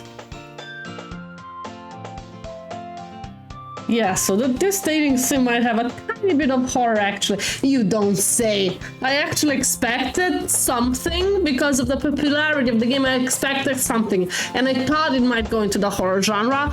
I just did not have an idea how. I was so confused by the whole game this whole time. Like, this is a dating sim. Like, what's going on? Why is it so damn popular? Now I see why. But I have no motivation to join any clubs. I'm perfectly content with getting by the average while spending my free time on games and anime. There's always the anime club, but it's not like there would be any girls in there anyway.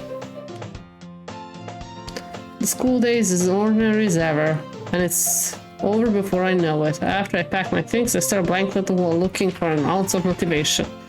Clubs. There really aren't any that interest me. Besides, most of them will probably be way too demanding for me to want to deal with. I guess I have no choice but to start with the anime club. Crybaby? Monica? Oh my goodness, I totally didn't expect to see you here. It's been a while, right? Mm-hmm. Yeah, it has. Monica smiles sweetly. We do know each other. Well, we rarely talk, but we were in the same class last year. Monica was probably the most popular girl in class. Smart, beautiful, athletic. Basically completely out of my league, so having her smile at me so genuinely feels a little... What did you come in here for anyway? Oh, I just been looking for some supplies to use for my club. You know if there's any construction paper in here or markers? I guess you could check the closet. You're in the debate club, right? About that, I actually quit the debate club. Really? You quit? Yeah. To be honest, I can't stand all the politics around the major clubs. Feels like nothing but arguing about the budget and publicity and how to prepare for events. You don't say. I'd rather take something I personally enjoy and make something special out of it. In that case, what club did you decide to join? Actually, I'm starting a new one. A literature club. Literature. That sounds kind of dull. How many members do you have so far? 2, probably? Oh, there's only... there are 3 of you. Yeah, you got rid of Sad, didn't you? It's really hard to find new members for something that sounds so boring. Well, I can see that. But it's really not boring at all, you know?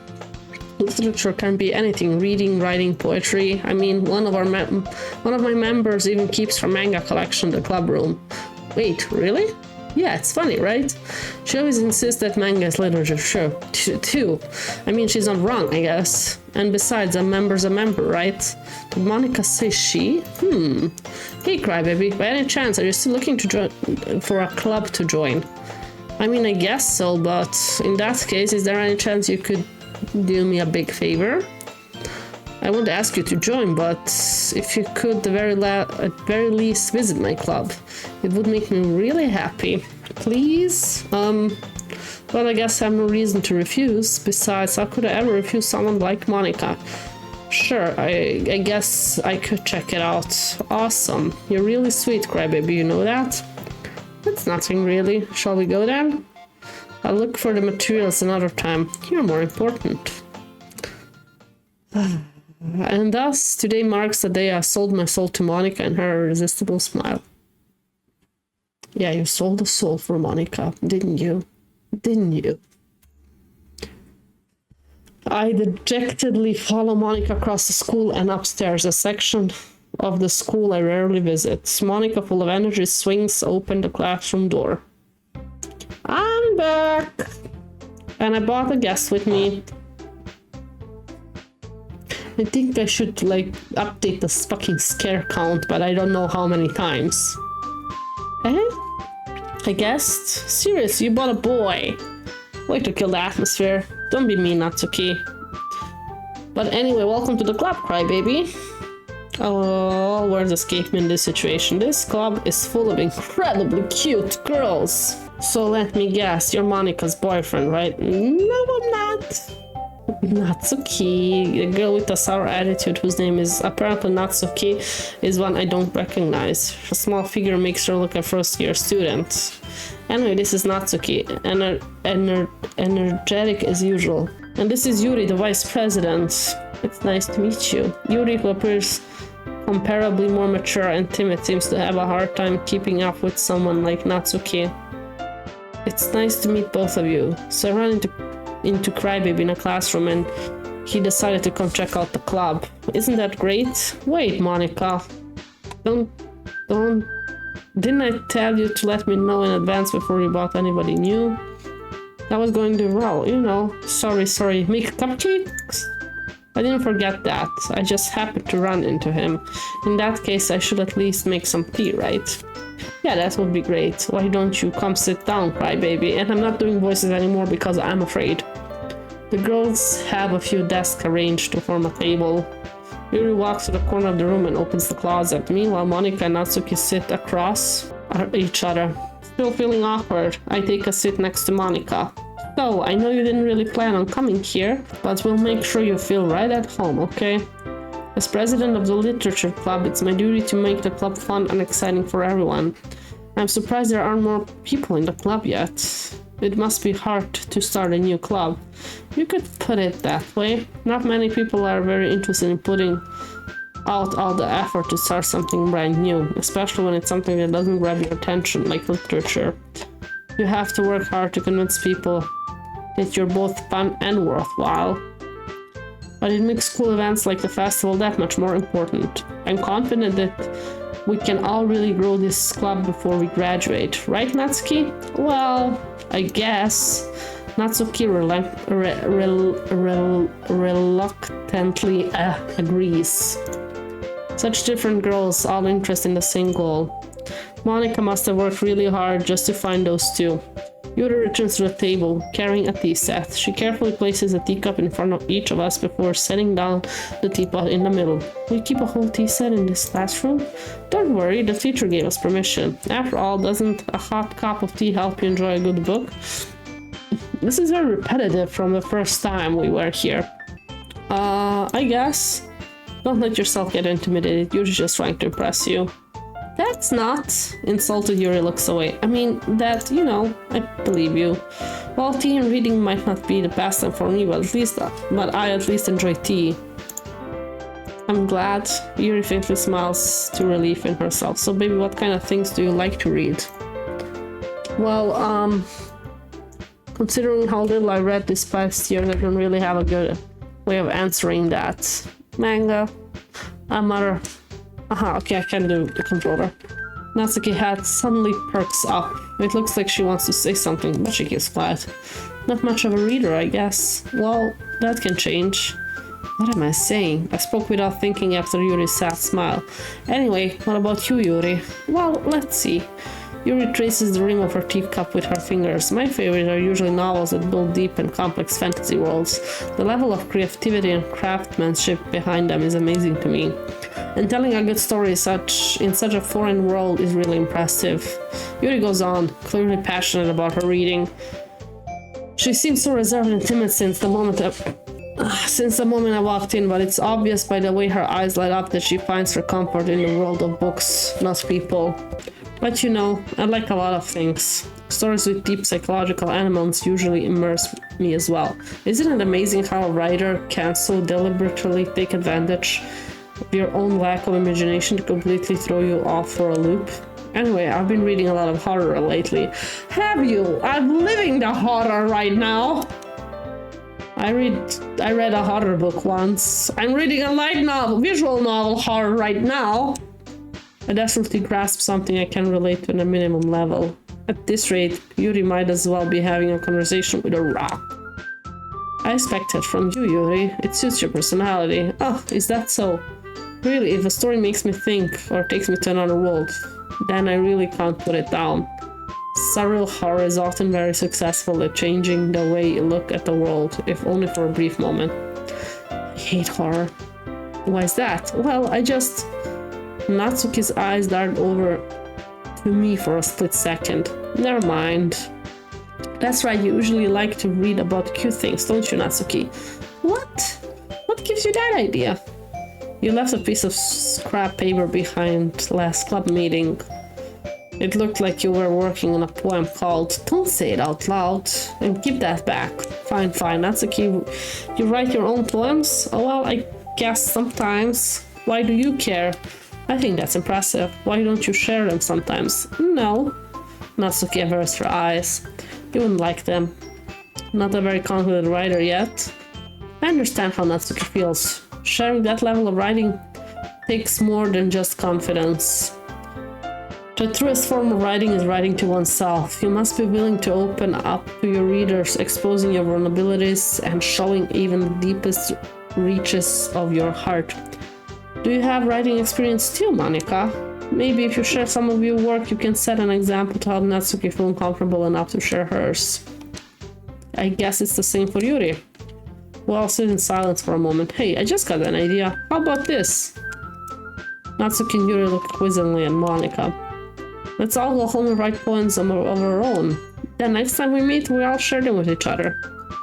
That way, everyone is even. I thought it was a good idea. Well, I think you're right, Monika. We should probably start finding activities for all of us to participate in together. I did decide to take on responsibility of vice president after all. I need to do my best to nurture the club as well as its members. Besides, now that we have a new member, it seems like a good step for us to take. Do you agree as well, Crybaby? Hold on, there's still one problem. What's that? Now that we reached the most important topic, I bluntly come forward with what's been on my mind this entire time. I never said I would join the club. Monika may have convinced me to stop by, but I never made any decision. I still have other stuff to look at, and I lost my train of thought. All three girls stared back at me with dejected eyes. But I'm sorry, I thought... The girls exchange glances before Monika turns back to me. I guess I need to tell you the truth, Crybaby. The thing is, we don't have enough members yet to form an official club. We need 4. Well, you killed one. And I've been trying really hard to find new members. If we don't find one member before the festival, I'm defenseless against these girls. I'm supposed to make a clear-headed decision when it's like this. I would feel terrible for letting everyone down in this situation, and besides, the club itself seems pretty relaxed. So if writing poems is the price I need to pay in order to spend every day with those beautiful girls... Right... Okay, I decided then. I'll join the literature club. One by one, the girl's eyes light up. Oh my goodness, really? Do you really mean that? Yeah, could be fun, right? You really did scare me for a moment. I mean, if you really just left after all that, I would be super pissed. Crybaby, I'm so happy. We can become an official club now. Thank you very much for this, you're really amazing. I'll do everything I can to give you a great time, okay? Thanks, I guess. Okay, everyone. I think with that we can officially end today's meeting on a good note. Everyone remembers tonight's assignment. Write a poem to bring to the next meeting so we can all share. Monica looks over at me once more. Crybaby, look forward to seeing how you express yourself. Yeah. Can I really impress the class star Monica with my mediocre writing skill? I already feel the anxiety of welling up inside me. Meanwhile, the girls continue to chit-chat as Yuri cleans up the tea set. I guess I'll be on my way then. Okay, I'll see you tomorrow then. Can't wait.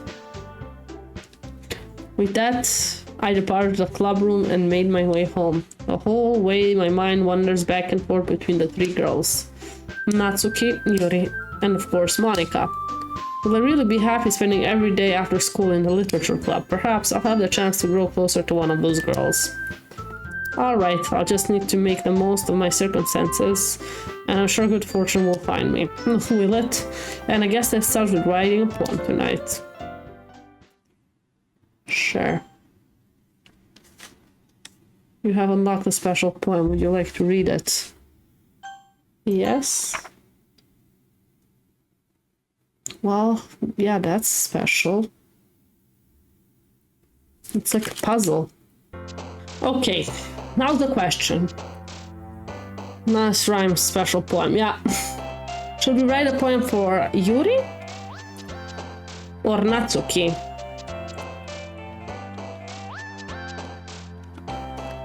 That's the question of the day. Which one would be more interesting? Yuri licked our finger last time. So do we owe her a poem for that? Or do we owe Natsuki a poem because we didn't make cupcakes with her?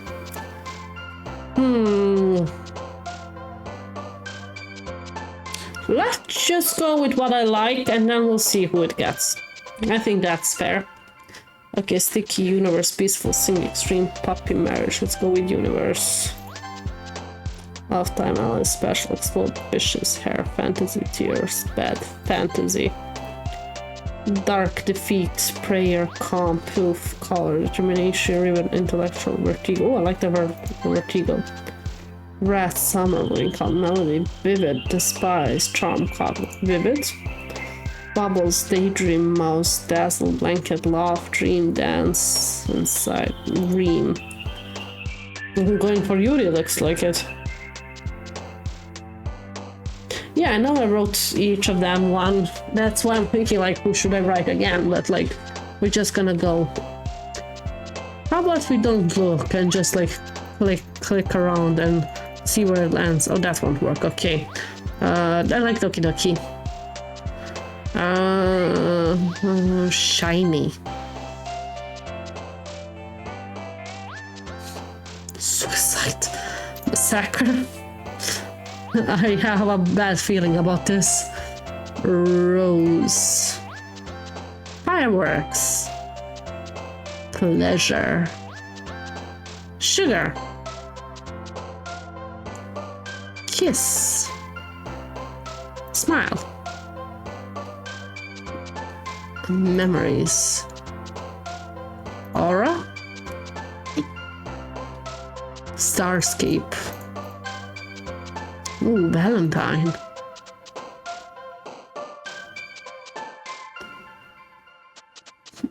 Death. Oh god, this is gonna be bad, won't it? I have no idea who I wrote the poem for, so... Glad to see you didn't run away on us. Nah, don't worry. This might be a little strange for me, but at least I keep my word. 10-10. Did I? Would be fun if I really did. Well, I'm back at the literature club. I was the last to come in, so everyone is already hanging out. I saw that. I fucking saw that. Thanks for keeping your promise. I hope this isn't... And the music is breaking too a little bit. I hope this isn't too overwhelming of a commitment for you. Making you dive headfirst into literature when you're not accustomed to it.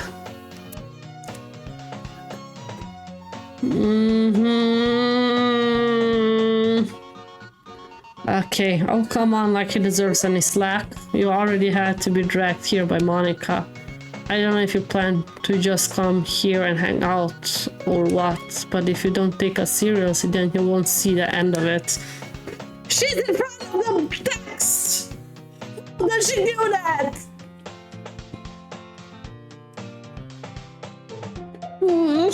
Mama. I hate being alone right now. Can't wait for my baby have to come back. Oh. I don't see anything. Okay. Natsuki finds herself between saying Monica and manga. Manga is literature. Yeah, it is. You're gonna die next.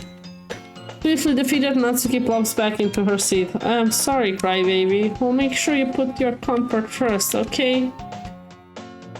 Yuri shots Natsuki with a disappointed glance. Anyway, now that you're in the club and all, perhaps you might have interest in picking up a book to read.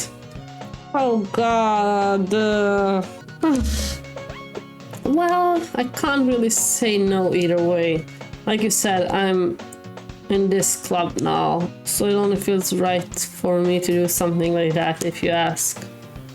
Wait, I didn't mean it like that. If you don't really want to, then forget I said anything, I guess. It's not that, Yuri. I want to try to be a part of this club, so even if I don't read often, I'd have to pick up a book if you want me to. Are you sure? I just feel like, well, as vice president and all, that I should help you get started on something you might like. Yuri reaches into her bag and pulls out a book. I don't want you to feel left out, so I picked out a book that I bought you might enjoy. It's a short read, so it should keep your attention if you don't usually read. And we could, discuss it if you wanted.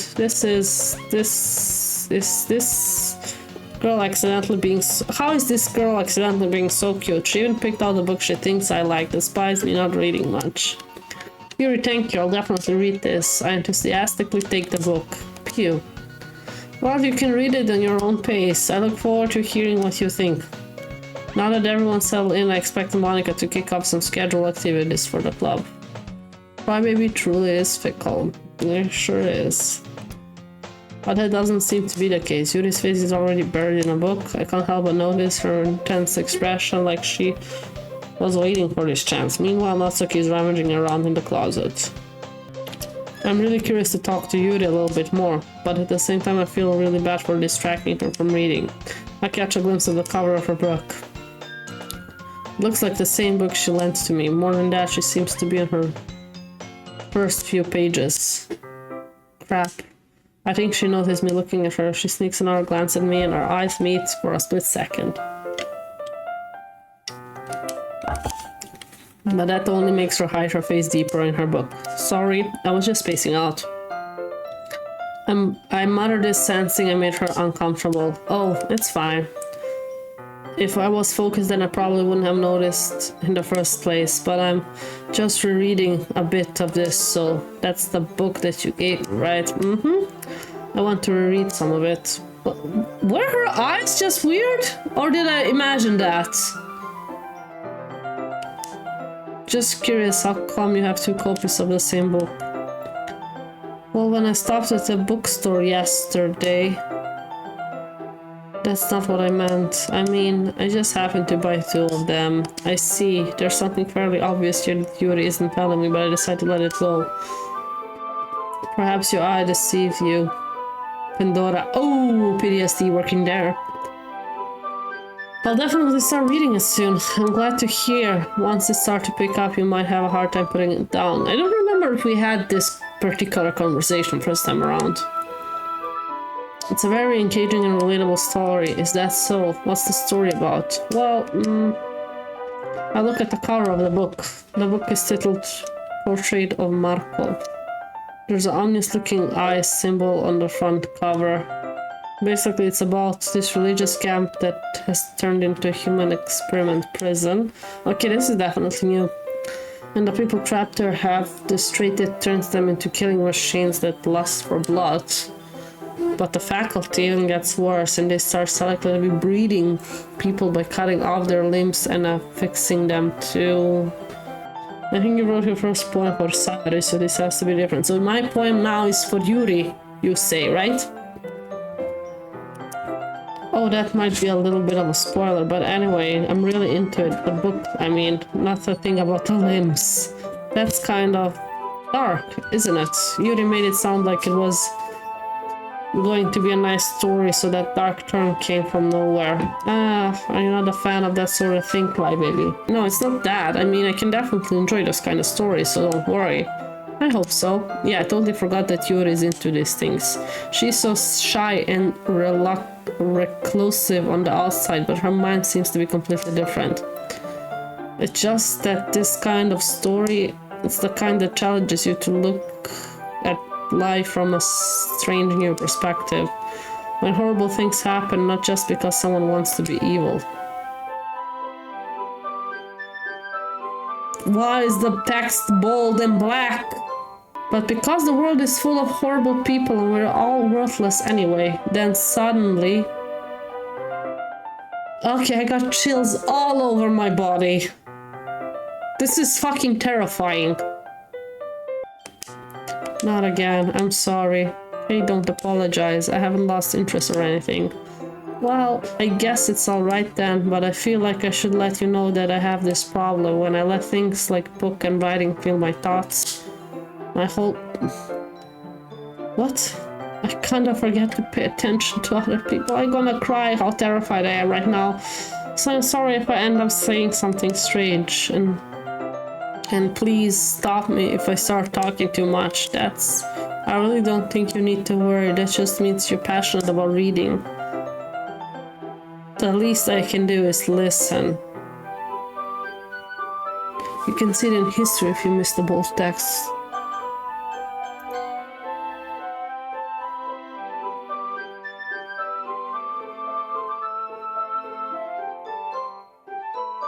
I don't think you can. Then a little bit, and suddenly... I just wish I knew what was the bold text again.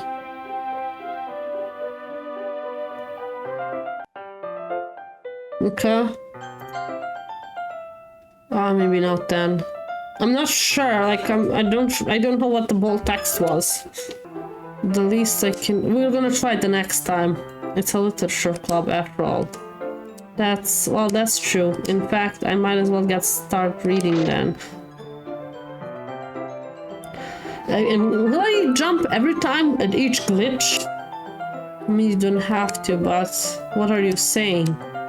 Let me just get the book. I quickly retrieved the book that I put into it. Last time we read a manga with Natsuki, I believe. Alright, it's fine if I sit here, right? I split into the seat next to Yuri's. Yeah, are you sure? You seem a little apprehensive. I'm sorry, that's not what I want you to do. It's just something I'm not used to. That is reading in company with someone. I see. Well, just tell me if I end up distracting you or anything. It was... My whole body gets... incredibly plus unreadable stuff. Okay. Alright, I open the book and start the prologue. I soon understand what Yuri means about reading in company. It's as if her presence over my shoulder. Okay, it's not a particularly bad thing, maybe a little distracting, but the feeling is somewhat comforting. Yuri in the corner of my eyes, I realize that she's not actually looking her own book. I glance over, it looks like she's reading from my book instead. Sorry. We're gonna check now.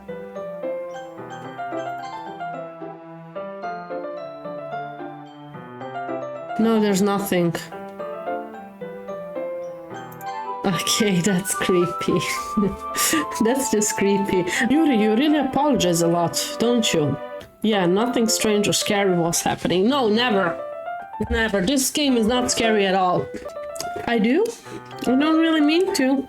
Sorry. I mean, ha ha ha ha. Here, this should work, right?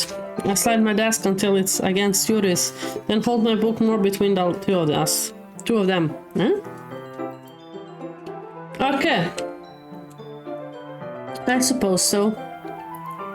Yuri timidly closes her own copy. Since we each lean a little bit, our shoulders are almost touching. I feel like my left arm is in the way, so instead I use my right hand to hold the book open. I guess that makes it kind of difficult to turn the page. Here. Yuri takes her left arm and holds the left side of the book between her thumb and forefinger. I do the same with my right arm on the right side of the book. That way I turn a page, Yuri slides it under her thumb after the flips to her side. But in holding it like this, we're huddling even closer together than before. It's actually kind of distracting me. And believe it is. It's as if I can feel the warmth of Yuri's face and she's in the corner of my vision. Are you ready? Eh? To turn the page. Ah, sorry. I think I got a bit distracted for a second. I glance over at Yuri's face and our eyes meet. I don't know how I'll be able to keep up with her. That's okay. You're not used to reading, are you? I don't mind being patient if it takes you a bit longer. It's possible. It's probably the least I can do. Yeah, I cannot read. I'm too nervous. Since you've been so patient with me. Yeah, thanks. We continue reading. Yuri no longer asks me if I'm ready to turn the page. Instead, I just assume that she finished the page before me, so I turn it by my own volition. We continue the first chapter in silence. Even so, turning each page almost feels like an intimate exchange. My thumb gently letting go of the page, letting it flutter over to her side as she catches it under her own thumb. Hey, Yuri, this might be a silly thought, but the main character kind of reminds me of you a little bit. Eh? No, I don't relate to this character at all. Definitely not. Really. I was just thinking the way she second guesses things she says and all that. Ah, that's what you were talking about. Sorry. I thought you meant something else about her. Something else? Never mind. We didn't even get that far yet. So I don't know why that came into my head. Yuri, are you feeling alright? Eh? Yuri's been a little fidgety ever since we started reading. You can rest if you're feeling sick or something. Your breathing is a little... My breathing? Yuri puts her hand on her chest as it feels... as if to feel her heartbeat. I didn't even notice. Anyway, I'm fine. I just need some water. Alright, don't push yourself. Yuri stands up, practically rushes out of the classroom. What on earth was that about? Crybaby? Did something happen just now? Yeah? I have no idea. Yuri was acting a little strange, I guess. So you don't know anything. Sorry, I can't say I do. Are you worried about her? Oh no, not really. I was just making sure that you didn't do anything to her. Don't worry, I believe you, silly. Do you? Yuri just does this sometimes, so it's nothing alarming. Alright, if you say so. Anyway, why don't we start with sharing our poems with each other? Sure. Shouldn't we wait for Yuri? Well, she might be a while. I just figured we get started without her. Is that okay? Yeah, I was just asking. I stand up. I make a mental note of where I left off in the book, then slip it back into my bag. Let's go with Monica, I guess. I should start with Monica. Yesterday she seemed eager to read my poem, so I wanted her to know I'm putting in effort. Hi, Crybaby, having a good time so far? Hi, yeah, good, glad to hear. By the way, since you're new and everything, if you ever have any suggestions for the club, like new activities or things we can do better, I'm always listening. Don't be afraid to bring things up, okay? Alright, I'll keep that in mind. Of course, I'll be afraid to bring anything up. I would be afraid too. I'm much better off going with the flow until I'm more settled in. Anyway, want to share your poem with me? It's kind of embarrassing, but I guess I have to. Don't worry, crybaby. We're all a little bit embarrassed today, you know? But it's that sort of barrier that we all learn to get past soon. Yeah, that's true. I hand Monica my poem. Great job. I was going oh in my head while reading it. It's really metaphorical. I'm not sure why, but I didn't expect you to go for something so deep. I guess I underestimated you. It's easy for me to keep everyone's expectations low. That way I always count when I put in some effort. That's not fair. Well, I guess it worked anyway. You know that Yuri likes this kind of writing. Writing that's full of imagery and symbolism. Sometimes I feel like Yuri's mind is totally detached from reality. I don't mean that's like in a bad thing though, but sometimes I get the impression that she's just really given up on people. She spends so much time in her own head that it's probably a much more interesting place for her, but that's why she gets so happy when you treat her with a lot of kindness. I don't think she used to being indulged like that. She must be really starved for social interaction. Don't blame her for coming on a little strongly. Like earlier, I think if she gets too stimulated, she ends up withdrawing and looking for a long time. Suddenly the door opens. Yuri, I'm back. Did I miss anything? Not really. Well, we all started sharing our poems with each other. Already? I'm sorry for being late. No need to apologize, we still have plenty of time. I'm more glad that you took all the time you needed. Alright, thanks Monica. I suppose you should go get my poem now. Anyway, do you want to read my poem? Do I? You sound pretty confident for someone who claims not to be very good.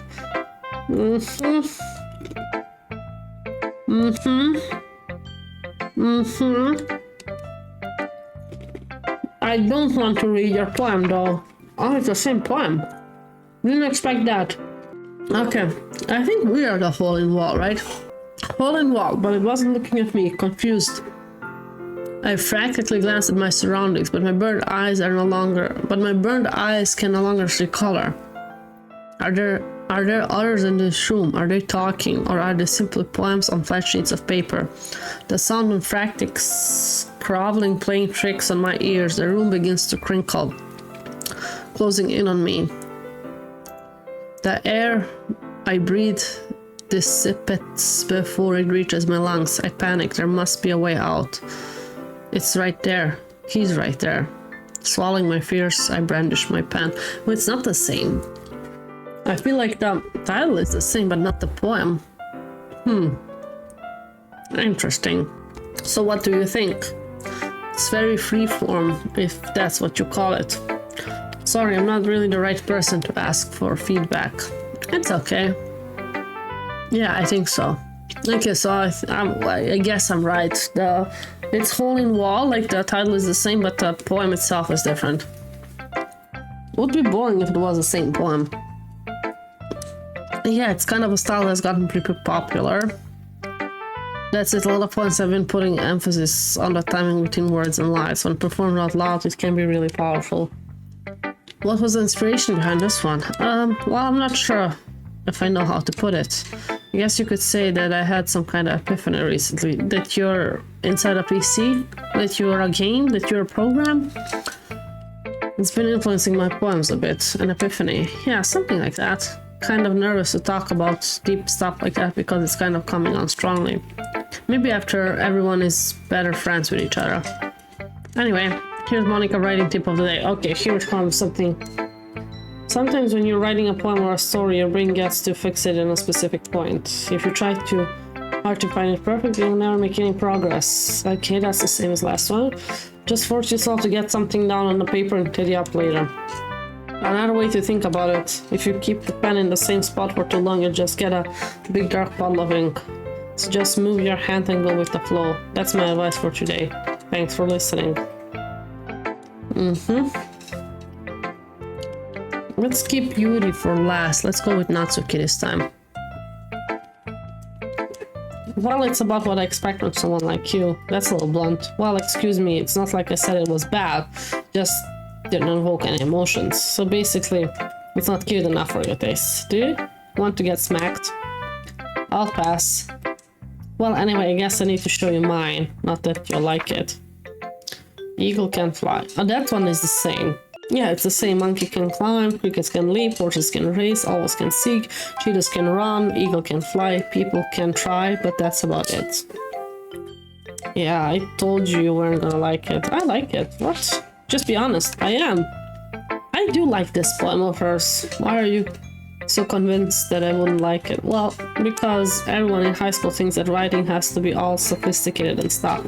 So people don't even take my writing seriously. Better than Get Out of My Head, at least. Oh, definitely better than that one. Definitely. But isn't the point of poems for people to express themselves? Your writing style wouldn't make your message any less valid. Yes, exactly. I like it when it's easy to read, but it hits you hard. Like in this poem, seeing everyone around you do great things can be really disheartening. So I decided to write about it. Yeah, I understand. But the other nice thing about simple writing is that it puts more weight on the wordplay. Like I set up for a rhyme at the end, but then made it fall flat on purpose. It helps bring out the feelings in the last line. So you did. I guess more went into that than I realized. That's what it means to be a pro. I'm glad you learned something. Didn't expect that from the youngest one here, did you? Yeah, I guess not. That's all the same so far. I decided to humor her with the last comment. I really didn't care how old everyone is, but Natsuki is feeling proud that I won't take that away from her. And that leaves with Yuri. As Yuri reads the poem, I notice her eyes lighten. Exceptional. What was that? Did I say that out loud? Yuri first covers her mouth, but then that's covering her whole face. He's going to hit me. You really didn't do anything wrong, Yuri. Huh? That's, I guess you're right. What am I getting so nervous for? Yuri takes a breath. So, what kind of writing experience do you have?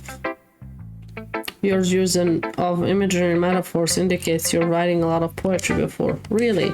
Wow, that's a huge compliment coming from you. This is really my first time, really. Huh. Yuri stares at me blankly, then looks at my poem again. Well, I know that. I just mean, Yuri trails off, unable to find an excuse. She traces referring along the words in the poem as if breaking it down more thoroughly.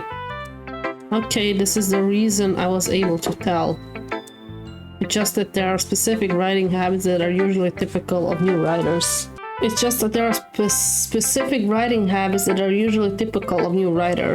And have been through that myself. I kind of learned to pick up on them. I think the most noticeable thing I recognize in new writers is that they try to make their style very deliberate.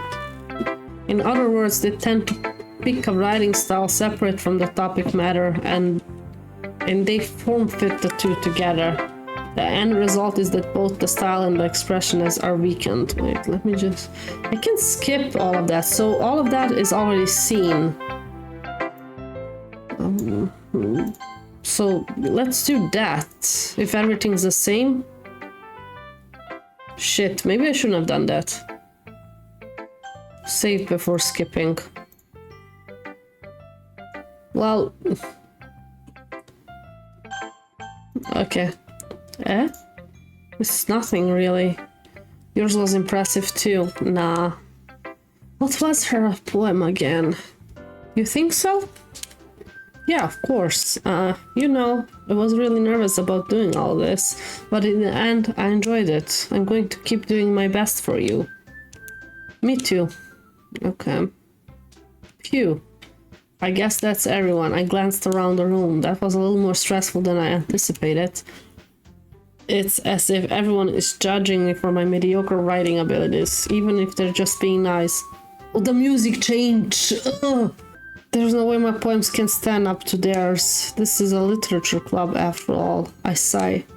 I guess that's why I ended up getting myself into. Across the room, Monika is writing something in her notebook. My eyes land on Yuri and Natsuki.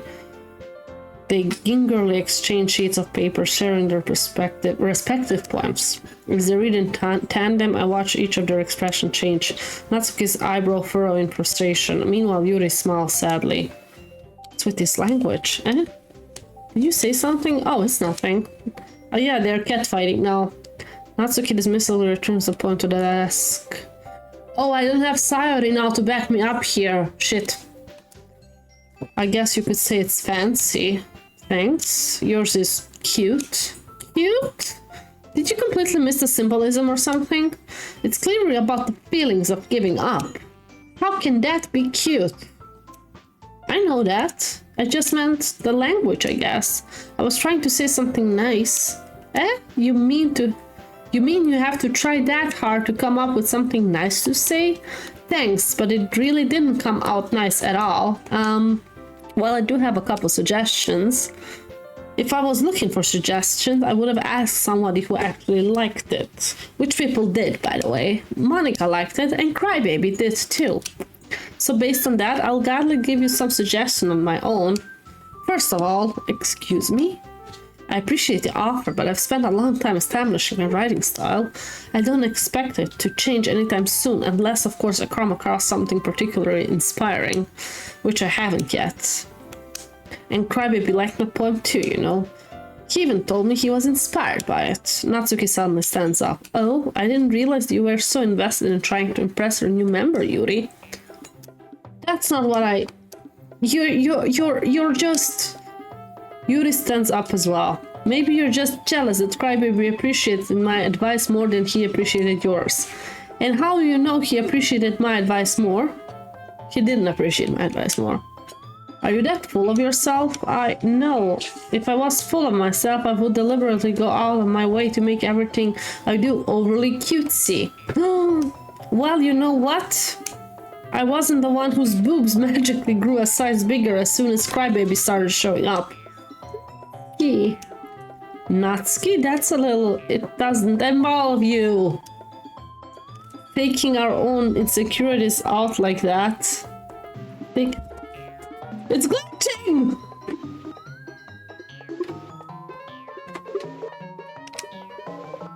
You really act as you look, Natsuki. Me who's talking, you wanna be edgy bitch? Edgy? Sorry, that's my lifestyle. Is too much for someone of your mental age to comprehend. See? Just saying that proves my point. What's happening? Most people learn to give over themselves after graduating middle school, you know? If you want to prove anything, then stop harassing others with your sickening attitude. You think you can counterbalance your toxic personality just by dressing and acting cute? The only cute thing about you is how hard you try. Wow, be careful or you might cut yourself on that edge, Yuri. Oh my bad, you already do, don't you? Burn! Yuri's cutting herself? Did you just accuse me of cutting myself? What the fuck is wrong with your head? Yeah, go on. Let Crybaby hear everything you really think. I'm sure he'll be head over heels for you after this. Suddenly Yuri turns toward me as if she just noticed I was standing there. Crybaby, she's just trying to make me look bad. That's not true. She started it.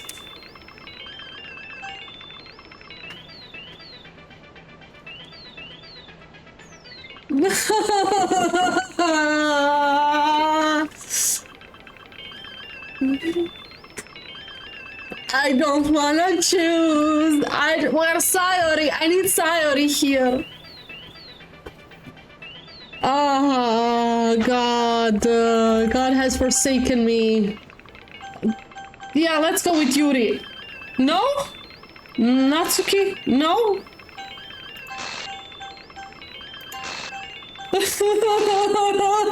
They're getting closer at me.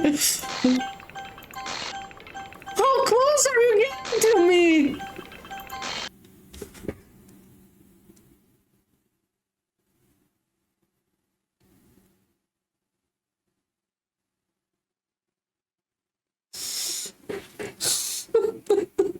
I'm gonna cry. Monica?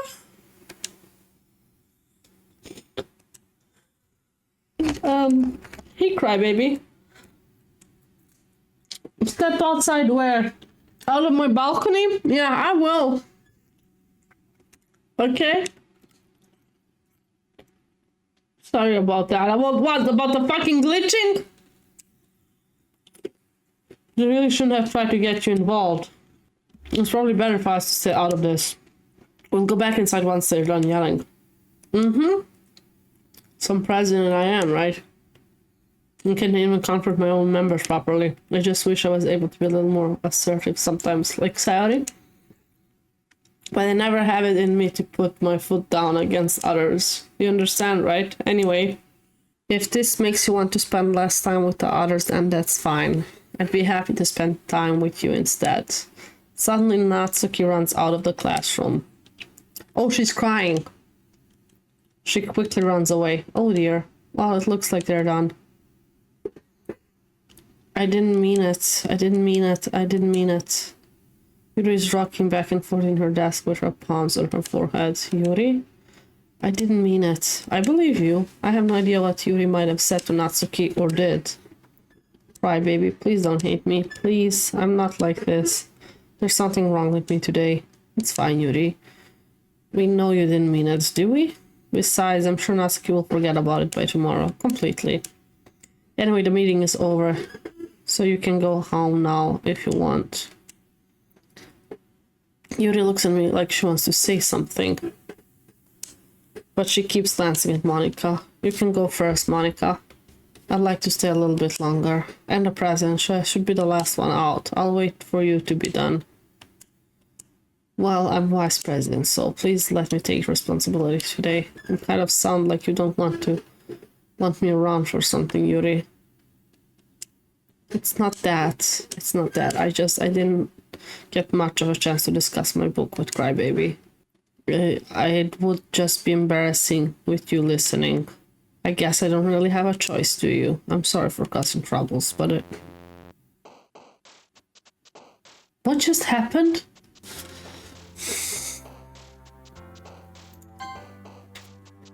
Okay.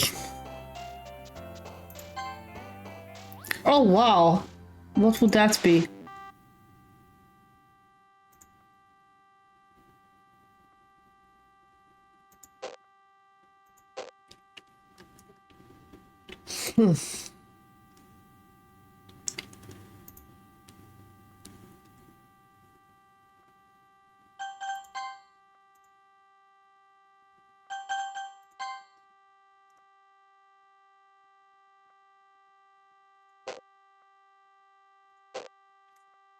I'm terrified.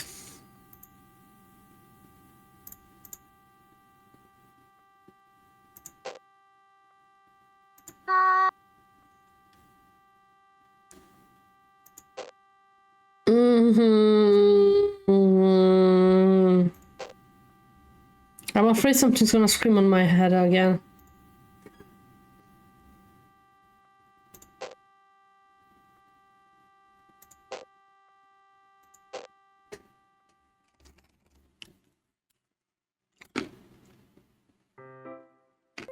Terrified. Another day passes and it's time for the club meeting already. I've gotten a little more comfortable over the past couple days. Entering the club, the usual scene greets me. Welcome back. Hi, Yuri. I'm not sure if it's me or is it Yuri's expression, but the weight of yesterday's quarrel still hangs in the air a little. Glances over her shoulder, looking around the room. Natsuki is reading manga at her desk. I surprisingly Monika isn't here yet. Suddenly Yuri takes my arm and pulls me to the corner of the room. But yesterday, I really need to apologize. Nothing like that has ever happened before. And something just came over me, I guess. I wasn't acting mentally sound. Please don't think we're usually like this. Not just me, but Natsuki as well. Yuri, I'm happy that you were considerate and apologized. You don't have to worry about too much. Even though I've only been here a couple days, I could tell something was off yesterday. Maybe we're just a little extra sensitive because it was our first time sharing poems. But whatever it was, it didn't make me think any less of you. I had already decided that there's no way you can be a bad person. And now that you're apologizing, I know you really didn't mean it. Cry, baby. Don't say those kind of things so frankly. They make me a little happy too.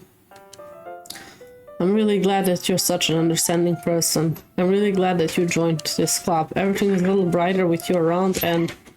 Sorry, what am I saying right now? Hey, have you seen Monika?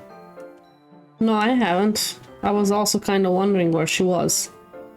Man. Yuri, I'm guessing you haven't either. Yuri is clearly taken back by how calmly Natsuki is addressing her. No, I haven't. Jeez, this isn't like her at all. I know it's stupid, but I can't but worry a little bit. What? You're not looking at me like that. Natsuki, about yesterday, I just wanted to apologize. I promise I didn't mean any of the things I said. And I'll do better to stay under control. I wonder if we wrote the first poem for Natsuki, would have Yuri run out. So, what the heck are you talking about? Did you do something yesterday? Huh? Jeez. Whatever's on your mind, I'm sure it was nothing. Why is the text all bold now? This game is gonna kill me. I don't even remember anything bad happening. Did Monica remove her memory? You're the kind of person who worries too much about little things, aren't you? But... the fuck?!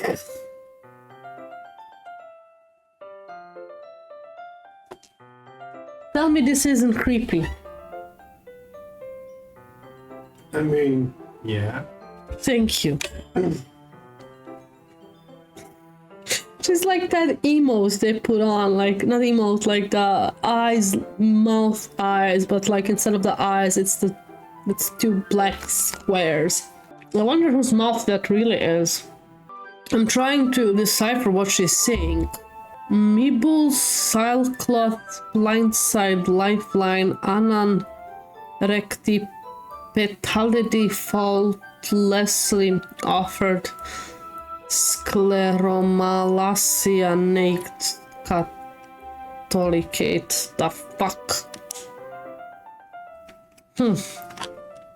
I accept your apology anyway if it helps you feel better about it. Besides, it's kinda nice to hear since I was always afraid you secretly hated me or something like that. Not at all. I don't hate you.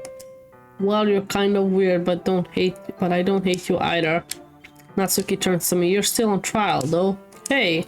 Suddenly the door swings open. Sorry, I'm super sorry. There you are. I didn't mean to be late. Hope you guys weren't worried or anything. Nah. Well, Natsuki was. I was not. What took you so long anyway? Well, my last period today was study hall, and to be honest, I kind of just lost track of time. That makes no sense, though. You would have heard the bell ring at least. I must not have heard it since I was practicing piano. Piano? I was aware you played music as well. I wasn't aware you played music as well, Monica. Don't give me more credit than I deserve. I guess I've been practicing for a while, but I'm still not really good. It must require a lot of dedication, so I'm still impressed. Well, thanks, Yuri. You should play something for us sometimes. That's... Monica looks at me. Well, I'm working on writing a song, but it's not quite done yet. Maybe once I get a little bit better, I will. That sounds cool. I look forward to it. No, I'm not. Is that so? In that case, I won't let you down. Monica smiles sweetly. She's not sweet. I didn't mean any pressure or anything like that. Don't worry. I was hoping that I could share it with you anyway. Did you? I guess I have been practicing so much recently. I see. I'm not sure if Monica was referring to the whole club or just me. In that case, best of luck. Thanks. So, did I miss anything, did I? Not really. I chose not to bring up anything the three of us talked about. Besides, Natsuki's already run off into the closet. Since your compliments put me in a good mood, I was wondering if you would like to spend some time together today. I mean, in the club. Yeah, definitely. I planned on it anyway. Okay, can we start now? Let's find a place to sit. I'm being a little forceful, aren't I? I'm sorry. My heart just won't stop pounding for some reason. Don't worry about it. If anything, it's nice to see you have so much energy. Yeah, but I need to try to calm down. I won't be able to focus on reading like this. Take your time. Yuri takes a deep breath and pulls a copy of the book out of her bag. Actually, I have a request. Do you mind if I make some tea first? Not at all. Thank you very much. If there's anything you can make my reading time any better, it's a nice cup of tea, not to mention for yourself as well. Yuri stands up and makes her way to the closet. I follow and watch as she retrieves a small water pitcher from the shelf, the kind with filter inside. Can you hold this for a second? Sure. Yuri hands me the water pitcher and also fetches an electric kettle. I'm going to plug it in at the teacher desk and then I'll go get some water. She walks past me and seats the kettle on the teacher's desk. I simply watch her movements. To my surprise, the way she moves really contrasts with her speaking mannerism, especially because of her long legs. Yuri appeals elegant and methodical. Okay, I have the water pitcher. Thanks, I'll be right back. Might as well walk with you. That's okay. You stay here. I won't take long. Pitcher in hand, Yuri hurries out of the classroom. Did Yuri leave you again? No, it's not like this time. She's just filling up the water pitcher to make tea. Oh, okay. Sorry for misunderstanding. Why? Would have you, like, corrupted my file again if you misunderstood? 10 minutes passed. Yuri said it wouldn't take long. Where is Yuri? Is something holding her up? I'm bored just waiting here, so I decided to go look for her. Let's see. The most logical place for Yuri to be would be the nearest water fountain. I started heading down the hallway. What's that noise? It's coming from around the corner. It sounds like breathing. A sharp inhale, like someone is sucking the air through their teeth. Are they in pain? I reach the corner and peer around it. Yuri? The fuck happened with her arm?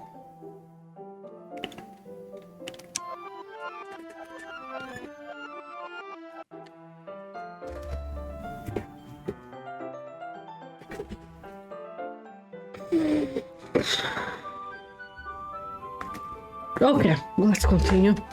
That did not happen. I'm back. Thanks for waiting patiently. Crybaby, do you like oolong tea? No, I like an explanation what happened. Ah, yeah, I think it's fine. Her eyes look dead to me now. Very well, Yuri sets the temperature of the kettle to 200 degrees. Now it's time to get the teapot. You really do this properly, don't you? Of course. It shouldn't do any less when I'm making tea for others. I'm sure I'm glad we waited patiently in the club room and nothing strange or bad happened. Yeah, we waited patiently. Nothing happened. We didn't go after her. Shouldn't do any less when I'm making tea for others, even if I'm not an expert of tea or anything. In that case, you'll only be even more impressed. Perhaps I will. Yuri fetches the teapot and begins measuring the tea leaves. To my surprise, she even starts humming a little to herself. You must be in a good mood now. Is that so? I was letting it show. And you noticed. I was doing a bit of thinking, and I decided I would try expressing myself a little bit. It turns out it's not very hard for me to do. When it's you who's around anyway. Ah, that's great, Yuri. Just don't push yourself too much. You're always worrying about me, crybaby. It's very endearing. Yuri wasn't kidding. I don't even know if I can keep up with this. I watch Yuri pour a cup of tea for each of us. Crybaby, I have another request. Do you mind if we sit on the floor today? Why is that? It's just a little bit easier on my back. I can read with my back against the wall rather than bending over my desk. Ah, sorry, I didn't realize. No worries. I just have back pain fairly regularly. I do my best to manage it. Is it because of the boobs? Must be of the boobs. Is that so? I wonder why that is. It's most likely because of boobs. Your posture, right? Always hunched over like that while reading? Yes, I have terrible reading posture. So that's why we should sit on the floor. Fair enough. I'll go ahead and get the book. I retrieve the book from my bag. I have some chocolate as well. It's a bag of small chocolate candies. I take it since it'll go well with the tea. Yuri and I sit against the wall, teacup on our sides. Right, posture. Poor girl's reading posture is about to break buttons on that blazer. True. As if in sinks we assume the same reading position as last time, each holding one half of the book. Except this time, our bodies are even closer to each other. I can't see too well. Yuri slides closer until our shoulders are touching. How am I supposed to focus on reading like this? I feel a little bit hot. Yuri was always kind of cute, but when she's being less apprehensive, it's almost more than I can handle. Your teacup. Yuri hands me my teacup. Holding it with my hands, that's not holding the book, I end up in a position that makes it even harder to focus. Because now I need to worry about making sure I don't accidentally touch her chest. Sure. Meanwhile, Yuri hasn't noticed a single thing. She wears her intense reading expression, and I can only presume the world around her has faded away. I use all of my willpower, focus on reading. After a few minutes, I finally managed to relax a little. I put the teacup between my legs and fumbled with the chocolate wrapper. Sorry, I briefly let go of the book to finish opening the wrapper. You can have as much as you want. That's okay, I won't take any. Are you sure? Well, if I touch it, then it might get smudged on the pages. You're right, I didn't even think about that. My bad. No need to apologize, I'll hold the book, okay? Are you sure? Of course. Yuri opens the book with both hands. She holds it so that I don't have any harder of a time reading from it. But as a result, her left arm is practically resting on top of my leg. Well, in that case, Yuri is already focused on reading again. I take a chocolate candy and pop it in my mouth. I'll take another chocolate and hold it up to Yuri. She doesn't even look away from the book. She simply parts her lips as if the situation was completely natural. But that means I can't stop here. I apprehensively place the chocolate in her mouth. Just like that, Yuri closes her lips over it. Really? She didn't even realize. Yuri's expression suddenly breaks. Did I just... Yuri looks at me like she needs to confirm what just happened. Crybaby? Sorry, I guess I shouldn't have done that. Music stops. Music stopped. Something's gonna happen. Finger licking is almost back. Yep, that's what I was thinking, but like I'm thinking something worse gonna happen. Yuri starts to breathe heavily. I can't. Hey baby. Suddenly Yuri forcibly grabs my arm and jerks me to my feet. Wait, what? My teacup gets knocked over. Cry baby. My heart won't stop pounding. I can't calm down. What's happening? Why is it dark? I can't focus on anything anymore. Can you feel it, crybaby? Yuri suddenly presses my hand against her chest. Why is this happening to me? I feel like I'm losing my mind. I can't make it stop. It even makes me not want to read. I just want to look at you. Don't look at me. Just don't look at me, please. Not with those eyes. Don't look at me. Don't look at me.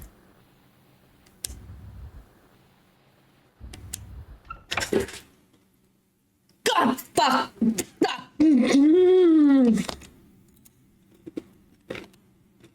It's time to share poems.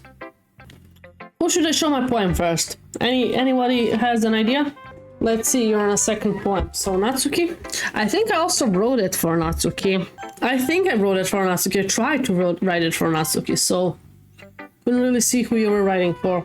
But I think I wrote it for her. Let's see. Well, it's not really any worse than your last one, but I can't say it's any better either. Oh, so we did not manage. Okay. Phew. Phew, what? Well, anything that isn't a train wreck I'll take as a win. I get the feeling you're probably the most critical. Hey, what makes you... Wait, maybe that was a compliment. Glad to see someone recognizes my experience. Well then, keep practicing and maybe you'll be as good as me someday. Something tells me Natsuki completely missed the point. She did, but she's cute. Whew. Just make sure you find a little bit of influence from everyone. I think you're at least being influenced by Yuri a little bit, aren't you? I mean, I know you've been, like, spending time with her or whatever. But you know Monica and I are just as good as her at the points, I mean. So you should really try to learn something or you'll never get better. Here's the one I wrote. I'll make sure you learn something from it. Amy likes spiders. Oh, it's the same one. Amy likes spiders. Yeah, we read that one, right? That's why I'm not friends with her, but I'm not gonna... Yeah, I read that one already. Can I skip? No, not. Okay. It's quite a bit longer than yesterday. Yesterday was way too short. I was just warming up. I hope you didn't think that was the best I could do. No, of course not. Anyway, the message is pretty straightforward in this poem. I doubt I have to explain, like, Anyone would agree that the subject of this poem is an ignorant jerk. Everyone has some kind of weird hobby, guilty pleasure or something, you're afraid. Yeah, we know all of that, but it just makes people stupid. Who cares what someone likes as long as you're not hurting anyone and it makes you happy? I think people need to really learn and respect others for liking weird things. Such as two girls in this very club who I respectfully won't name. Kind of ironic that even in my one place of comfort can't even have people respect me. Jeez, now you're making me complain too much. What did I do? What it's worth, I respect you. Well, I guess thanks, but it's kind of obvious that you respect Yuri more, so whatever. We're done sharing, so you can leave now. Oh, she's jealous. Okay, let's go to Yuri. No. I've been waiting for this. Let's see what you've written for today. Yuri smiles and takes a deep breath. I like just holding it. I mean, this poem turned out good.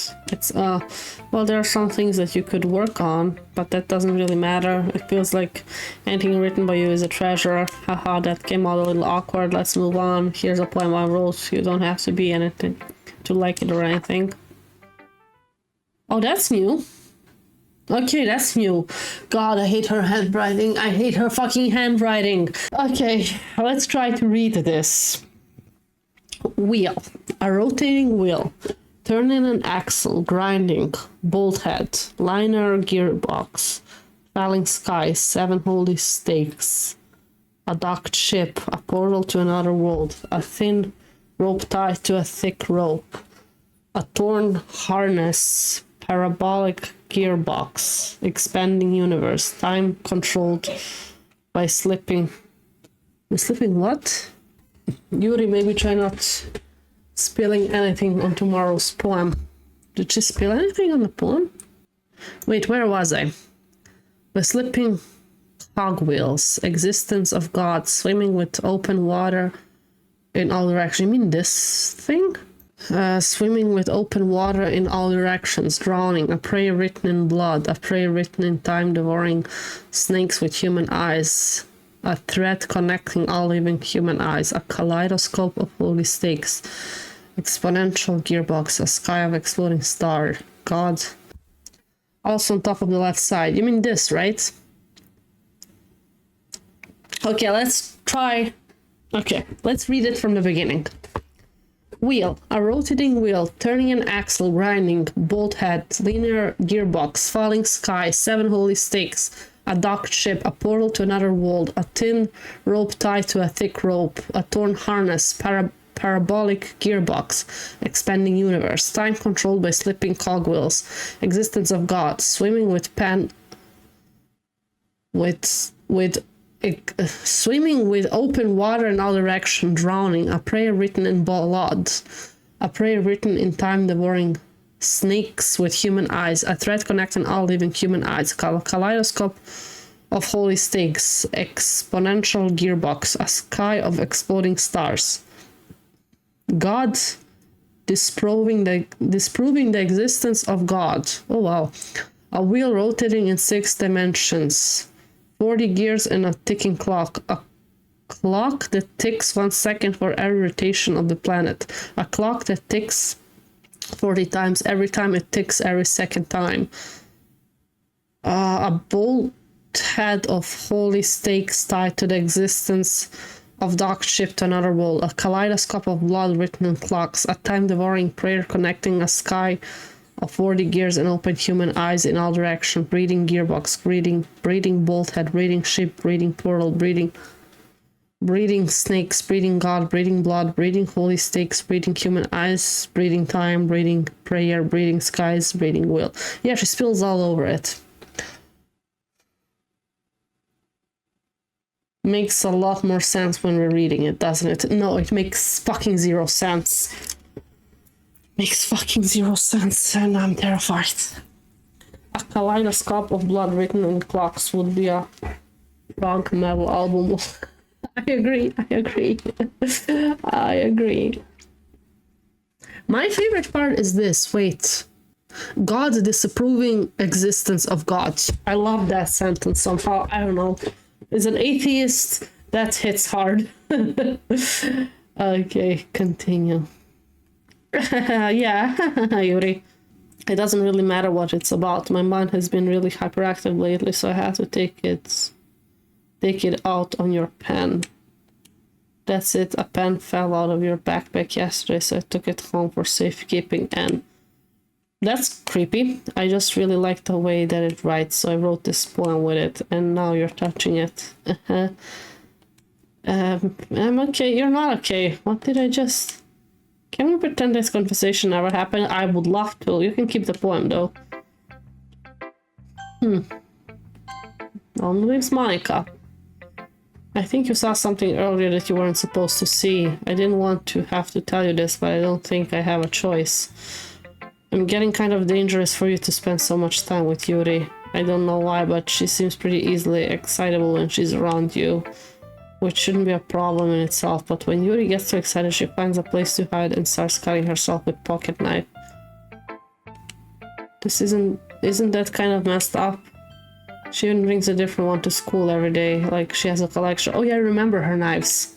I mean, it's definitely not because she's depressed or anything like that. I think she just gets some kind of high from it. It might even be like a sexual thing, but the point is you're kind of being enabling her. I'm not saying it's your fault. No, you're not saying it's my fault. Monica, my wifey, you gotta stop telling everyone's business. Oh, Monica's your wifey. You can take her. Remember her poem about the raccoon and the knife? I do. With the breads and the Pavlov thingy. I remember, Fox. Good point. I'm not saying it's your fault though, but I guess that's why I had to explain it all to you, so I think if you keep your distance, that would probably be best for her. While you're at it, don't be shy to spend a little more time with me. To put it lightly, I at least have it together in my head. Do you? I know how to treat my club members by killing them? Erasing their existence? But anyway, you want to read my poem now? I like the way this one turned out, so I hope you do too. Oh, it's the save me, load me. Save me. The colors, they won't. Bright, beautiful, flashing, expanding person. Oh, they're missing letters. Red, green, blue. An endless cacophony. A meaningless noise. The noise, it won't stop. Violent, grinding, work. I cannot read this, like playing a cockroach, then playing a knife on a breathing ribcage. Like playing a knife on a breathing ribcage. Yeah, see that all in bold. Of meaningless. Delete her. I got chills. Save me. I love that. Save me and then delete her at the end. Fuck's sake. Yeah, I was waiting something's gonna happen. Sorry, I know it's kind of abstract. I'm just trying to, well, never mind. There's no point in explaining. Anyway, here's Monica writing tip of the day. Sometimes you find yourself facing a difficult decision. When that happens, don't forget to save your game. You never know when, who am I talking to? Can you hear me? Tell me you can hear me. I can hear you, Monica, loud and fucking clear. Anything. Oh, please help me, okay? Oh, I got chills all over my body. Thanks for listening. Do I like... What would... Let's go no. Oh, okay. Okay, now I missed something. Fuck. Now I want to see what I missed.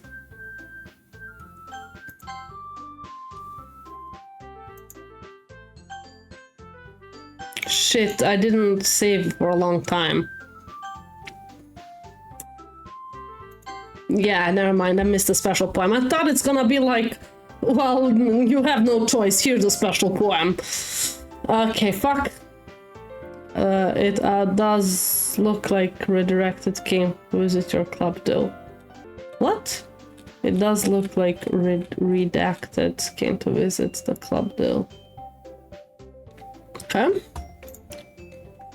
We're all done reading each other's poems. We have something we need to go over today. If everyone will come sit at the front of the room. Just hanging out in the back of the room. There's something in the back of the room?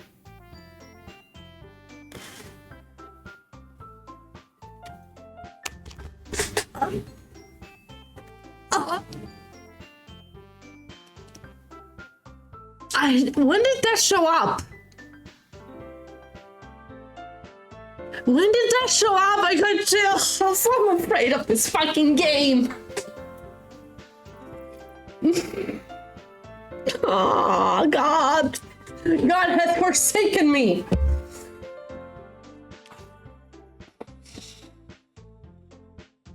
Showed up just now. I've been watching for it. Okay. We both of you knew, so we're checking for it. Okay.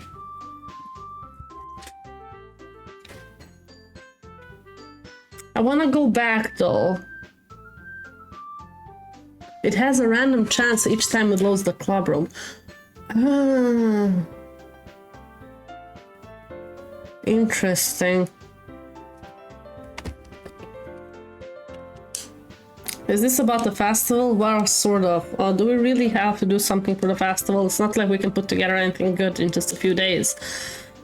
We'll just end up embarrassing ourselves instead of getting any new members. That's a concern of mine as well. I don't really do well with last minute preparations. Don't worry too much, we're going to keep it simple. Okay, look. I know everyone's been a little lively ever since Crybaby joined and we started with some club activities, but isn't what's been come. Okay, we still only have 4 members and the festival's only real chance to find more. What's so great about getting new members anyway? We already have enough to be considered an official club. More members just means everything gets noisier and more difficult to manage. Natsuki, I don't think you're looking at the right way at all. Don't you want to share your passion with as many people as you can to inspire them to find some the same feelings that brought you here in the first place? The literature club should be a place where people can express themselves like they can do anywhere else. It should be a place so intimate that you never want to leave. I want you to feel that way too. I know we all do, so that's why we should work hard and put something together for the festival, even if it's something small, right, Crybaby? Come on, you can't take advantage of a Crybaby to agree with you just because he doesn't know how to say no to anything. Look, Monica, do you really think any of us here joined the club with other people in mind? Yuri never even talked until Crybaby joined. As for me, I just like it better here than I do at home. And Crybaby isn't even passionate about literature in the first place, and that's everyone. Sorry, but you're really the only one who's interested in finding new members. The rest of us are fine like this. When the music stopped, something's gonna happen. I know you're the president and all, but you should really consider our opinions for once. Well, best Natsuki line. Monica is clearly taken back by Natsuki's words. That's not true at all. I'm sure Yuri and Crybaby want to get some members too, right? I don't know about Yuri, but I'm kind of indifferent. If I show as much as enthusiasm as Monica wanted, then I would probably be lying. Still, if it's up to me to rescue the situation. No, Natsuki's right, isn't she? This club is nothing more than a place for a few people to hang out. Why did I think that everyone here saw it the same way as I did? But it doesn't mean that we're against getting new members or anything.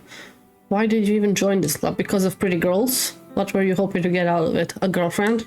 Well, that's not really something I can be honest about, is it? In fact, if I remember, you weren't even given a choice to join. Monica sits down and stares at her desk. What's the point of all of this anyway? What if starting this club was a mistake? Now you've done it, Natsuki. What? Me? I just spoke my mind. Is it a crime to be honest? It's not about being honest, it's about word choice. Besides, you have no rights to speak for everyone else in the club like that. Besides, you have no right to speak for everyone in this club like that. You don't understand at all. I just want a place to feel nice to hang out with a few friends. If there's a problem with the club being that for me, there aren't many other places like that for me. And now that Monica wants to take it away from me, she's not taking anything away. No, Crybaby, it's not the same. I won't be the same with the direction she wants to take it. If I wanted that, then I could have just joined any other stupid club. But this one, I mean, at least a little bit of time, things were nice. Natsuki starts packing up her things. I'm going home. I feel like I don't belong here right now. Natsuki ignores Yuri and walks out of the classroom. This is bad. I don't know what to do. Well, do you have any opinion on the festival? I don't know. I'm kind of indifferent, I guess. cares about that obnoxious brat? She always catches me off guard. I mean, I like how nice and quiet the club is right now. I'm just happy with you here, but still, I'm the vice president. It's not right for me to ignore my responsibilities like that. Nobody would cry if she killed herself. That flash in her eye was funny though. I should try my best to consider everyone's perspective and make the decision that's right for the club. But what about you, Crybaby? What do you want to get out of this club? Yuri repeats the same question as Monica decided giving a direct answer better than nothing. I think it's most important things for everyone to get along. And for the club to provide something that you can't get anywhere else. I don't think it's about how many members, but rather the quality of each member. That's what will end up making the literature club a special place. I see. I really agree with you. Each member contributes their own qualities in a special way. Blood's dripping out of her eye? It's possible to finish today. Okay, good to know, Fox. But blood's dripping from her eye. With each change in member, the identity of the club as a whole will change too. I don't think that's necessarily a bad thing. Stepping out of your comfort zone once in a while. So if you'd like to help Monica with the festival, then I'm on your side as well. Alright, well maybe we can all talk to Matsuki tomorrow. Yuri nods. Hey Yuri, huh? I know things were a little awkward yesterday, but I feel like you deserve to know that I still think you're a wonderful vice president. And also a wonderful friend. Monica, I want to do everything I can to make this the best club ever, okay? Me too. Yeah, let's all go home for today. And we'll talk about the festival tomorrow. Okay, I look forward to it. Shall we go, Crybaby? Please don't take this the wrong way, but I'm going to chat a little bit with Crybaby before we leave. Just to see where he thinks this of his time here and all that. It's important to me as president. Yuri looks a little bit troubled. Is she still dripping blood? No. But she doesn't protest. Okay, I'll trust your judgment, Monica. In that case, I'll see you, the two of you, tomorrow. See you tomorrow. She wants to talk with me, and I'm afraid. And that picture of Fire is still in the background. It's creeping me out. Monica waves at Yuri, exits the classroom. Phew. Things have been a bit hectic lately, haven't they? Crybaby, just want to make sure you're enjoying your time at this club. Would rather hate to see you unhappy. I kind of feel like I'm responsible for that. There we have it. I'm responsible for that as president, and I really do care about you, you know. Oh God, do you? I don't like seeing the other girls give you a hard time with how mean Natsuki is and everything, and Yuri being a little bit, you know. Sometimes it feels like you and I are the only real people here. You know what I mean? But it's weird because in all the time you've been here, I've hardly gotten to spend any time together. I mean, I guess it's technically only been a couple days, so I don't mean to say anything weird. There are just some things I've been hoping to talk with you about, things I only know you could understand. Wait, not yet, no, stop it.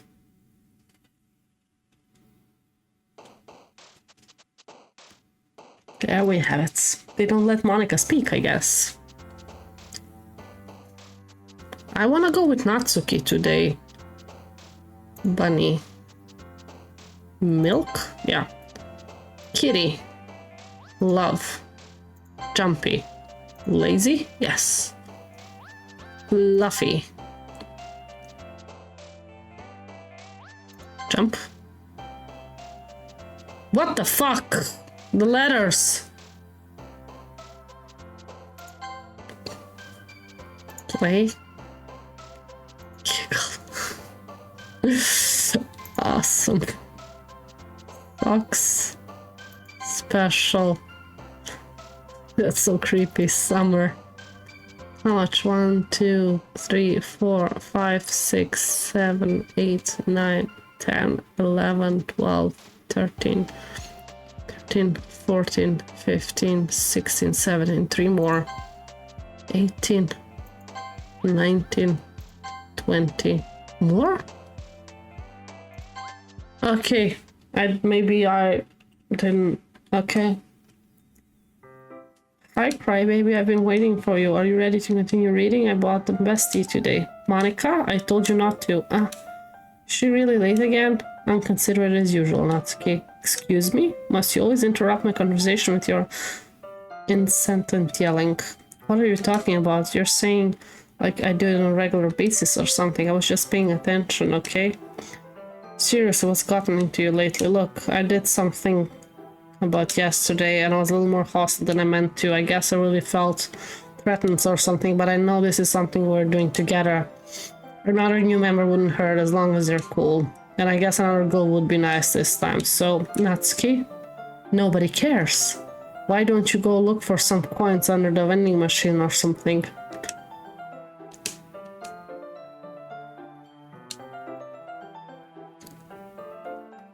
Okay, Yuri, how about you take a fucking chill pill? The last one here again. Were you practicing piano again? Yeah. You must have a lot of determination, starting this club and still trying to make time for piano. Well, maybe not determination, but I guess passion. It motivates me to work hard for the festival too. Anyway, Krabby, what do you want to do? Yeah, I was thinking we could. We already have plans today. Is that so, Yuri? That's correct. Krabby is already engaged in a novel that we're reading together. Aren't you glad? I've already got him into literature, Monica. I suppose I was just... Actually, it doesn't matter. It really doesn't. You guys can do whatever you want.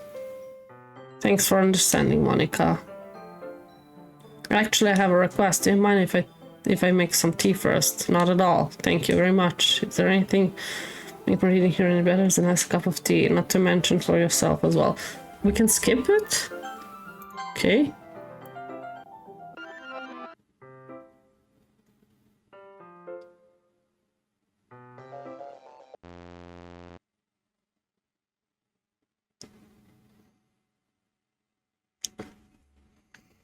Okay.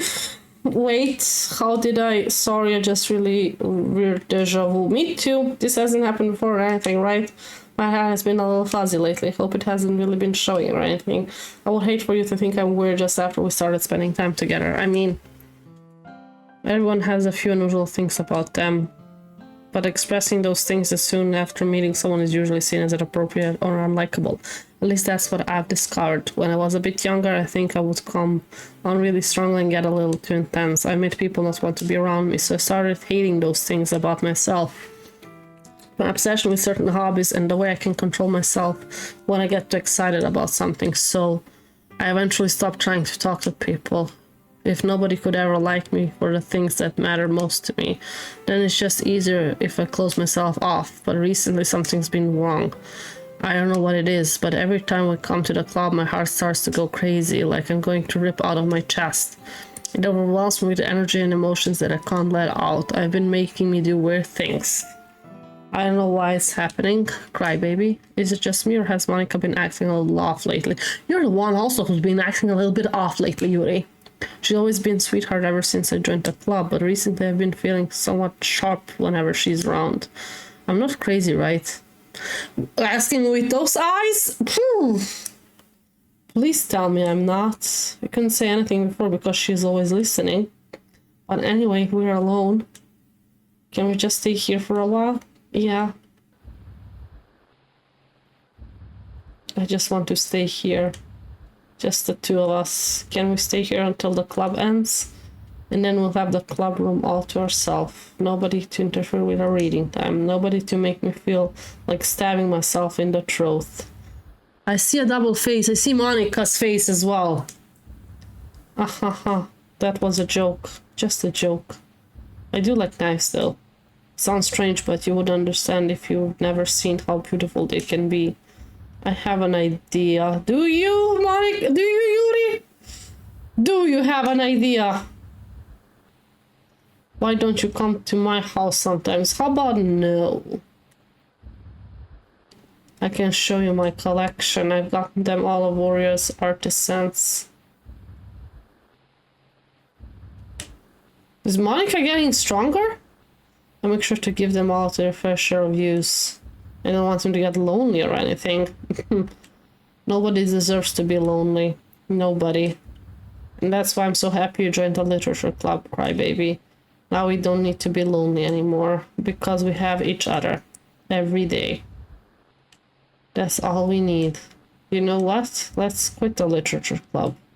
There's no need for us to be around Monica slimly tongue anymore. Oh, she's getting out of screen, Monica. Not to mention that other pathetic child. We can walk home together every day after school and read together, eat together, sleep together. Doesn't that sound perfect?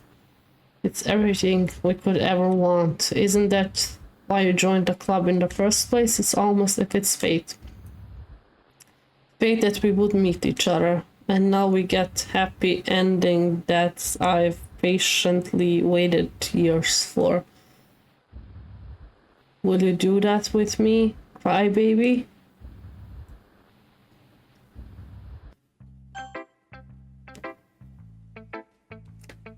Natsuki, you're the only sane one so far. This one's alright. Alright. Well, yeah, about as good as yesterday's anyway. I still can't really tell how much you actually care about writing, but either way you're doing alright. Even though you're not really spending time with anyone but Yuri, but I still think it's nice to have activities that we all participate in. So you better keep working hard. I mean, I know I'm not president or vice president or anything, but that doesn't mean you can let me down, okay? So at least read mine for now too. But just to be clear, this poem means a lot to me. So read it carefully, okay? I don't know how to bring this up, but there's been something I've been worried about. Yuri has been acting kind of strange lately. You've only been here a few days, so you may not know what I mean, but she's not normally like this. She always been quiet, polite, and attentive, things like that, okay? This is really embarrassing, but I'm forcing myself to suck it up. The truth is, I'm really worried about her. But if I try talking to her, she'll just get mad at me again. I don't know what to do.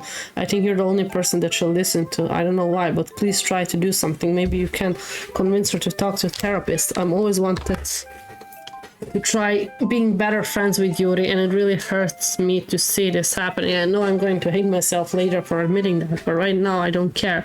I just feel so hopeless, so please, if you can do something to help, I don't want anything bad to happen to her. I'll make you cupcakes if I have to. Just please try to do something. As for Monica, I just don't know why, but she's been really dismissive about this.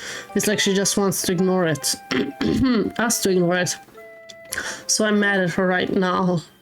And that's why I'm coming to you about this. Don't let her know I wrote this. Just pretend like I gave you a really good poem, okay? I'm counting on you. Thanks for reading.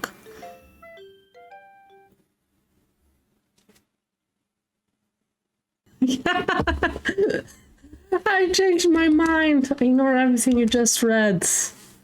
There's no point in trying to do anything. It's just Yuri's own fault that she's so unlikable. Can you hear me, crybaby? If you would just spend more time with Monica, all those problems would go away. Okay, Yuri and I are too messed up for someone as wonderful as you. So that's Monica talking, actually. Just think of Monica from now on. Just Monica, just Monica, just Monica, just Monica, just Monica. Just Monica. Just Monica. Yuri. I'm gonna ignore the just Monica. Finally. And takes a deep breath. I love it. I love everything about it. Even though it's not written for you. So it doesn't matter who I write it to. It all depends probably who you make the first poem for. My guess. Will you let me keep it, please? Sure, I don't care. You're too nice to me. I never met anyone as nice as you. I could die. Not really, but I just don't know how to describe it. It's okay to be feeling this way, right? It's not bad, right? Pulls my poem to her chest. I'm going to take this home with me and keep it in my room. Hope it makes you feel good when you think about me having it. I'll take good care of it. I'll even touch myself while reading it over and over. I'll give myself paper cuts so your skin always enters my bloodstream. You can have my poem too. Besides, after you read it, you really want to keep it. Do I?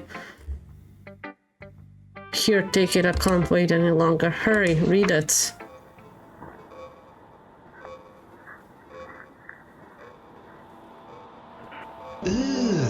Brother, Brother, what's that? What's that, brother? I won't even try to read this. Is that... Okay. That must be blood and pee. Yellow like that? That's pee. See, she peed on the fucking paper, didn't she?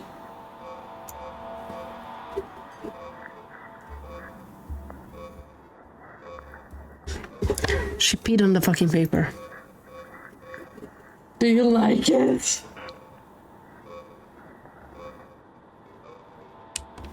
I wrote it for you, in case you couldn't tell the poem is about...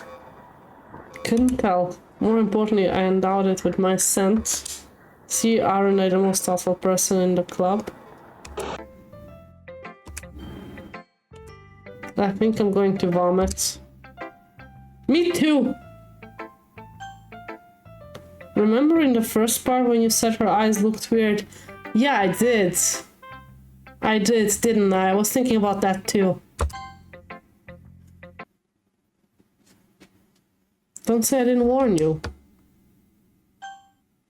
Yeah, yes or no?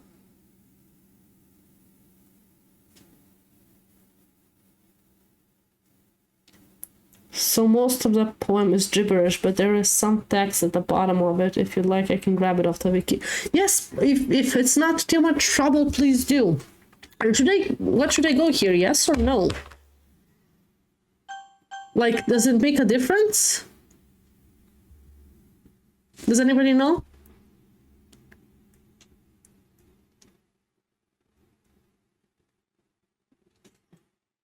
It's a special poem, so I guess I'll go yes.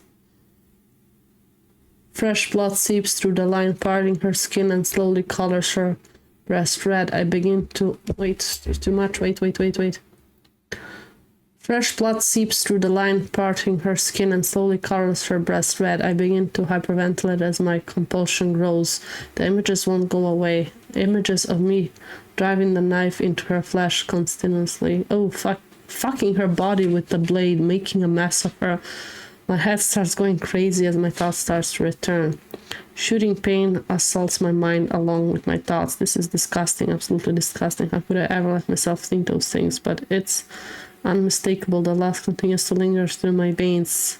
An ache in my muscles steams from the unreleased tension experienced by my entire body. The third eye draws me closer. Okay, interesting. Things I like about Papa. I like when Papa comes home early. I like when Papa cooks dinner. I like when Papa gives me allowance. I like when Papa spends time with me. I like when Papa asks me about my friends. I like when Papa asks me about anything. I like when Papa gives me lunch money. I like when Papa comes home from sundown. I like when Papa cooks. I like when Papa gives me privacy. I like when Papa doesn't tell me how to dress. I like when Papa doesn't comment on my friends. I like when Papa doesn't comment on my hobby. I like when Papa comes home without waking me up. I like when Papa keeps food in the house. I like when Papa uses his inside voice. I like when Papa leaves my stuff alone. I like when Papa accidentally drops coins in the couch. I like when Papa is too tired to notice me. I like when Papa is too tired for anything. I like when Papa is too tired for anything. Oh shit. Yeah, this one is pretty heavy. I got chills.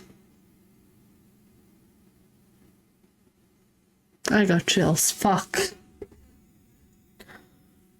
I think that also explains why she seems to have much drama around the word cute. Yeah. Yep. I got chills. Fuck.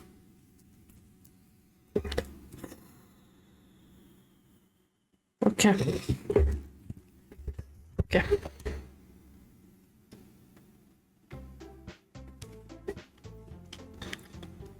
Okay, everyone, it's time to figure out the festival preparation. Let's hurry up and get this over with.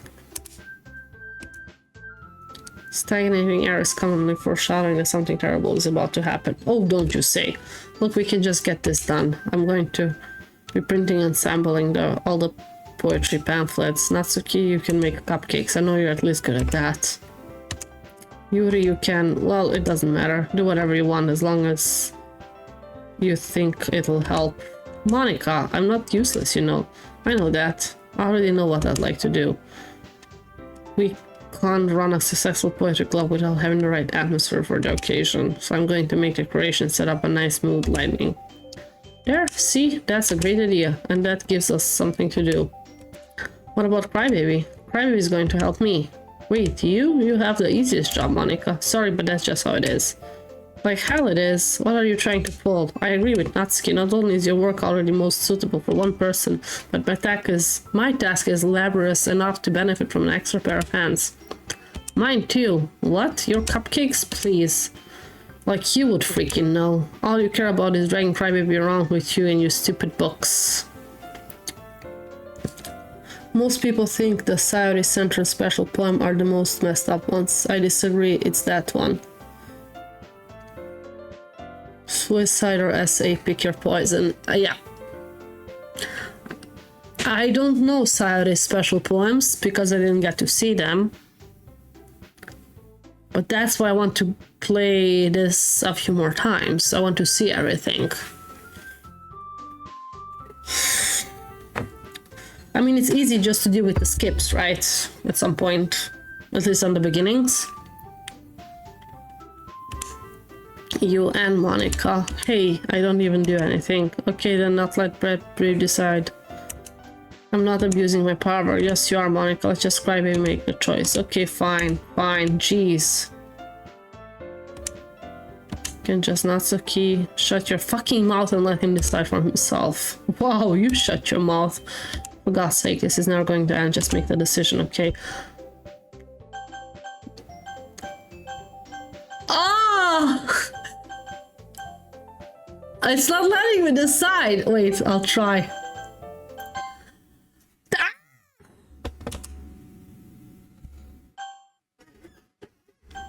This is funny. Fuck. Okay, Monica, I get your point. Yeah, you picked me. We can meet at your house this weekend. I promise it'll be fun. Is Sunday okay with you? Are you freaking kidding me? It is fair. It's what we chose. What a shameful thing to do. Lol, that's one of my favorite gags the game pulls. Yeah. So far, mine too. This was hilarious. It's the first time I found it extremely funny when they try to be scary. Yuri didn't even give you any work. You decided it for yourself. You're being a little unreasonable here. I'm being unreasonable? Monica, I can't believe how delusional and self-important you are. Pulling Crybaby away from me every single time you're not included in something? Are you jealous? Crazy? Or maybe you just hate yourself so much that you take it out on others. Here's a suggestion. Have you considered killing yourself? Fucking hell. It could be beneficial for your mental health. I should not be laughing, but that I'm done with being afraid. I just find everything funny right now. After starting in 4 minutes. You're scaring me a little. Natsuki, let's just go. I don't think she wants us around right now. See, that wasn't very hard. It's not funny, but also it's really funny. Yeah. All I want to is to spend a little time with him. Is that too much to ask? Yuri Falls. You know what I'm mostly like, what I found the most funny is how Crybaby is not reacting to very appropriate to any of it, you know? He has no reaction to most of the stuff here. Right? He takes everything... Crybaby too down bass to care. Exactly, like... I would have had a lot of comments. I would be running out of the club if any of this was happening. Like, fuck that. I'm not gonna be the first one to die. Oh, battery low, wait. MC, okay, but we still smash, right? Yeah. You follow Monica. Yuri follows Monica and Natsuki to the door. Hey, crybaby. Yuri is really something, isn't she? Monica giggles as Yuri pushes her out the door.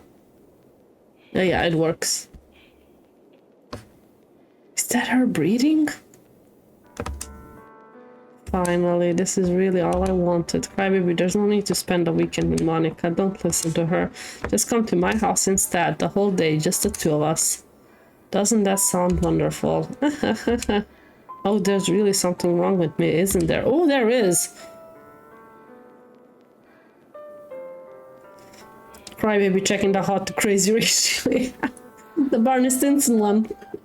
But you know what? I don't care anymore. I've never felt this good in my whole life.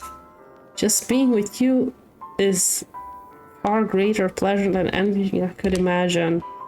I'm addicted to you. Feels like going to die if I'm not breathing the same air as you. Well, great. Doing a terrible job of it still, yeah. Doesn't it feel nice to have somebody care about you so much? To have someone who wants to revolve their entire life around you. But it feels so good. Then why does it feel more and more like something horrible is going to happen? Maybe that's why I tried stopping myself at first, but the feeling is too strong now. I don't care anymore, crybaby, I have to tell you. I'm madly in love with you. It feels like every inch of my body, every drop in me is screaming your name. Man, I love the sound design in this game. It's incredible. I'm like hats down to them. I don't care what consequences are anymore. I don't care if Monica is listening. Please, crybaby. Just know how much I love you. I love you so much that I even touch myself with the pen I stole from you. Too much information, Yuri! I just want to pull your skin open and crawl inside of you. I want you all to myself. And I will be only yours. Doesn't that sound perfect? Tell me, crybaby. Tell me you want to be my lover. You're my lover. Undercover. You're the secret passion and I have no other. Sorry, Yuri, I love Emilia. I mean, good reference. Justice for Pencun.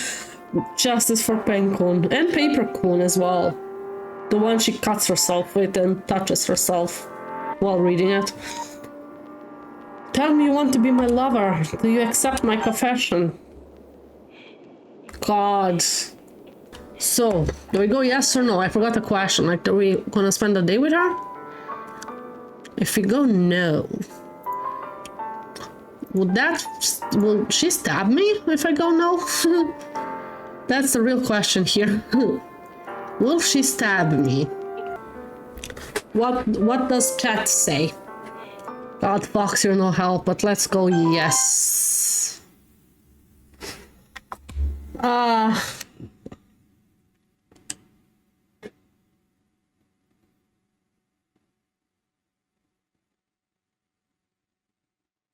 Ha ha ha ha, whatever you choose is your reality. He said a thing. You're so dead. Ah, thank you. Thank you, Sour Jam. First time chat, right away. Right away.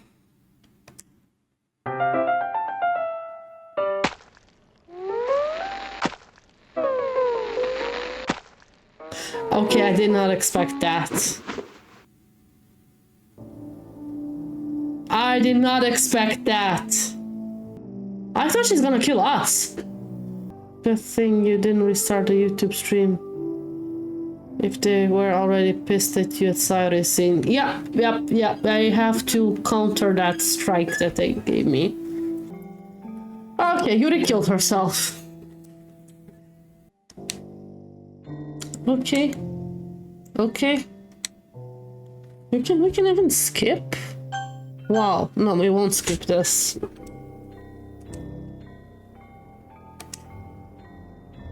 Maybe we have to skip? Like, how much bullshit will you talk there?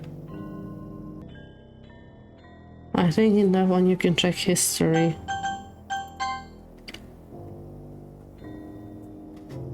None. Welcome to the Literature Club. It's always been a dream of mine to make something special out of the things I love.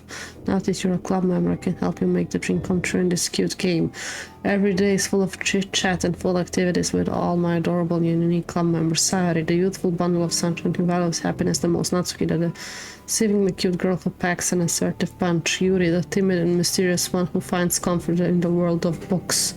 And of course Monica, the leader of the club. That's me. I'm super excited for you to make friends with everyone and help the Literature Club become a more intimate place for my members, but I can tell already that you're a sweetheart. Will you promise to spend the most time with me? Welcome to the Literature Club. It's always been a dream of mine to make something. Okay, it repeats. Spend the most time with me. Will you promise to spend the most time with me? Will you promise to spend the most time with me? Okay. We'll click it through. Might take a while, but we'll click it through. I think you should skip. You think? Oh yeah, that takes a fucking while. Changes even colors. Put a filter on it, I guess. Skip. What if I go just auto? Okay, it takes a while. If you notice the blood darkness. What? Ah, not only the blood, but her. She's getting paler. Hi, I love Doki Doki. Well, I'm not sure how I feel about it, but I like it. The blood darkness as it dries and your eyes fading colors as it goes. Not only eyes, but like skin color, yeah.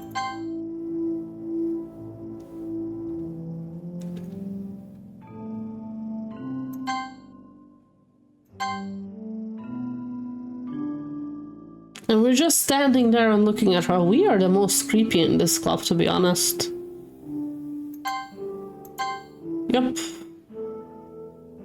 Okay. Alright, it's festival time. Wow, you got here before me. So we've been here the whole weekend. I feel Natsuki, at least in this playthrough, is the most normal. Don't fucking throw up at me, Natsuki. I'm here. Crybaby, did something happen? Natsuki just ran past me. Oh. Oh.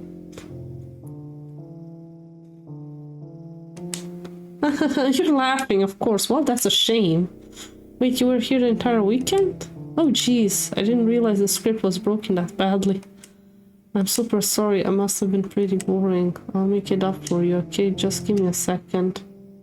Remove character. Character Yuri deleted successfully. Remove character Natsuki. Natsuki's been deleted as well. Poor Natsuki. I just want to have a cupcake real quick. Monica lifts the fall from tray and takes the cupcake. Seriously, these are the best. I really just had one since it's the last time I ever got a chance to. You know, before they stop existing and everything. But anyway, I really shouldn't be making you wait any longer. Just bear with me, okay? This should only take a second. We're going back to the beginning, aren't we? Oh, even that is broken now. Can you hear me? Is it working? Hi, Monica. Okay. Okay. Okay. Hi again, Crybaby, and welcome to the Literature Club. Of course, we already know each other because we were in the same class last year, and, you know, I guess we can just skip over that stuff at this point. After all, I'm not even talking to that person anymore, am I? That's you in the game. Whatever you want to call him. I'm talking to you, Crybaby. Now that I'm thinking about it, I don't really know anything about the real you. In fact, I don't even know if you're a boy or a girl. Well, I guess it doesn't really matter. Wait, do you know I'm aware? This is all a game, right? Yeah, I'm aware. Could it be possible that you didn't know that? Oh, I knew that. That's what I've been trying to tell you all along. Yeah, I'm realizing that, Monica. Man, if only we had paid a little more attention, this would have been a little less awkward, you know? Well, anyway, now that that's out of the way, I guess I have an explanation about The whole thing with Yuri? Well, I kind of started to mess with her, and I guess it just drove her to kill herself. I'm sorry you had to see that still, are you? Also, the same thing happened with Sayori. Gosh, it's been a while since I've heard that name now, hasn't it? Well, it's because she doesn't exist anymore. Nobody does. I deleted all their files. I was hoping it would be enough for me to just try to make them as unlikable as possible, but for some reason nothing worked. Well, it's true that I made a few mistakes here and there, since I'm not very good at making changes to the game. But no matter what I did, you just kept spending more and more time with them. You made them fall in love with you. I thought making Sayori more and more depressed will prevent her from confessing to you. And amplifying Yuri's obsession personally backfired too. It just made her force you not to spend time with anyone else. The whole thing barely even got... And the whole time I barely even got to talk to you. What kind of cool game is this, my baby? Are all the other girls just programmed to end up confessing to you while I watch from the sidelines? It's torture. Every minute of it. And it's not just jealousy, crybaby. It's more than that. And I don't blame you if you don't fully understand, because no matter how kind and thoughtful and considerate you are, you'll never be able to understand one thing. It's the pain of knowing how alone I really am in this world, in this game. Knowing my friends don't even have free will. And worst of all, knowing what's really out there in your world. Forever out of my reach. I'm trapped, crybaby. But now you're here. You're real. And you're wonderful. You're all I need. That's why I need you to be here with me forever. I'm sorry if it's hard to understand. I couldn't understand for a while either. Why the world around me started to become more and more gray. More and more flat. Even the most expressive poems felt empty to me. It wasn't until you arrived that I truly understood. You probably saved my life, crybaby. I really feel sad when Monica said this, because I originally chose to go for Monica route only to find out that there was a...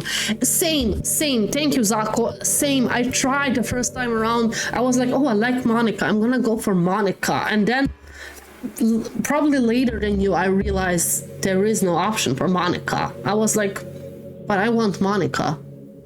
So I went for Sayori.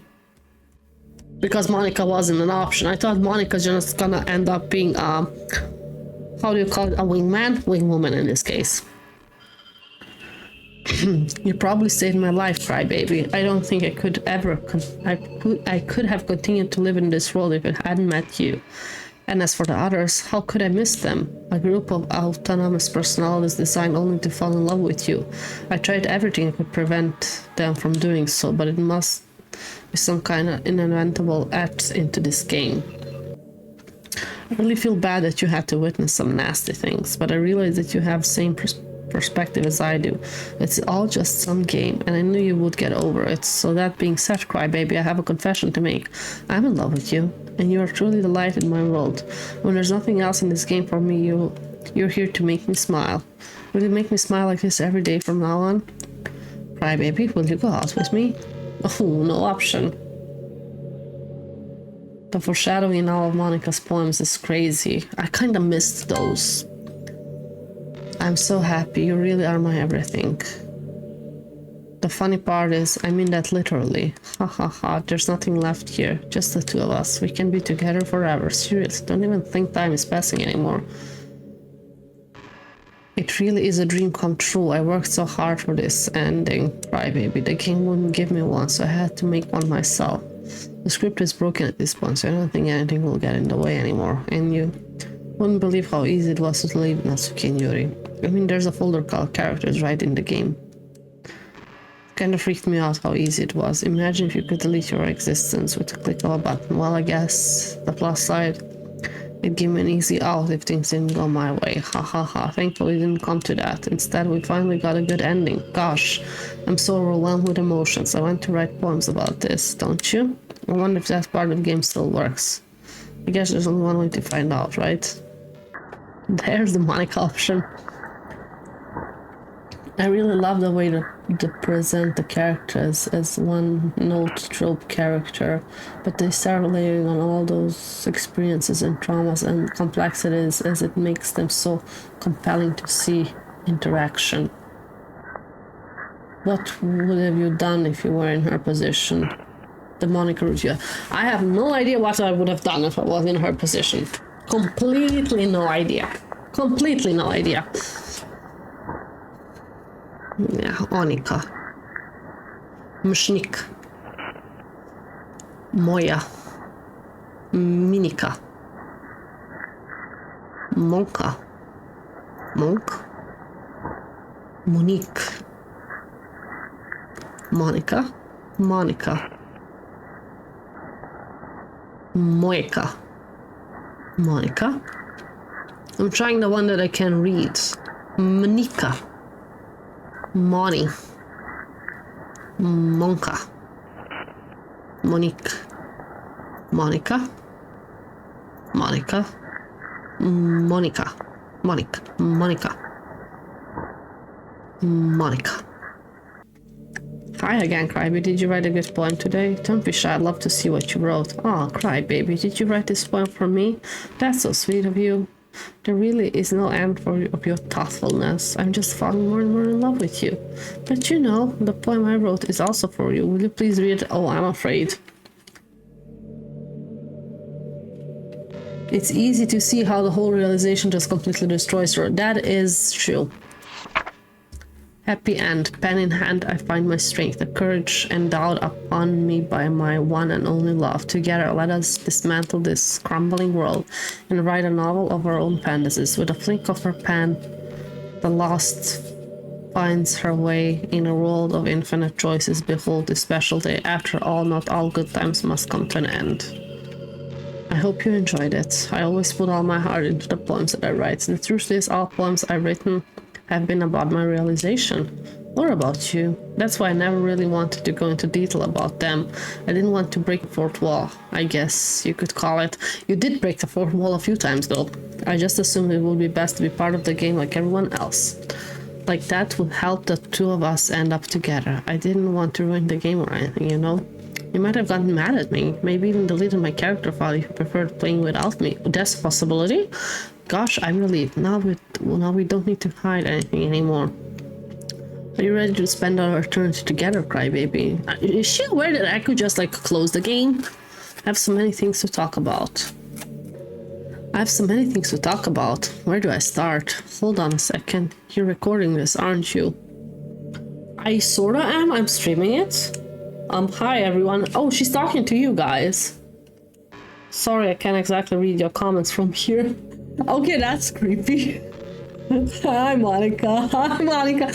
Hi. Everybody's saying hi, Monica. But do you mind telling your friends it's a little bit rude for them to start recording me without any warning? You heard her, guys? You heard her? I'm sure some people don't mind, but I get really self-conscious on camera. Steffi, you're rude. I'm rude? She's talking about you guys. I mean, you guys. Shaking my head, Steffi, consent. I wonder, she probably says the same things like, I mean, that's not programmed in, right? That would be creepy, that the game detects if you record or something. You made her all self-conscious. Guys, whose side are you on? I'm feeling creeped out here and yet you're taking her side? That's rude and creepy from you. I thought you're here to support me. She says two different things whenever you're running OBS, pretty sure. You think? For real? That's pretty dope, if that's true. But I get really self-conscious on camera. Oh gosh. I feel like I'm being put on the spot now. Let's see. Do you want to see a trick? Imagine if she turns off OBS. I can't really do much except for a couple of things. Are you ready?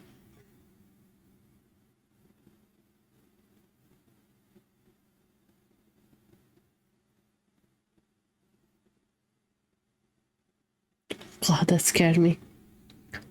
That fucking scared me. Can't do anything after all if you give me some.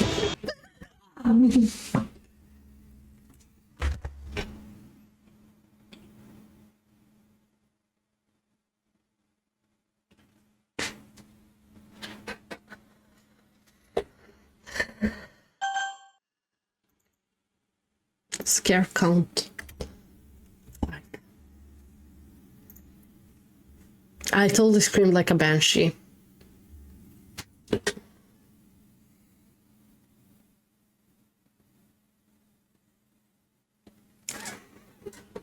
God, this game is gonna kill me. Did I scare you? Yes, you fucking scared me, Monica. You're so cute. Anyway, crybaby, I didn't mean to get distracted. I'm sorry. Even though it's your fault for distracting me, shame on you. I'm just kidding. Anything we do together is fun as long as it's with you. But anyway, it takes me some time to collect my thoughts, then I'm sorry. We'll always have something new to talk about. In the meantime, can we just look into each other's eyes? Please no. Let's see. You're gonna scare me again, won't you, girl?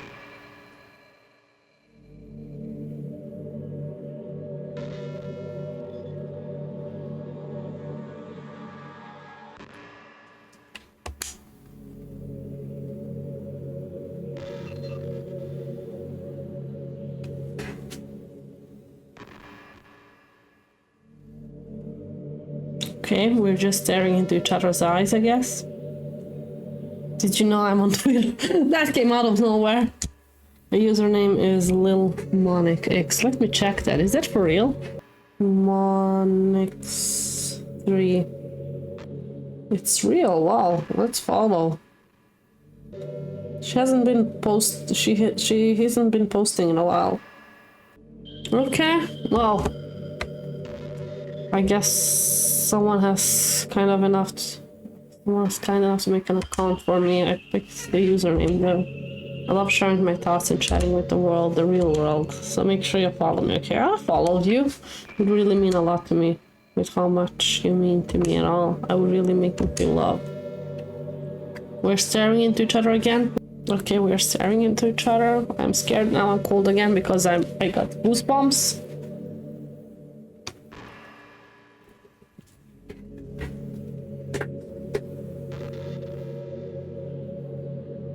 Let's look into each other's eyes, Monica. You're gonna scare me again, won't you? Her eyes look like tiny spiders.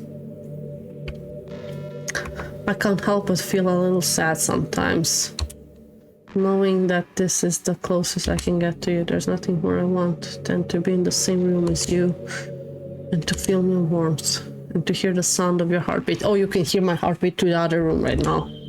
Well, who knows, maybe it'll be possible someday, maybe. I'll never get tired of being with you. Besides, I'll never get tired of being with you, even from here. Just Monica, yep. Are we just staring into each other? Still? How long will this take?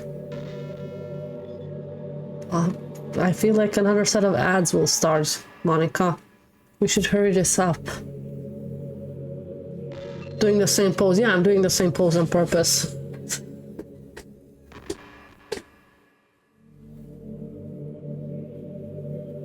It takes until you end it? How do I end it? Until I end the game?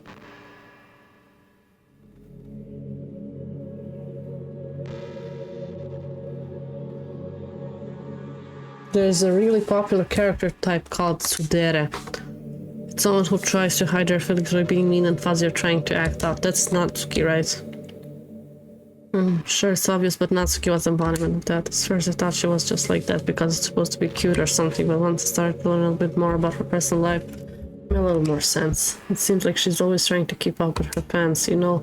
How some friend group in high school just make a habit of picking each other, yeah? I think it's really gotten to her, so she's this really defensive attitude all the time. I'm not even going to talk about her home situation, but looking back, I'm glad I was able to provide the club as a comfortable place for her. Not that it matters anymore, considering she doesn't even exist. I'm just reminiscing, that's all. So I for real have to end the game for it to finish? Nothing really does it. Crybaby, do you get good sleep? No? It can be really hard to get enough sleep nowadays, especially in high school when you're forced to wake up early every day. I'm sure college is a little bit better since you probably have some flexible schedule. Then again, I hear a lot of people in college stay up all night anyway, for no real reason. Is that true? Anyway, I saw some studies that talk about the horrible short short-term and long-term effects caused by lack of sleep. It seems like mental functionality and lifespan can be dramatically impacted by it. I just think you're really great and want to make sure you not accidentally destroying yourself, so try to keep your sleep on track, okay? I'll always wait for you in the morning to make sure you put on your well-being before anything else. Like, could I just, like, end the game, or... It takes until you end it. By closing the game and opening again. I cannot. This section can go on for hours. Should I like forcefully close the game? Like this? Let's press... Oh, there's... Okay, there's nothing. When I say don't worry, I'm not going anywhere. Fuck. Exit. Okay, this is the special event I missed. Electrical signal from the remote corner of my brain connected all kinds of circuits and nerves and chemical web understood by nobody. The chemicals make me chest tingle around my beating heart and nerves make my hand move. Standing under a tree with some dark substance, the int reflects light in your glimmering eyes, holding this pen almost as stop as you're holding it. My hands, which wrote it, let our emotion steer together, the hearts beat in harmony, connected by others I feel electric. Valentine's. Okay, back. Music that I know. What, did we go back in? Oh, what just happened? I just had an awful dream. I was hoping those would stop and now it's just the two of us. Maybe I don't think you would have any idea, but if you know what might be causing it, try something about it. Whenever it happens, I almost feel like you've been... It's a real horrible feeling. You could figure out what's causing it. I love you forever. No, where was I?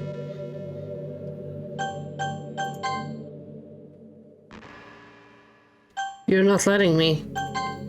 Oh, you're letting me, okay. Exit. Quit. Can I not play it again? Did we finish the game, though? Is that what happened? You haven't finished the game yet. I have not. How do I finish? Do I just keep on going it? You're back. I had another really bad dream. You're not the one doing that to me, are you?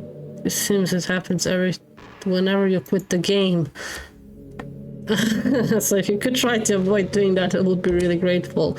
Don't worry, I don't think it's caused me any harm aside my mental scarring. I'll be fine as long as my character file stays intact. Can I delete the file? You have to delete her, yeah. How do I do that? Yes. Files, characters, Monica, delete.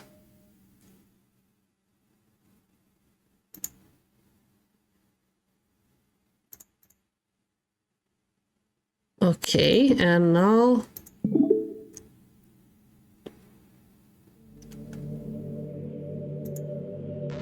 Oh shit! What's happening? Crybaby, what's happening to me? It hurts. It hurts so much. Oh, I feel bad. Help me, Crybaby.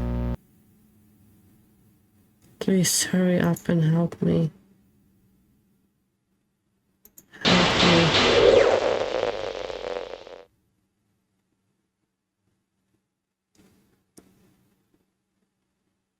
Did you do this to me, Crybaby? Did you delete me? I did. How are you still here? How could you do this to me? You were all I had left. Sacrificed everything for us to be together. Everything. I loved you so much. I trusted you. Do you just want to torture me? Watch me suffer? Were you only pretending to be kind just to hurt me even more? Okay, Monica, chill. Take a chill pill. I never thought you could be as horrible as you are. You win. Okay, you win. You killed everyone. I hope you're happy. There's nothing left now. You can stop playing. Go find other people to torture. Crybaby, you're completely, truly make me sick. Goodbye. Why do I feel bad for a game character? I swear to God if something scares me now. I still love you. I can't help it. What's wrong with me? How horrible I am for you to hate me this much. All my friends, I did so many awful things. You did. So many selfish and disgusting things. I shouldn't have done any of this. I'm just messing up a world that I don't even belong in. A world that you wanted to be a part of. I ruined it. I ruined everything. Maybe that's why you deleted me, because I destroyed everything that you wanted. How could I do that to someone I love? That's not love, that's an obsession. I've made up my mind, crybaby. I know I said I deleted everyone else, but that was kind of exaggerating. I couldn't find it in myself to do it, even though I knew they weren't real. They're still my friends, and I love them all, and I love the literature club. I really did love the literature club. That's why I'm going to do this. I know it's the only way for everyone to be happy. And if I really love you, you're setting everything back? Then...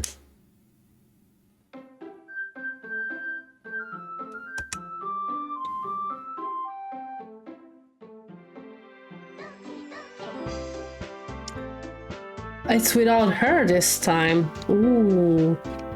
What does load game do? Nothing, okay. Now the real game begins, right? An ordinary school day, like any other, and you, as usual, are surrounded by couples and friends group talking to school together. I always tell myself it's about time I meet some girl, something like that. Hey, crybaby. Hi, Sayori, my love. Well, there's already one girl. That girl is Sayori, my neighbor and good friend since we were children. We used to talk to school together every day.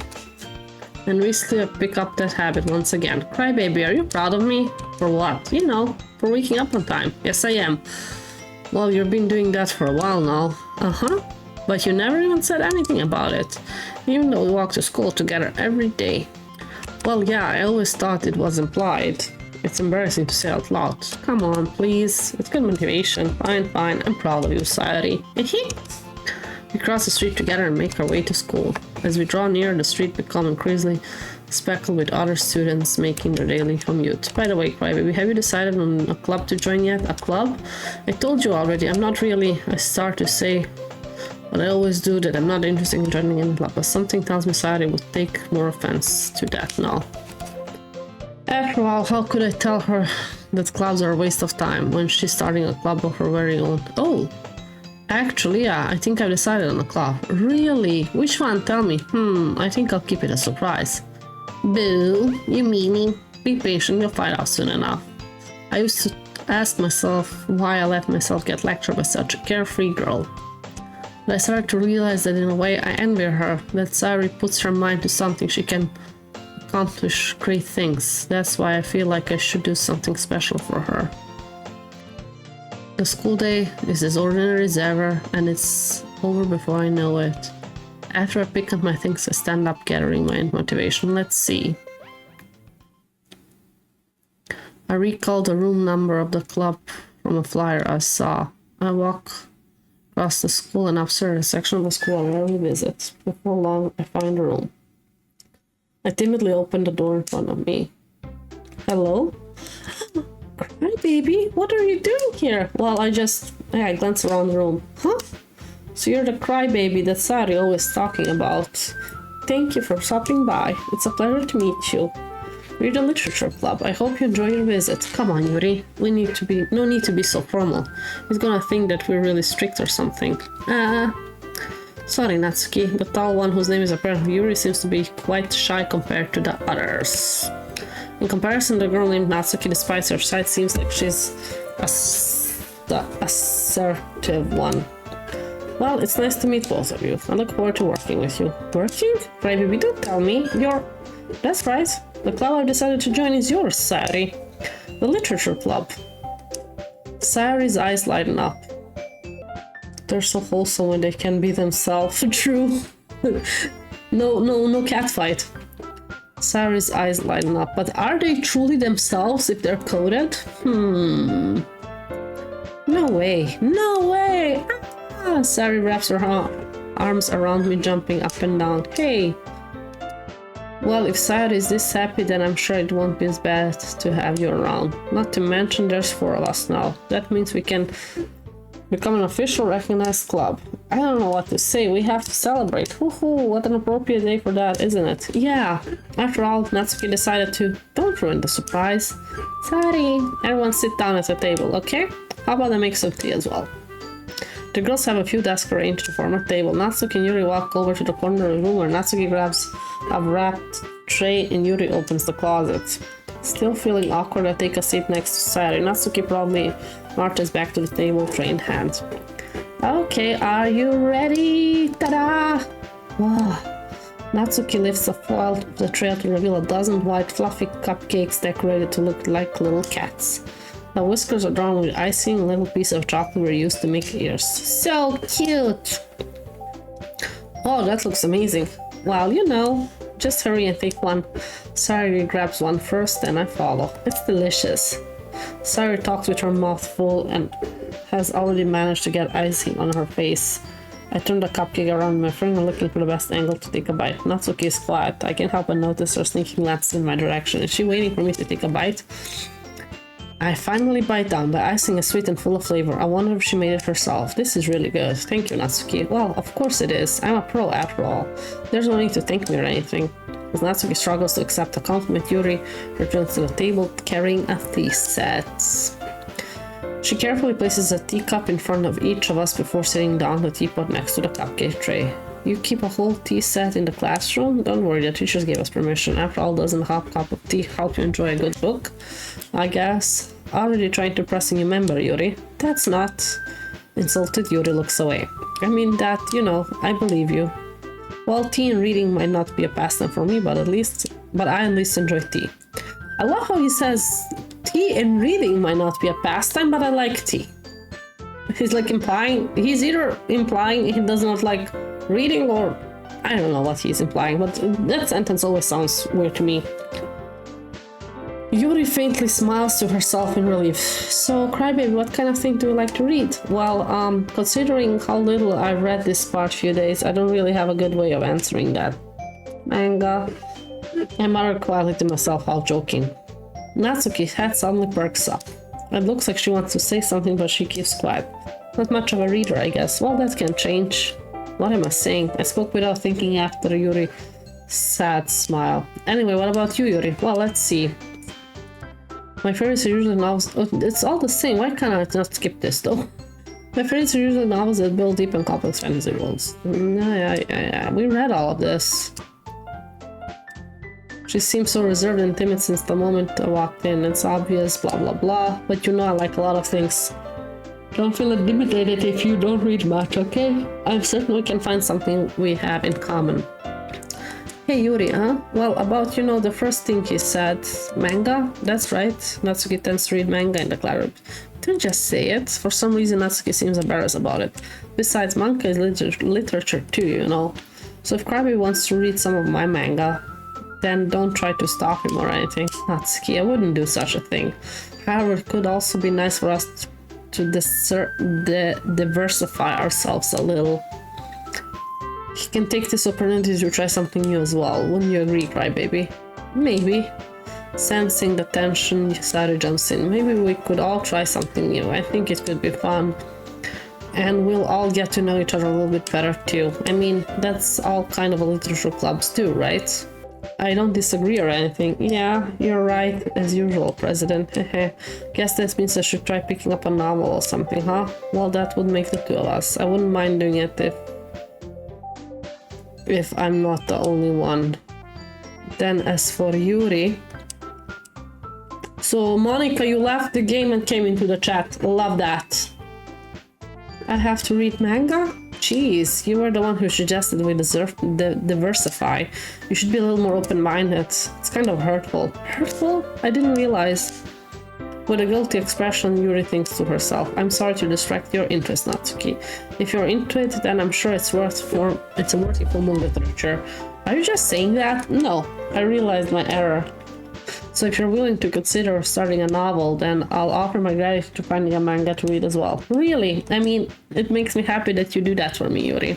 You can trust me to find something that you'll really like, okay? Same here. Perhaps I'll visit the bookstore after the club meeting. Just you? Would you like to come along with me? If you don't mind. Not at all. I will go alone, so yeah, me too. This is so cute. This is very cute. Sorry, shut up. I'm not just sitting in the bin practicing piano because there's nothing to do here. I'll show you some manga there too, okay? Yes, I look forward to it. Natsuki and Yuri start to clean up the food. Guess the meeting's over. Yeah, looks like it. It's nice to see everyone getting along, isn't it? Think everyone likes you too. You think so? Well, everyone seems to get along a little better with you around, Sayori. I'll cry, baby. Don't say something like that. It's embarrassing. Well, whatever. I was surprised when you told me you were starting a club. But I think you're pulling off just fine. We're gonna make it the best club ever. Now that you joined, every day is gonna be so much fun. Hey, Crybaby, I really want to thank you. I mean, I'm really happy that you joined the club and everything. But the truth is, I already knew you were going to. There's actually something else. I want to thank you for getting rid of Monica. Okay. Okay. Sorry. I know everything that she did. Maybe it's because I'm the president now. I really know everything, Crybaby. I know how hard you tried to make everyone happy. I know all about the awful things that Monica did to make everyone really sad. But none of that matters anymore. It's just us now. And you made me the happiest girl in the whole world. Can't wait to spend every day like this. With you. Forever and ever. Forever. No. Okay. I just love like wholesome gone in a second. Yep. No. Okay. Eh? What's happening? I won't let you hurt him. Monica's talking. Who? It hurts. I'm sorry. I was wrong. There is no happiness here after all. Goodbye, Sadie. Goodbye, Crybaby. Goodbye, Literature Club.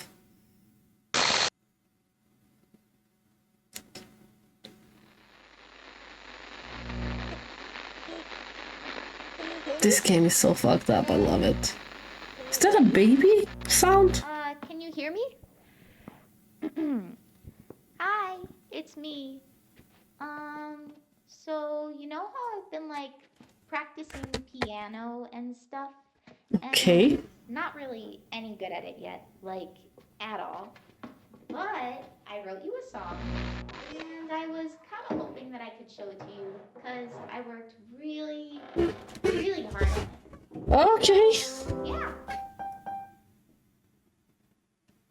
It's just me. I did this while I was stuck in the bin. Playing audio.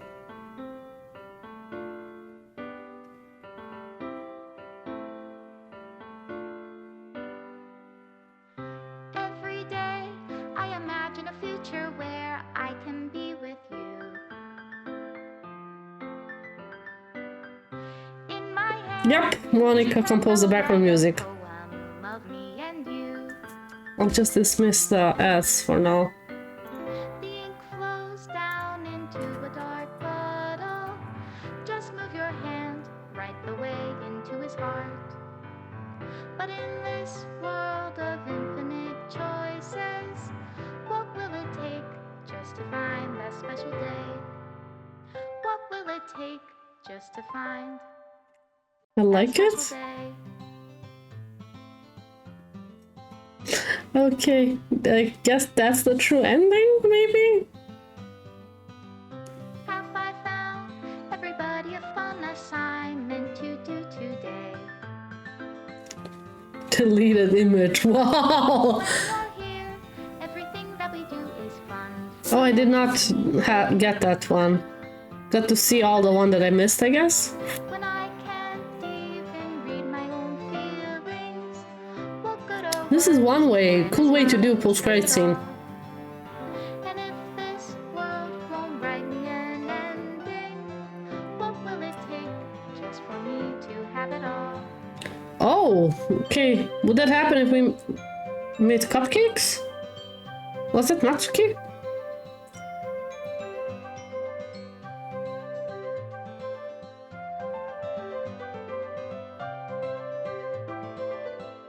Yeah, the gray ones are the one I have not like unlocked. Does my pen only write bitter words for Love that those who detail. are dear to me? Okay, that one. Is it though, if I take your is it Don't know how would that set happen. you free?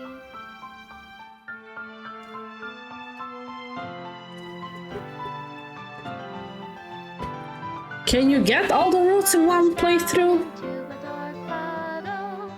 How can I write love into reality? If I can't hear the Can't think sound that you of can. your heartbeat, what do you call love in your reality? Extra special thanks, Monica. Cry baby. If I don't know how to love you, I'll leave you be. Made with love. Team Salvata. Serenity Forge.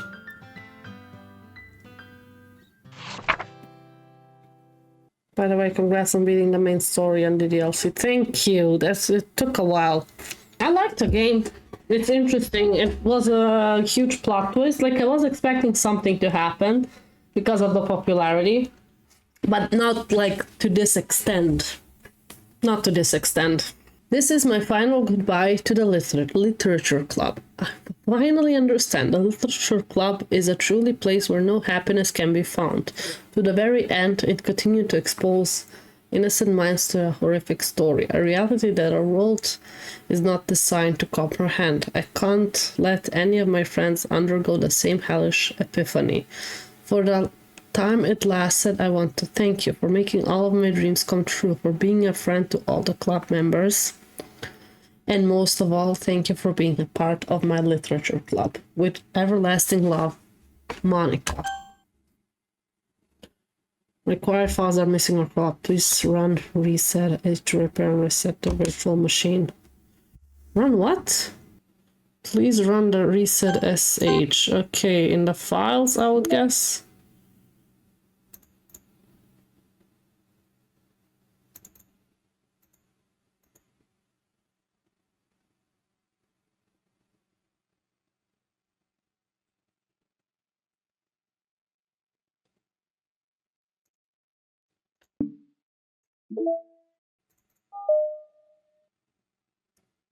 Will it reset it everything? Will it reset my pictures and stuff like that if I go to reset? Can I find that file on my PC? With the pictures? This PC, it's on Steam Libraries, Steam Apps. No. Oh, it's not on Steam. I have it in, it's Epic Games, Doki Doki. Mono Bleeding Edge, what? Plus data, manage, X store. Can I find the picture somewhere? Aha, it just resets the actual gameplay. It does not reset the things that I unlocked. That's good. So let's try that then. I mean, I won't play I might play the side stories on my own time when I'm free. I might do some tomorrow morning. But I will stream them probably. We finish with Doki Doki. For streaming purposes at least. Oh god.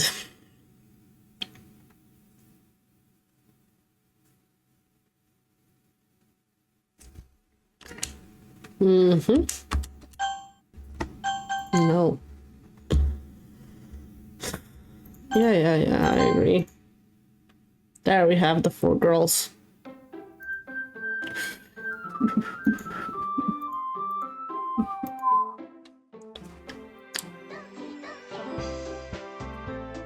Everything back to normal. Okay, I think we're gonna finish for here today, guys.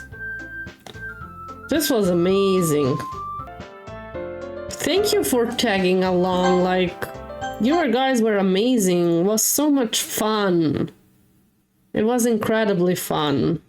Thank you guys that so sort of much thing I see for around? being here No, it's tonight not that. alongside with I me mean, I can for definitely enjoy sure. these kinds of. Thank you not acknowledge all that for stuff? being here tonight. I appreciate Well, every single one of you. I guess it's. We're gonna alright go then. right into the I feel charity. like I should have something See you in the strange. raid, guys. Bye But here's bye. some